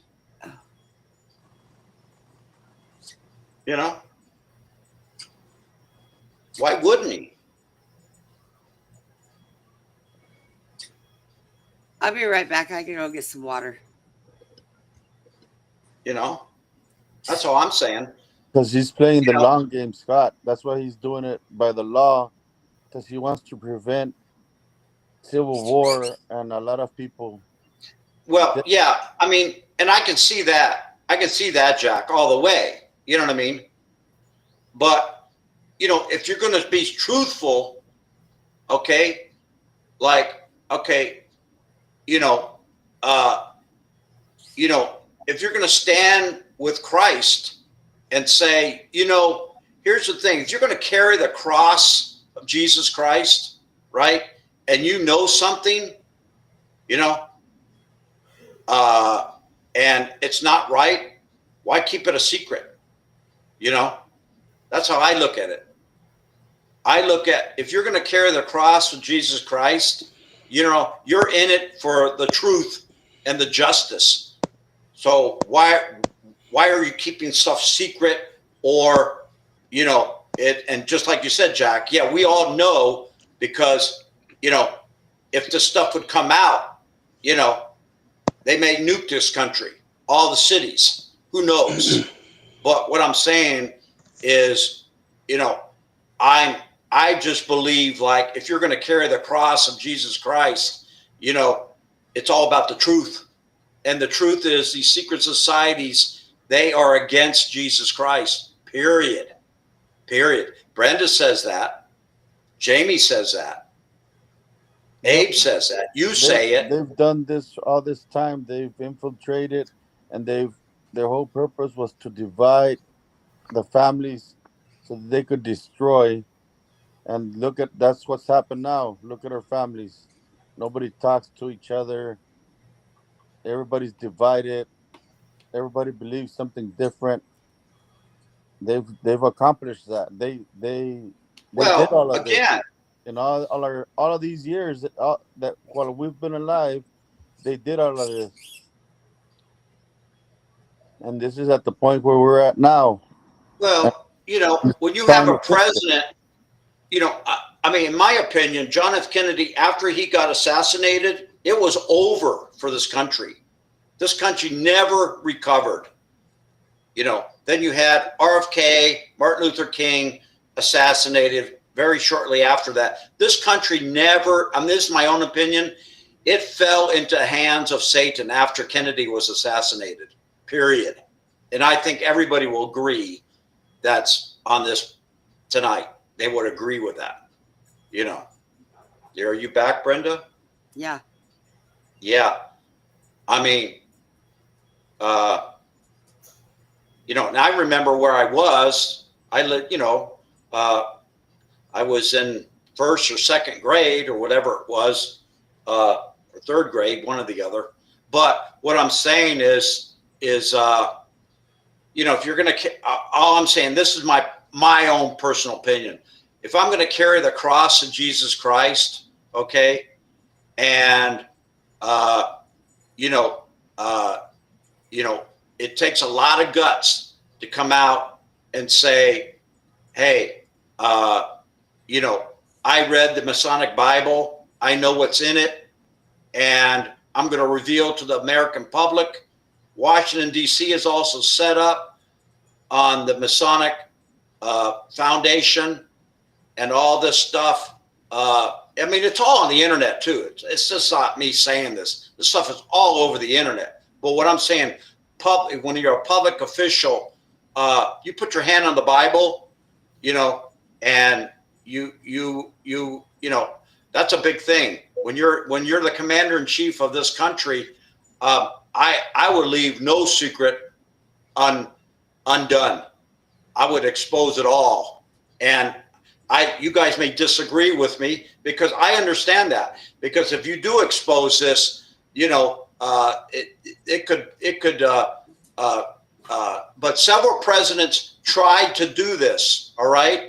But they also failed. So this is the fourth. And by the way, there's been 3 presidents have been assassinated, and maybe 4 have been injured and almost killed in this country. But what I'm saying is this whole secret society goes back, way back on, you know, the secret, you know, and it's a big secret. It's like George Carlin says, it's a big club and you ain't in it. So Brenda, you ain't in it. Jack, you ain't in it. Scott's not in it. You're not in the club. you're not in the club. So it's like, well, how come, it's like being a little kid growing up and having your clubhouse and not inviting, other kids to be a part of your club, your group. I mean, it's so childish too, all these clubs, these secret societies, secret handshakes. I mean, good old boys club. And they have women's Masonic orders too. So, it's kind of like, what is all this secret? It's all about control. And why doesn't Trump come out and say, this is a control mechanism that started, in the 1400s?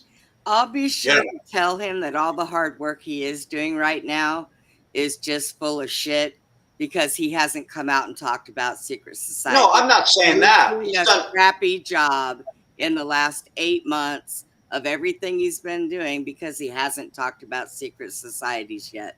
I'm sorry, but this is just all hitting me very wrong because you're digging. But it's a demonic system, Brenda. It's a demonic system. It is. Everything is a demonic system. So don't you think Jesus Christ? Look, don't you think Jesus Christ would say, "Good for you. You brought the devil out into the open." I think he would more say, "Good for you for saving all those children that are being sex trafficked." Well, what I'm saying, that's been going on since, my God, even before Reagan. The secret societies. No, I mean the child trafficking stuff's been going on forever. Yeah. Yes. So has. But I'm just saying, if you're going to carry the cross, you're going to expose, if you're putting in, that's all I'm saying is expose this in a public, so the public can know about it. So we, the people of the United States of America, in order to form a more perfect unit, it's we the people. We the people. So I'm just saying, in my own opinion, is I think that should be exposed. You guys disagree, but that's fine. That's fine. I'm not disagreeing. I'm just telling you, it's all already out there. It's been out there. It doesn't even have to be said. This stuff goes way back to when the Rothschilds were kids. The Rockefellers were kids. You think sex trafficking's been around for a long time? So has secret societies. As long as there has been Rockefeller taught colleges, there has been secret societies.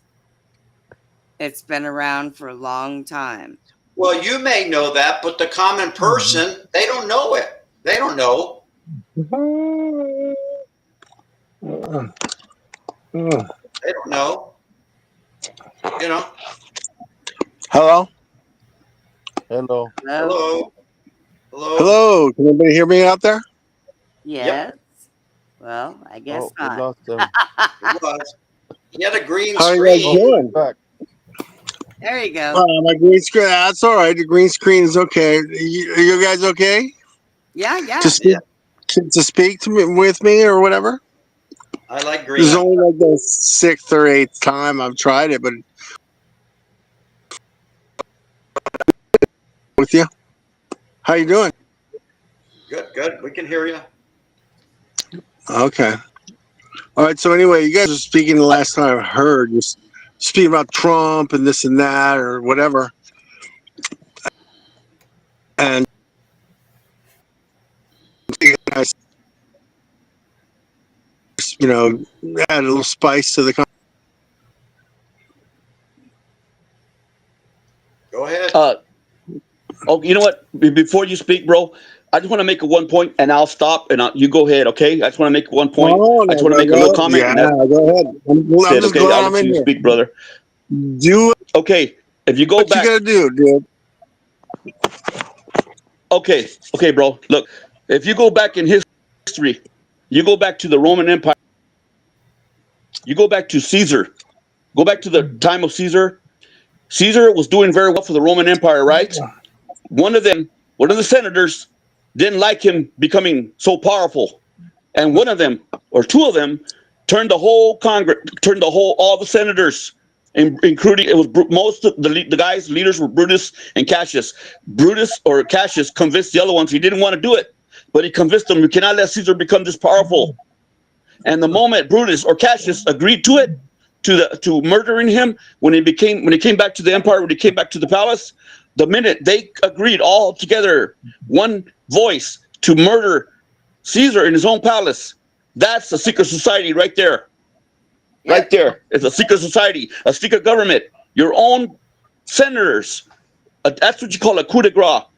Right there, man. That's a secret society. That's a coup de grace, man. Yeah. Right there. That's all I want to say, guys. Agreed. That's I want to stop right there. Agreed.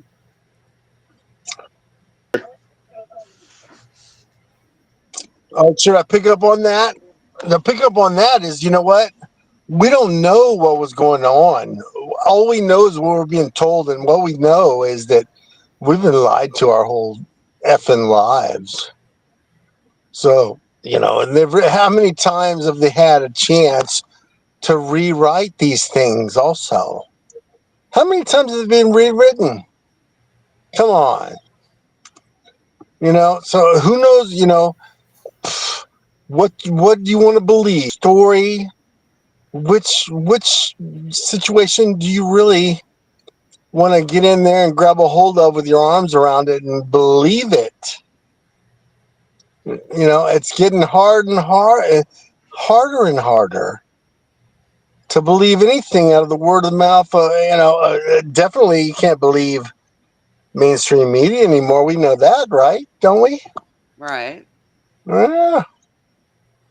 And so I don't know as far as that goes, but you know, I mean, I know you guys talk about the Bible and you're reading the Bible and stuff like that, and I don't want to throw any shade on that, but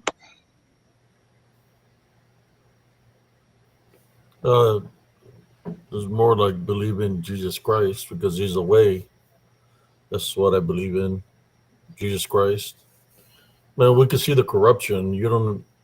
There has to be. You know what they're doing? It's kind of like, our government's corrupt. So basically, they're playing tag with each other. You know, how far Yeah. that tag game is going to go, I do not know.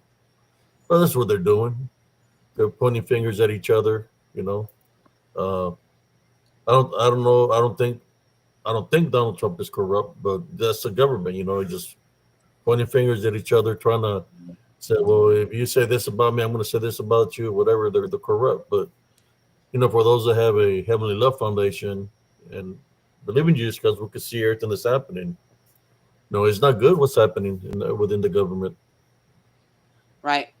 Oop, I guess it. I don't know what happened to the green screen. Who was That's that? right, bro. He disappeared. Who was it? I don't know. I never Doesn't seen have a him. name. I don't know. Oh, there he But is. I mean, I don't know what's going on. I'm gonna have to drop another link. well, I got this. Listen, It might be the Abe, link. if you can hear me now, I'm just going to tell you. Listen, I'm all the way out on the West Coast. I'm all the way out on the Northwest Coast, as far as you can get. And so it's this little, sketchy connection, I guess. Yeah. Yeah, a little lag. Yeah. But anyway, listen, I'm Phil Prado. You were questioning me the other day. So I'm going to let you know I'm a real dude. I'm the real deal. And I'm not one of these clowns from Oklahoma or following these super freaks over there. I'm with PRT. I'm with Nelly and Josh and you. Yeah, I All don't right. know. That's the first time I see your name, man. I know. I've been lurking. Usually, what I like to do is lurk. I don't usually participate unless I get something, where it sparks my mind, and so that's what happened. I wanted to jump in for a minute and whatever. So yeah, I want to introduce myself, and that's what it is. I'm the real deal. I'm not one of your antagonists. I'm on your side. I'm not even worried about those people, man. No, and you I don't shouldn't try to be. roll on them anymore, man. I just, I'm not worried about No. those people. Well, you know, you always want to get Hey, I'm people here to come up let with you know you got another what you strong talk dude about. on your side. That's all I'm saying. That's all I'm saying. If you can hear me. All right, brother.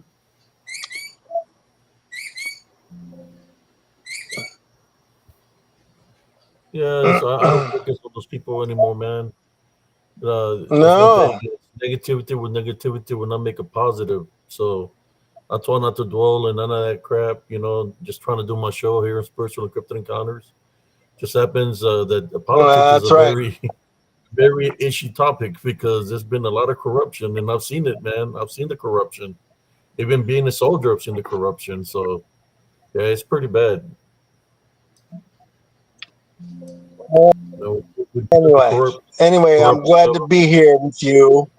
And I want to introduce myself and make sure you knew, my name or whatever, because I heard you the other day, question my name and whatnot, and yeah, so yeah, that's Oh, me. good I'm to know, real. man. Like I said, this I'm not a fake. I'm not yeah, nothing. because there were some people. I'm on your side, and I'm a serious Appreciate listener you, man.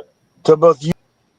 Yeah, man, So I'm on your whenever side, you want to dude. jump on, man, yeah, open mic night on Tuesdays and Thursdays. You can come and join and talk about whatever, man. Like we're doing right now. Well, anyway, I can tell you a story. I can tell you a little story. I'll tell you a tiny story. I haven't even, it's like, are you hearing me clearly, though, by the way? And as I'm Yeah, speaking, can you guys hear me? yeah, we can Okay. hear you. Yes. Because it's coming up broken. When I'm hearing your back, it's a little broken up, but as long as you can hear me, that's all good. So I could tell you a tiny little story, and it's a story that I haven't finished. I need to finish it, really. It's a story. Listen to this. So listen, I'm a sheet metal man.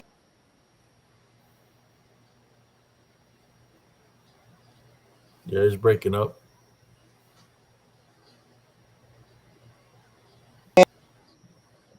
Can't hear you, brother. You broke off. Yeah, if you can hear us, we don't hear you at all.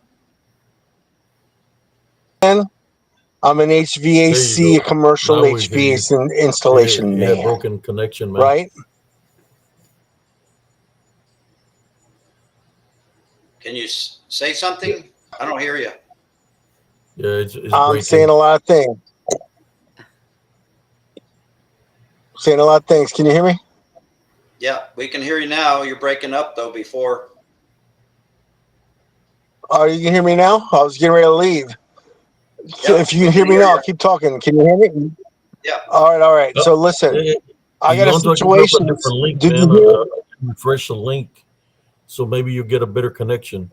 I'm not sure if that's going to work. It might not work because, hey, listen, you can look at me on the West Coast. Look all the way on the West Coast. I'm up on the upper north, as far as you can get, baby. So yeah, I'm really on the northwest coast, pretty much as far as you can get to, like British Columbia.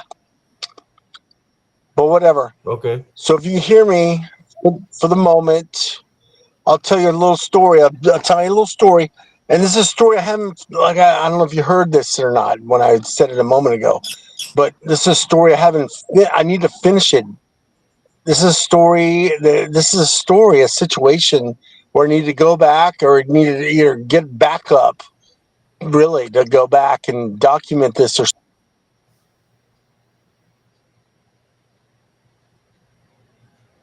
Oh boy. Yeah. It broke off again. Every Yeah, time I he think gets Something to somehow. it, it cuts off. Are you guys hearing me? Yep.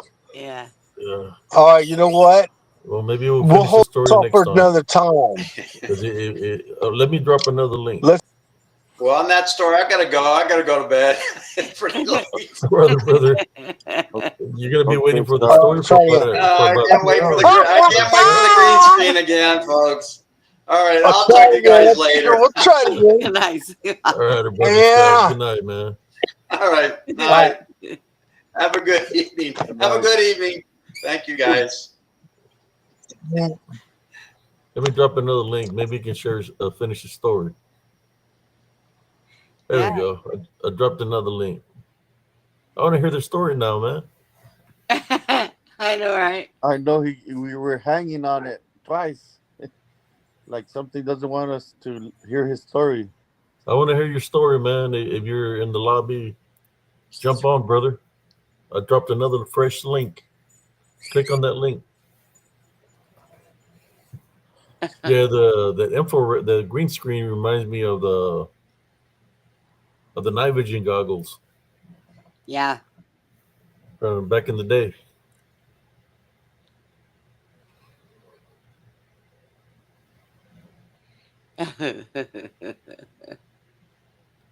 And the politics, man. You talk about politics, you got to be careful. Them democrats might try to jump on you. Look, bro, I that's why God told me keep your eyes on me. It doesn't matter. Yep. Doesn't matter. Keep your eyes on me. That's what matters. Keep your eyes on him.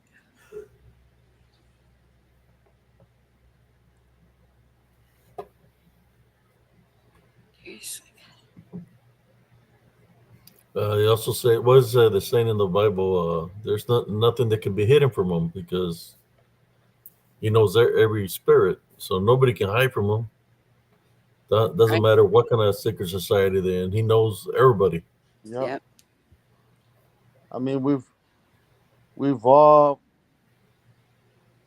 the all of our experiences in our lives have made us into and gotten us to this point where we are now. You know, and God is working now through us and doing works because we There can't he do is. nothing on our own. Hey, There we go. all right, sorry to interrupt you guys, but no, good. Carry on. Well, I'll chime in. Whenever you want me to. There you go. You're sounding Go better, ahead. man. Go ahead. Go ahead. We Oh, want to cool, hear your cool, story. cool. So, no, you guys carry on. I'll chime in later or whatever, whenever you want me to chime in. You can chime in right now. Okay, so what Yeah. do you want to hear my little story? Yeah. Yeah, go ahead, All right, so brother. I don't know how much you heard, but I'll start over from the brief moment that I guess that it started. So here's the deal. I usually work out of like the Portland area, right? Are you hearing me now? Yeah. Okay, just want to make sure. And so I'm a sheet metal man. I'm an HVAC commercial installation man. Okay, so I go to do these jobs, and I went up to work in the Seattle area for a company, a big company up there, and and I was working for those guys. I don't know how long. Let's say a month or two, whatever it was, 3 or 4 weeks. Who knows? Doesn't matter. But I'm working for them for a while, and we get a call. Supposedly we got a call out from some dude. He's a foreman from their company, and he's calling for all hands on deck, right? And I don't know if you guys are familiar with the area. If you want to look at the map or whatever it is, but whatever it was, Seattle is an area. There's a big body of some bodies of water. They call I don't know what it is, Puget Sound, whatever it is. There's a bunch Yeah, of water, and you got to come down around. So what happened is, I got called to this job site. It was I don't know what it was. It was toward the end of the week, and this guy's calling out for Saturday, all calls on deck type of situation, right? Okay. And what it was in this area that's up and around the other side of all this water. So I got to come down, traverse the area, come around down below Tacoma, come around the area and up on the other side of of these bodies of water. And I'm up over there. I'm it's like I don't know. Let's say midnight, might be 1 o'clock, whatever it is, and I'm getting ready to come and hold this guy's hand for his Saturday emergency he's calling out for overtime, this and that. all hands on deck, right? And I'm looking for an area. And keep in mind, so I got a truck, I got a camper truck. So I can go anywhere I want. I can stop wherever I want and just chillax. I'm looking for a cool spot. And so I found, first of all, I got the address of the job site and cruised by there and checked it out. Then like I normally always do, I go by the job site address. Then I surveil the area. I'm looking for a chill spot to kick back for the night. You get ready to go to work in the morning, right? And so I'm cruising around, this and that, check things out. I found it, whatever, and maybe I got a burrito or I don't know what I did, but whatever. I got something, and I cruising around, and I found a cool spot. It looked like a super cool spot. Okay, it was a cool spot. It was absolutely, and I parked there. And I'm chilling out there all night, and a little later in the night, whatever it was, I heard a bunch of noises. I heard a lot. What I'm hearing is the owl calls. Hoo hoo! But I'm not only hearing one of them. I'm hearing 15, 20 of them, and I'm hearing them moving through in the area. The owl, yeah, the hoo. They're giving the hoo. They're giving the hoo hoo. Hoo hoo. Yeah, but they're listen to this. They're following up with a brrr, like a very low growl, rumble kind of growl. And I'm telling you what, Dave. Listen, there was no less than 10, and there was at least 15, if not 20, of these mofo's moving through my area, doing the same thing, and they're calling to each other.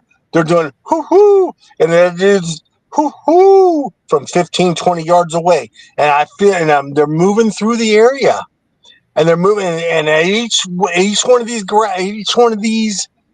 hoo hoos, they're giving these little low growls. Hoo hoo, hoo hoo. And I hear them, and they're moving off, and I'm telling you, there's a pack of these mows, and good and gosh darn well, owls don't move in packs. They most certainly do not, do they? I mean, would you agree with me or not? Have you ever heard of owls moving in packs like that? They fly in flocks or fly in groups. Do they really? Are you sure? Like 20 owls, or 30 of them, yeah. I've seen them here in Texas like I've that. never seen owls moving. There'll be like 20 or 30. I've never. 20, 30 owls Are on you the tree. sure? I've never heard of owls moving in packs or flocks. But if you're right, you're right. Hey, I don't want to argue with you. If you're right, you're right. But it is what it is. I just went over there to Seattle, like not even 2 months ago, to a friend's wedding. Went to a July wedding for. Yeah, I heard about that. Yeah. So did you get out there and check things out? What's that? I'm asking. Oh, I asked you. I'm sorry. I asked you. Did you have a chance to get out and check things out? Oh, over there, I don't know. I'm it's back to Texas now. But yeah, because anyway, it's mimicking, I guess, the voice of an owl, and then you're hearing a growl. So what do you think it was? No, I knew what it was. It was a full pack. Listen, and there's another situation to this that I haven't given it to you yet, but I know what it was. Listen, it's a full pack. There's a bunch of these mows. They were released. I found right at the end of this road. There's like an encampment. There's like a barred, like a electric gate, whatever. The whole situation where you run up to a gate and it's like a gated installation. Mm-hmm. I'm pretty sure. I'm not positive, but I'm pretty sure. I'm almost positive. This is like a gated installation, like a government installation. That I have a feeling they're releasing a team of these mows, to go out and do whatever they're doing, and they overlooked my situation because, well, oh my goodness, there's more information. I'm not comfortable revealing too much more, So but I'm how gonna big have were to. they? How big did you? I mean, you seen their Dude, I silhouette. didn't How even big? look. Dude, I didn't even look. I didn't even want to look because I knew they could tear my shit up. Why Oh would I? I man. don't. In my mind, I'm thinking, dude. I mean, I've got weapons, but what do I want to? I don't even want to, get into that situation where they're trying to tear into my shit, and I'm trying to, defend myself with, whatever weapons I've got. Why would I even So, do that? so you didn't see, you So just I heard. laid. I laid. Listen to this one too. Here's another part of the story. It's trip, dude. I had a brand new phone. It's the phone I'm speaking to you on right now. Still, it's a good phone. I put it on record. I swear to dude. I don't want to swear, but I put it on record. And when I went back to look for it, I couldn't find a damn thing. Okay. And so I don't know. Yeah. It's a situation where I'm thinking about. I need to find some competent people who really want to come in and look into the situation, and then we can do it, or they can do it. I don't care. I don't care if I go back or not. It's not that I felt threatened, but I know the. I wish I would have had cameras around my perimeter and all this and that. Who knows if they would have taken the actual pictures or not, or a video. I don't know. But all I know is it was the real deal, and I know where it's at, so I can go back and find it. If I can find some competent people, or if I have to go back and do it myself, I guess I will. I don't know, but I'm telling you, dude, it was the real. It was. They were doing. Listen, they were giving the calls, and I felt and heard them walking through, and they're doing the hoo hoo. Hoo hoo. And the ones that were close, I could hear them doing that at the end. So I don't know I don't know if anybody's ever heard that before or not, but that's what I heard, dude. It was a real deal. And I'm telling you, there was at I've heard least that. 10, if not 20 or 30 of these guys moving through the area. And I'm telling you, it was where I parked was there was a dead end situation. When it turned around, it was a lock gate. It was the heavy duty, lock gate situation where it was like,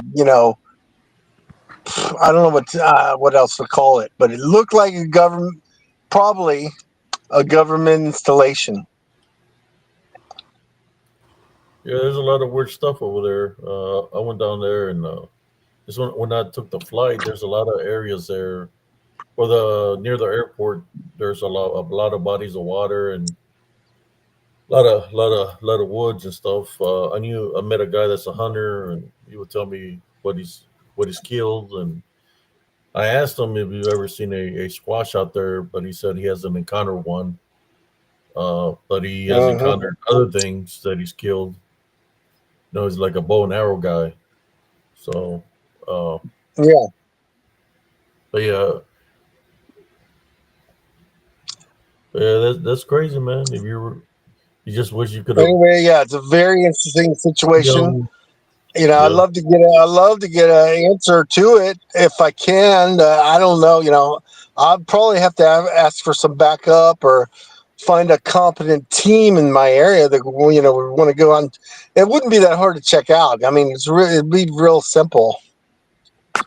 But the bottom line is, the thing was that when these guys came out, you know, these if they are what I think they were, you know, they mistook my truck for the other equipment that was parked on site and whatnot. Okay, you know what I'm saying? So that's why Yeah. they cruised on through and didn't bother. And maybe, I don't know for sure, but who knows? Probably they were young. I'm guessing now. I'm guessing, but they were probably youngsters that were learning, They could and have so yeah, smell your scent, but you never got off the vehicle. So if you didn't get off no, the I didn't vehicle, get out. I didn't even open up. I didn't to be. yeah, if Hell they no, I didn't didn't get smell out. you, I'm not even opening up my window. But I heard them. I would have Listen, when told you you hear these guys, to check it. I mean, it would have been a different story. You would have seen it in front of you or whatever. I would tell you, put that spirit to the test, spiritual test, and say, like I tell everybody, put that mm, manifestation to the test, or whatever it is in front of you. Satai Bunny rebuke you in Jesus Christ's name. If it disappears, or they all mhm, disappear, all 30 of them, then that would mean right, that it's demonic. But if you say that and they're looking at you and they start coming towards you, and I would say do a little bit of stretching and do some yoga so you can kiss your ass because they're going to be coming at you. Oh, 30 of them, that's a lot of them, man. Yeah, if they're flesh, but you know, I wish you could have got a positive ID. But yeah, if they were making two different noises, man, those they know how to mimic sounds, mimic voices. The DDN knows how to do that. mm, I'm surprised it didn't, because spirit knows the spirit. If they even try to speak or anything like that, like say anything besides what you heard, like a different language no, or speak. no, nope. So what were you doing when They didn't even recognize me. What's that? you didn't even look, you were hiding? I was in my camper. Oh, so you didn't even try to look out the window. You know, I was laying low in my camper, dude. Damn. And when you dude, I don't know if you ever had this. When you hear 15 or 20, things moving through your area, making these calls, it's a little disconcerting.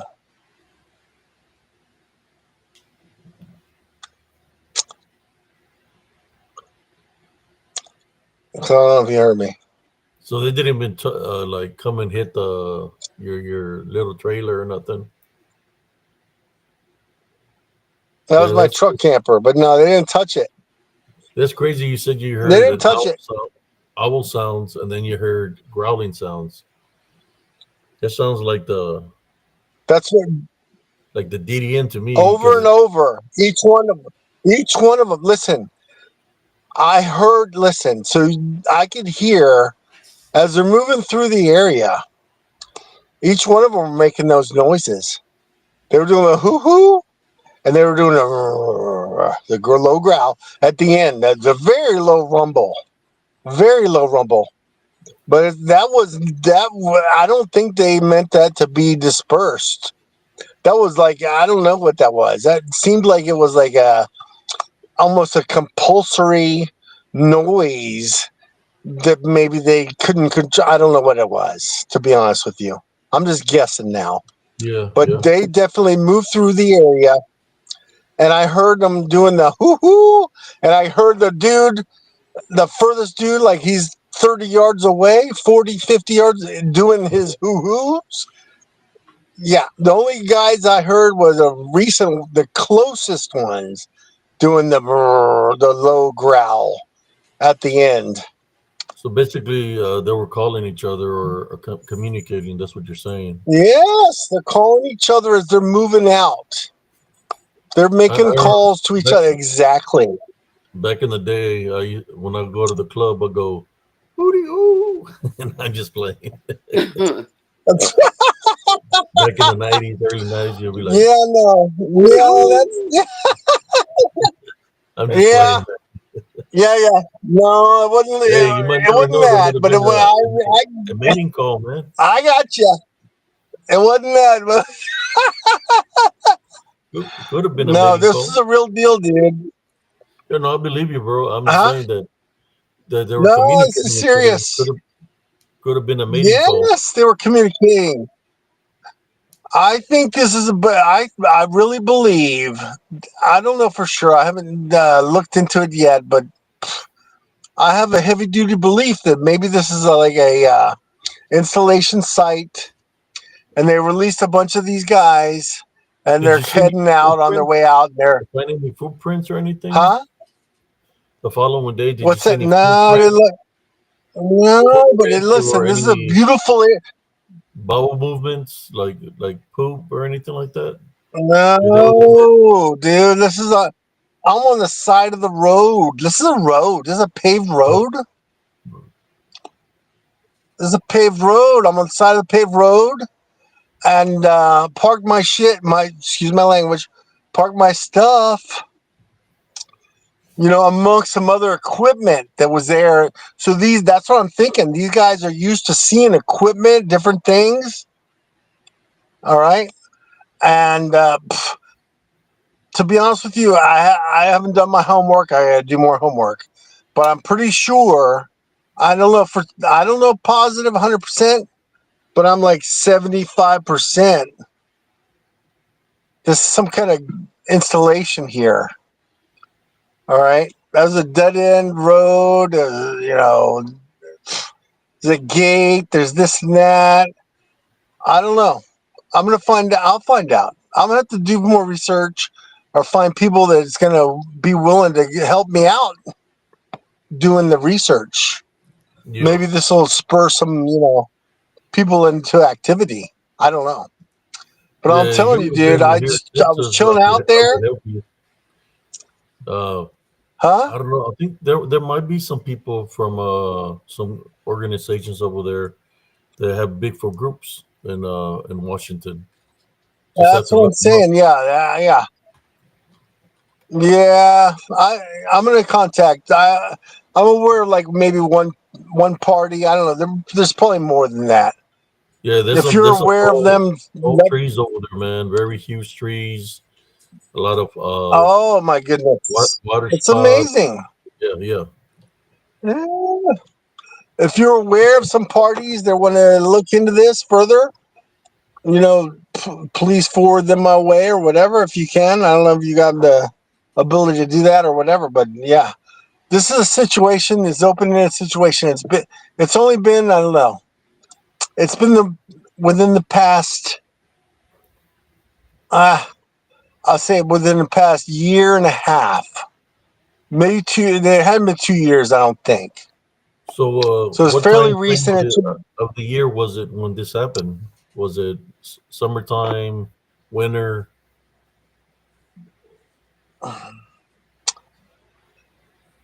When the To be incident honest happened? with you, let me think. Okay, I can give you no. I can think. Let me think about this for a minute. I can give you a good answer. Because what happened was I always got called back for some other dudes who always called me back Hey, for bro, some other jobs. But let me think. So it I got must have been.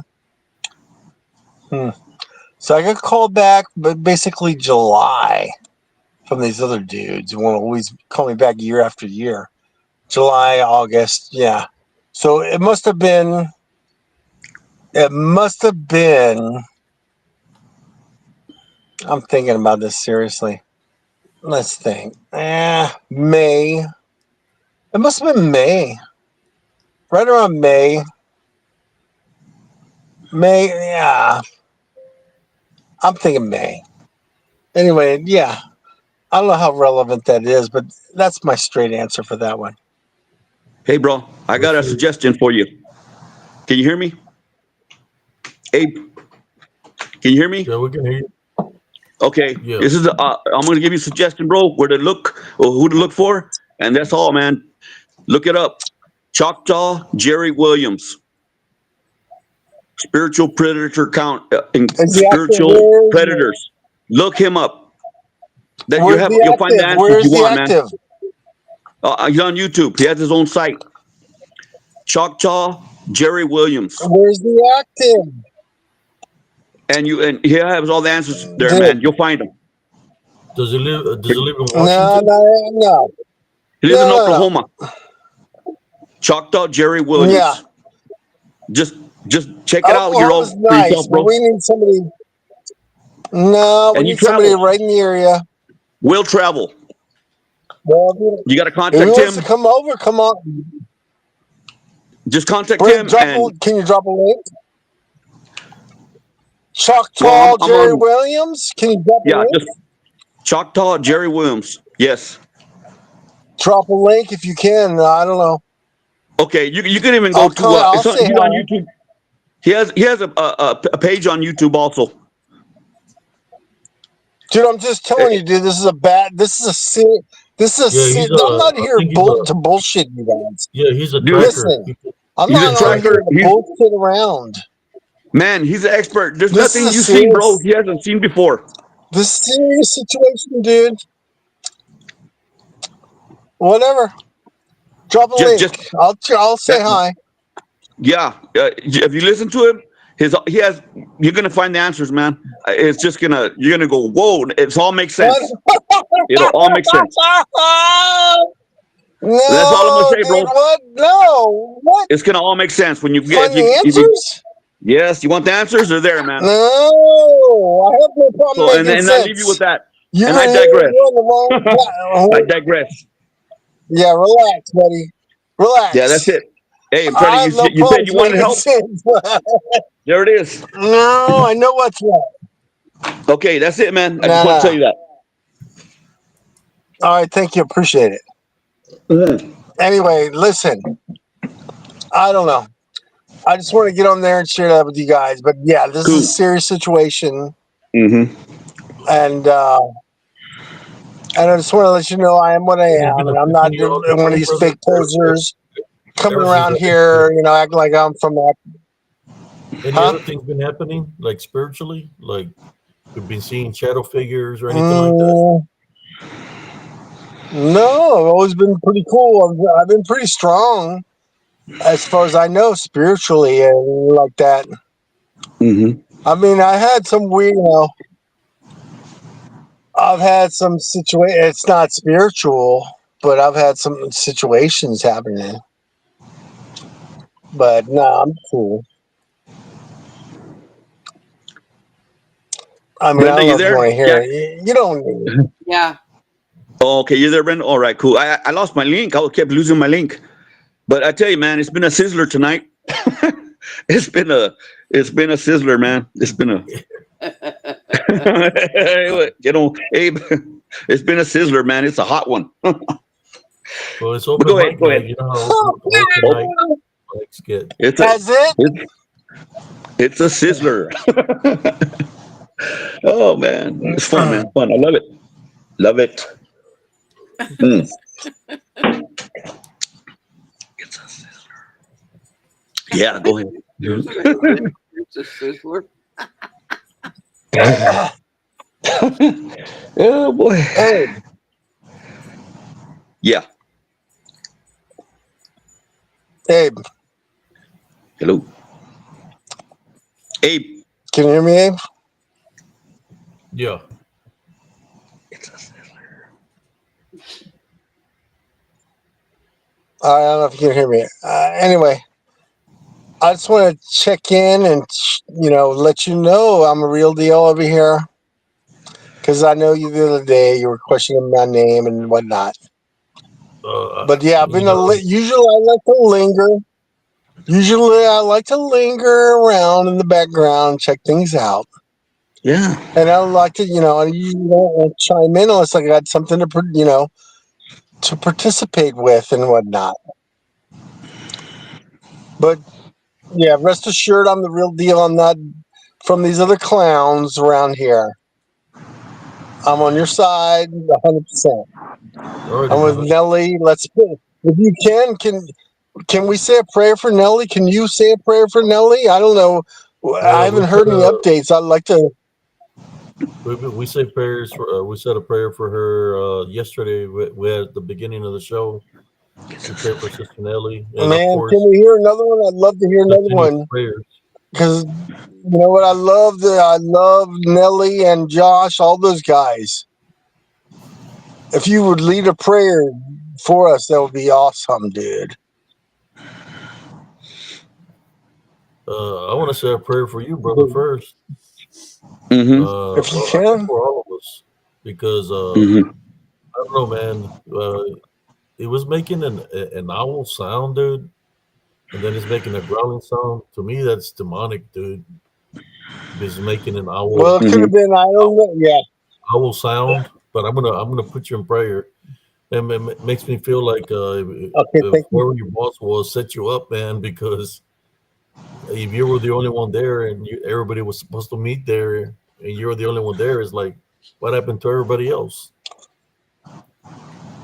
Because you said it was a mandatory that everybody be there, but nobody, you were the only one that showed up. So that was kind of crazy right there. If you're saying it's mandatory, but then you're the only one that shows up. But let's pray. Let's pray for everybody. Mm-hmm. Heavenly Father, at this time, we'd like to pray for everybody on the panel, uh, for everybody in the chat, and for Sister Nellie Turner. We'd like to pray uh, as we place heavenly spiritual crosses on everybody from head to toe. We place heavenly spiritual crosses on our doorways, our windows, our households. We also play heavenly spiritual crosses on this camper. Uh, we type and rebuke any witchcraft or necromancy or any negative attachments of fear. We pray for healing for Sister Nellie Turner as we place heavenly spiritual crosses on her on where she is hurting. For you, Heavenly Father, send you your angels of healing and heal her from where she's hurting. Also, again, if there is any witchcraft or necromancy, we take authority over you and we tie, bind, rebuke you in the name of Jesus Christ. This we pray in your Heavenly Father name. Amen. Amen. Amen. Amen. Amen, bro. Thank you. You're welcome, brother. Uh-uh. Just remember that you're never alone when you went up in a situation like that. Jesus Christ is always with you. When I was in No, I didn't. combat, Yeah, man, I prayed. Prayed. understood. Always be prayed up, man. Before, during, and after. Stay prayed up. No matter Oh, what manifestations I that you're always did. seeing or whatever, or what you're hearing, because because I want you to believe, right? If what I speak about the DDN, that's what they do. They mimic. They try to scare you through the sounds that they're making. So if you have fear, that's a spiritual opening, and that's how they attack.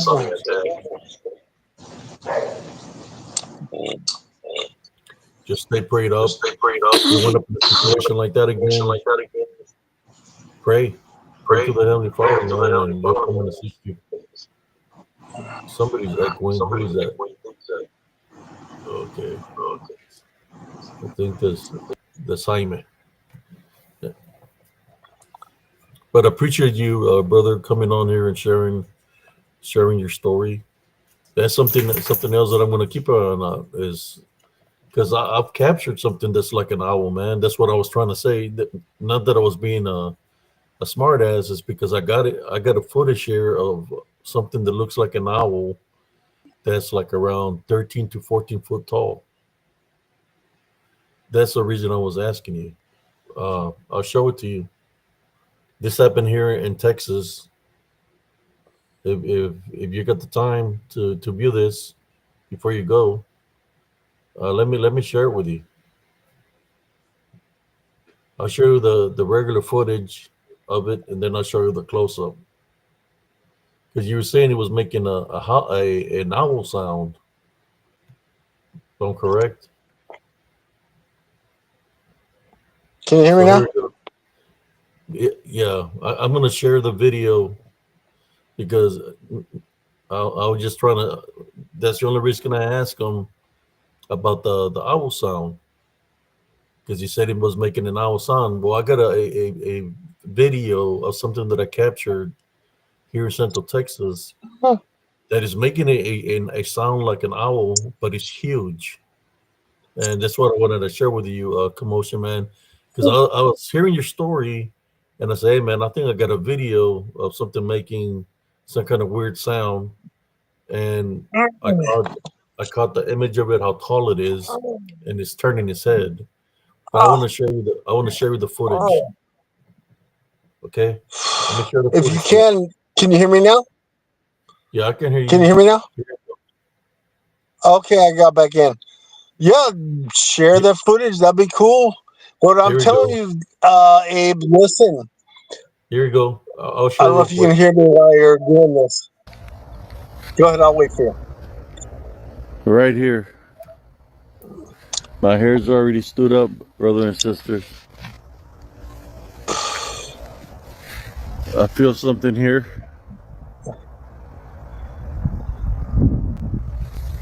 from this area.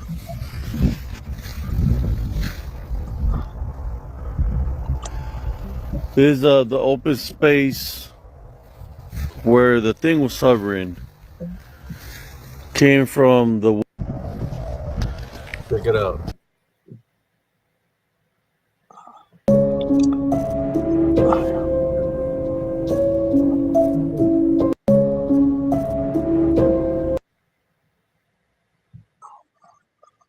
Let me rewind it for y'all. Check this out, man. That's why when I was asking you, that it sounded like an owl, I said, "Well, shit."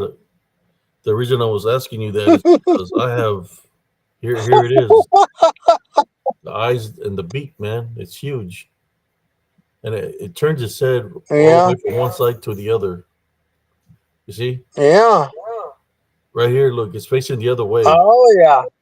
Look at that. and then check this Oh, out. yeah. It turns its head. There you go. You can see the beak and Oh, everything. what? Oh, my gosh. Look at that. This, Holy, this, look at this, that. this one you were saying that it was saying. "Woo, woo." I thought that you were talking about an Yeah, owl. listen. And that Oh, my sucker's huge. goodness. Are you done with your presentation? I was just sharing it with you. Here's a regular footage. You can see how, No, how I know. tall it is.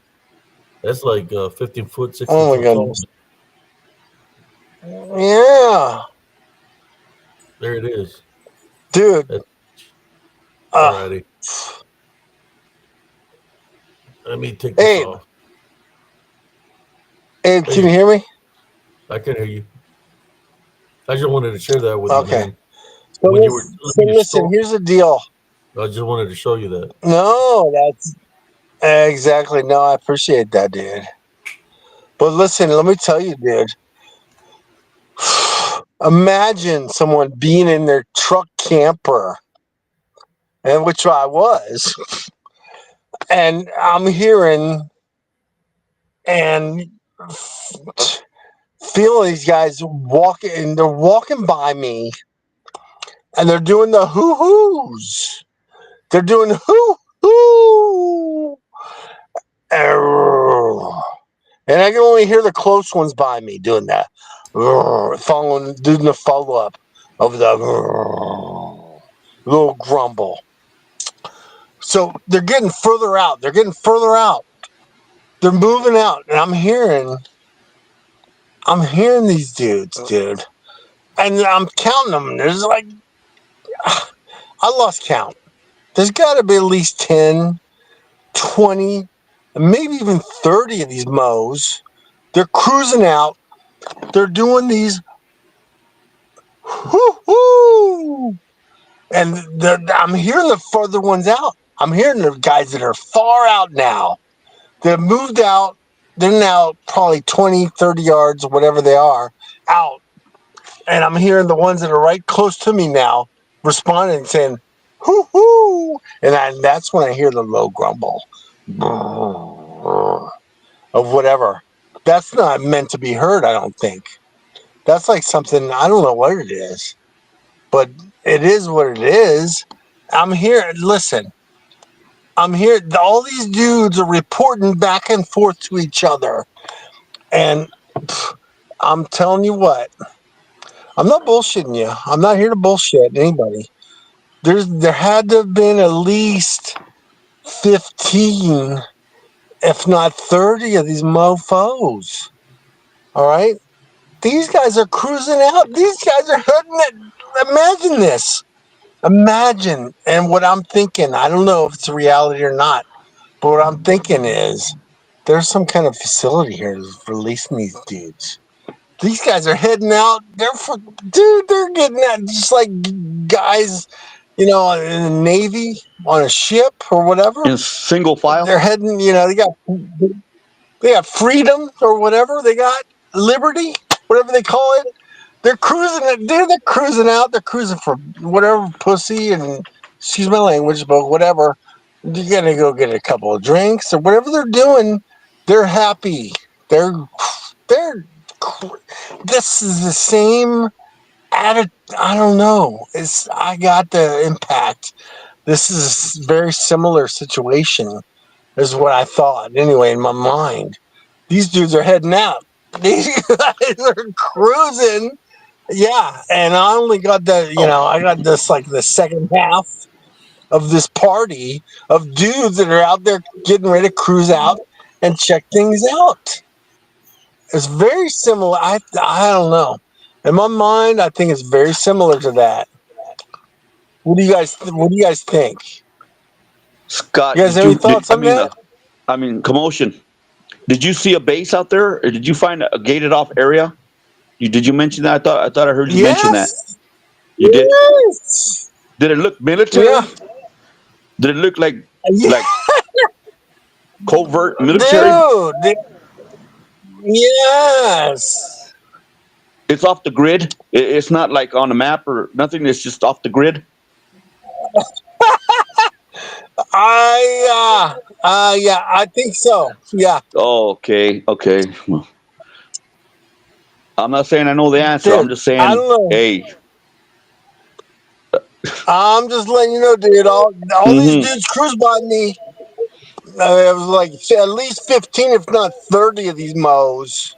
And they're cruising by me doing the whoo-hoos. And they're back and forth. Whoo-hoo, whoo-hoo.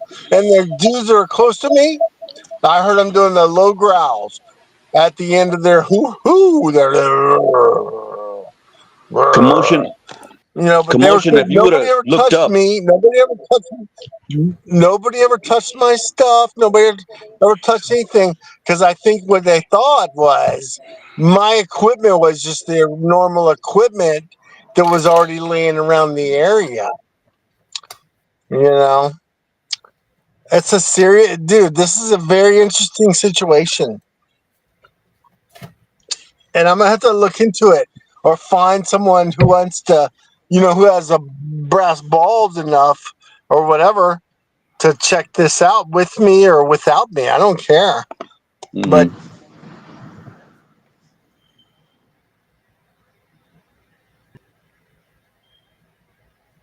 it was, dude, this is a real deal. It was crazy to tell you, dude. I was scared. I was a little bit scared. I don't blame you. You hear something? It was a scary. Deep guttural growl.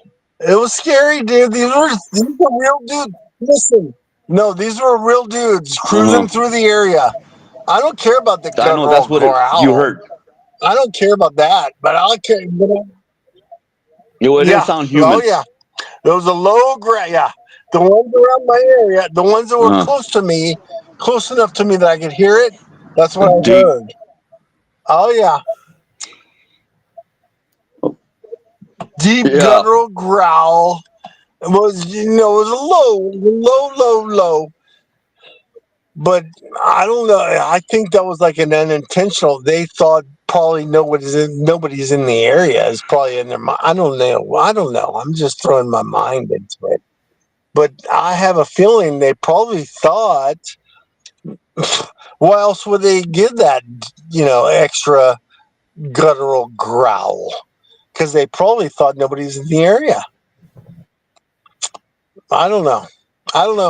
All I know was it was a real deal, and it's a it's a real situation, and it's an unexplored situation. I don't know, dude. Somebody needs to get over there and check this shit out. I don't know if it's going to be me or somebody else, but whatever. I'm throwing that shit out. I threw that out there as a story for you guys, just to to know on. I hear you. But it's real. I'm not here to I hear you. bullshit anybody. No, I'm not here to listen. I'm about truth and honesty and integrity. So whatever Commotion. it is, it is. I wonder if you would have lifted up and took a peek. What if you would have seen, man? Of whatever was What? making that noise. Oh, I don't, dude. I mean, To be honest with you, was dude, scared, I man. was scared, dude. Even though I'm loaded up with, I got weapons. Hey, I He got was weapons, scared. dude. Hearing that many, But he's not gonna my want to check it out. mindset, my mindset is, you know what? I don't need to antagonize anything. I'm fine the way I am. If nobody's messing with me, I'm not messing with them. That was, I was scared. I was scared enough just to hear just what I heard and the auditory. Oh my goodness, it was crazy, dude. What? Maybe if I was, when I was younger, man, I might have, who knows? But I probably wouldn't have been as well prepared at that time either. So I don't know. But no, I laid low, dude. I chose to lay low, create no disturbances. They didn't mess with me, and I didn't mess with them. And it was, but I heard them. I definitely, there's no doubt, dude. I heard them moving through the area. They were making their calls. And what it was a fake. It was a fake owl call. And then the ones what I heard around me settled down with a low grumble. Tell you, man, they know how to mimic sounds. It was real. It was real, dude. I don't know. I'm gonna look around a little bit. There's a couple dudes around the Alrighty, area. brother. Thank I'll you have to for look further. sharing your story, Maybe man. you guys can help me. Maybe you Yeah, guys. thanks, Commotion. Oh, no problem, dude. Thanks, man. No, No problem, man.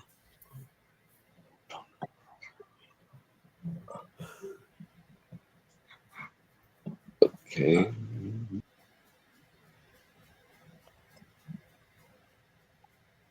Yeah, I think You guys have a good night. you We'll too, talk brother. to you next time. Have a good one. Yeah, I'm fixing to call it a night myself. We've been on for Yep. 5 hours and 22 minutes. What do you Yeah, think about the show, Sister Brenda? crazy. Yeah. I mean, I've been, I was in the military 10 years, spent like 8.5 years in the Cav. So I've heard sounds of mountain lions and wildcats, stuff like that, and owls, of course, Mm-hmm. coyotes. Uh, I just wish you would have been able to look, even if, who's going to carry a night vision with them just to see if there's body heat.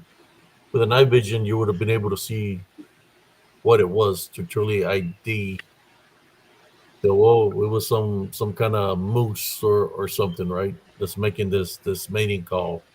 I think Right. there's moose and elk up there that if you had the night vision sights, if it's something that has a heat because it's in the flesh, then you're gonna be able to see its figure exactly what it is with the night vision. So Right. basically, you're just going by sound of what it's hearing. So that's where it gets confusing, right? Because by sound, it could be anything.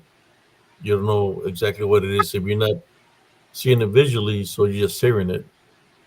So just because it's making a sound doesn't mean that it's a Bigfoot or a dog man.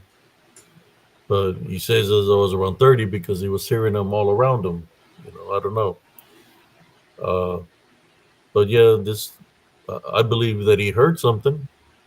But if he would have gotten a visual, that would have even been better. What do you think, Right. bro? Yep. I mean, when there's something like that, it could be a little scary, especially if you're not don't have you know the Heavenly Love Foundation. I mean, you wouldn't expect something like that to surround you all of a sudden. So yeah, I just worked all day yesterday, and I had passed out, dead asleep. Me too. And then what happened was I heard a loud scream all the way into my soul, and it woke me right up. I was like, "What the hell is that?" And I'm like, you know what? I'm not scared. So I put on clothes. I went outside. Nothing. Didn't feel nothing. Didn't see nothing. Nothing evil. So I don't know what made that scream that woke me up. That I felt all the way into my spirit, which is weird. But like I said, I'm not scared, and I typed by and rebuked it, whatever it was, and then I got on here. Yeah, I did. Earlier, I fell asleep.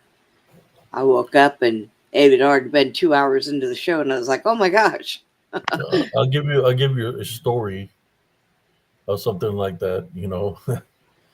We was out there in the desert where it's set up in an alpha, and I was pulling guard, and then I hear somebody yelling, "The devil, the devil!"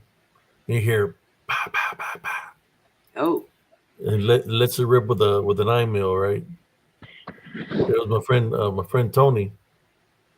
He was gonna go, I guess, take a urinate, and when he stepped his head out of the tent, there was something right there in front of him, a face of something, and he shot at it, right? So they'll go running to see what's going on. We're out there in a combat environment, and I'm looking with the night vision, and I'm seeing something. I've seen some spots on the ground. So I got the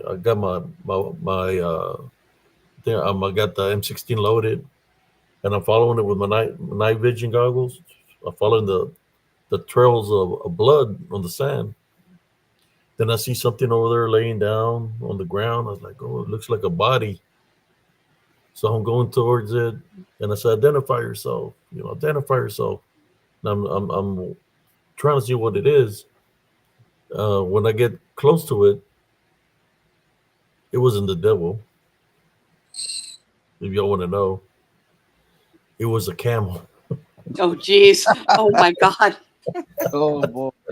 I was like, man, you killed a camel from the camel cigarettes, man. What you what? His glasses were thick, so he didn't have his glasses on. So he just seen he hit the camel's face. Couldn't see it because it's pitch dark. It was pitch dark because of the burning oil wells, It and he just probably let it rip. it The, probably the, com- spit on him. the, Oh boy! So yeah, he killed a camel. A confirmed kill of a camel. Oh, And what the weird thing about that is the following day, for some reason we're eating some kind of green steaks. Oh boy. He kept my friend Tony. He's from Peru. He's like, it was the devil. Yes, he was the devil. He was the devil. And I followed that. It was no devil. It was a camel. Kill a camel. oh my He said, goodness. Wow. he's like the he said he breathed the devil. He said that the devil, when he breathed on him, he could feel the heat from hell or something. You know, the camel. I mean, shit. You Oh. shot at it. Oh my god. Yeah, he was crazy. My friend Tony. Wow. That's kind of funny. He's like one time I was talking to him and he was like, ACS, I went to Yale. I went to Yale. I was like, oh shit. So here I go like an idiot. I'm telling everybody, hey man, do you know that, because there's our embassy sergeant, you know Tony went to Yale? I'm telling everybody he went to Yale University. They said, no, Yale. Jail.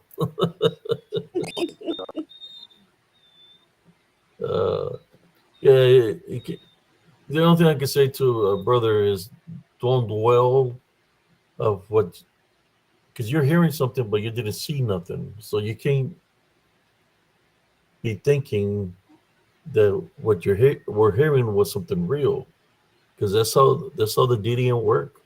They want you to believe that they're real, because if you believe them, there's a spiritual opening and they attach. You know, and you don't want to give it that opening like that. You don't want to leave a spiritual opening for you in the manner. I've gone out there where something, and I'll say something. I'll say the DDN is making snout sounds. Make snout sounds like they're communicating with each other, and then after they do the snout sounds, they would change. Like you hear many snouts, like you know how deer sounds, Sister Brenda. Yeah. They were everywhere, but I'm looking, and the sounds are like they're communicating with the snout. I'm looking, there's no deer, but I'm hearing the snout sounds all around me from all different sections of the woods, and I'm looking where the snout sounds are coming from, but I don't see a single deer. So what do? And this during the day, I go into prayer. I start tie binding in Jesus Christ's name. Telling you these things, I want you to believe that they're what you're hearing is real. The manifestations that they're taking are real. Yeah, but I could only imagine, man. That's scary. I mean, he said it was like 30 of them because he's hearing the sounds that are all around him. You know. So yeah, he's in a scary situation there. I'm just glad that nothing happened. Wow. I think we lost my brother Jack here. I don't Uh-oh. know. Probably ran out of battery. So what do you think about everything, Sister Brenda? What advice would you give for that situation? I would have looked. But I'm just nosy like that. Yeah. Yeah, but that's what they do. Karma, the DDN. I'll say it like this: they'll fuck with your head. Yeah, That's what they'll do. that's true. Play mind games. And he's alone out there in an isolated area. Well, yeah, they're gonna fuck with him. Right. Yep. But anyways, I guess we can call it a night. Would you like to say any final words? We have 50 viewers right now, Sister Brenda. Oh my goodness. Do we want to drop a link to your channel? So where they can find you? Yeah. Let me. Oops. Hiccup. Yeah. Let me get it. Sister Brenda is from Beyond the Box. She's got her own little podcast. Yeah. We do. It's fun. Okay. Very, very fun. Let's see. Link, link, link, link, link. There we go.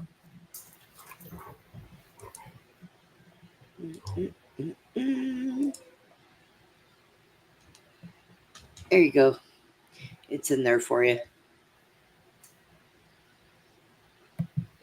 Yeah, we lost Jack. Oh my goodness, we lost Jack. But yeah, thank you for me You're coming up, welcome. and it's been a good wild A pretty conversation. interesting show. Yes. So you seen how crazy it gets here. Open mic night. Yeah. Next Um, open mic night is on Thursday. On Wednesday, which is tomorrow, today we're gonna have Werewolf Wednesday, that's right. which you talk about everything in general dealing with lycanthrope, werewolf, dogman, shapeshifter skinwalkers. If y'all want to tune in, come on over. I got all kinds of videos and photos.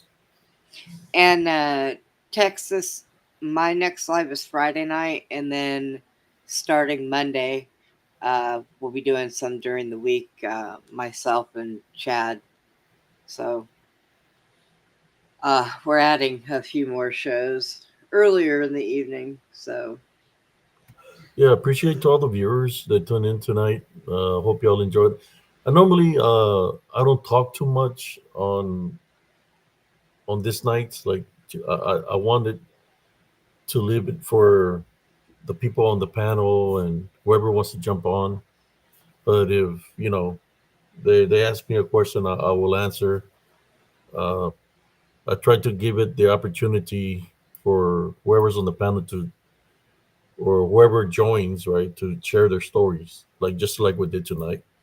yeah, I it's guess you could wild, say it gives me a little bit of a breather. But right? you know me, I can talk. It just But it's yeah, always good to hear other people's stories I mean, or experiences. you have your show 6 and 7 days a week, so it's good to kick uh, back and let everybody else do well, the this talking. Saturday I won't have one because I'm gonna go dancing. Oh, that's right. You are. Okay.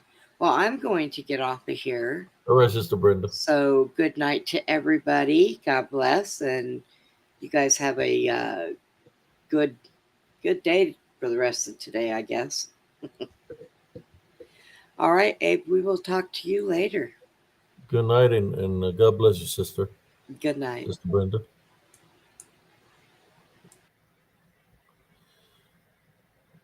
There you go, brothers and sisters. Thank you for tuning in. Uh, Tuesdays and Thursdays is open mic night, and Wednesdays, Werewolf Wednesday. Fridays, I like talking about brujas, lechuzas, and uh, dealing with the balance. Uh, but yeah, Sister Karma, Sister Ivy, Andres. There's 50 people tuning in. Thank you. Thank you to everybody that tuned in tonight. Uh, Hope everybody enjoyed the show. So whoever has problems sleeping at nighttime, or you wake up from a nightmare or night terror, whatever. If you tune into YouTube, you might find Spiritual Encrypted Encounters going on strong. We go live at around 11 p.m. Central till whenever. Tonight we had a 5 hour and 38, 5 hour and 38 minutes. Uh,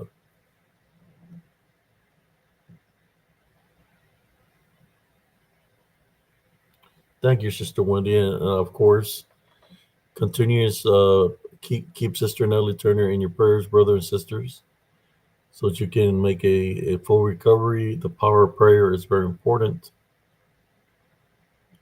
Again, thank you for tuning in. God bless every single one of y'all and your families.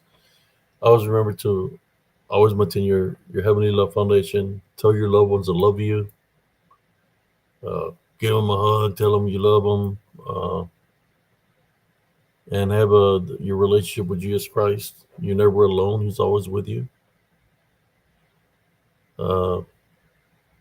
Just call upon him and he'll be there for you, brothers and sisters.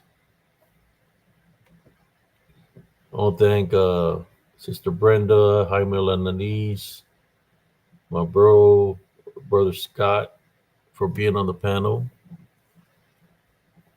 And the guy with the green screen, can't remember his name. Let me see, I can remember his name. Can't remember his name. For jumping on and sharing his experience.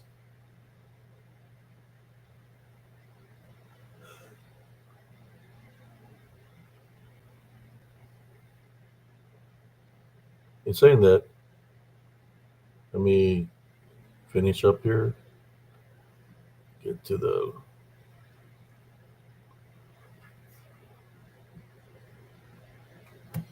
Thank you. God bless you all. Love, light, and blessings for spiritual and cryptid encounters. Till we meet again later on tonight. This is RNCS signing off. And Brother Abe CS signing off with spiritual and cryptid encounters. Peace out, everybody. Everybody have a blessed day. A good morning.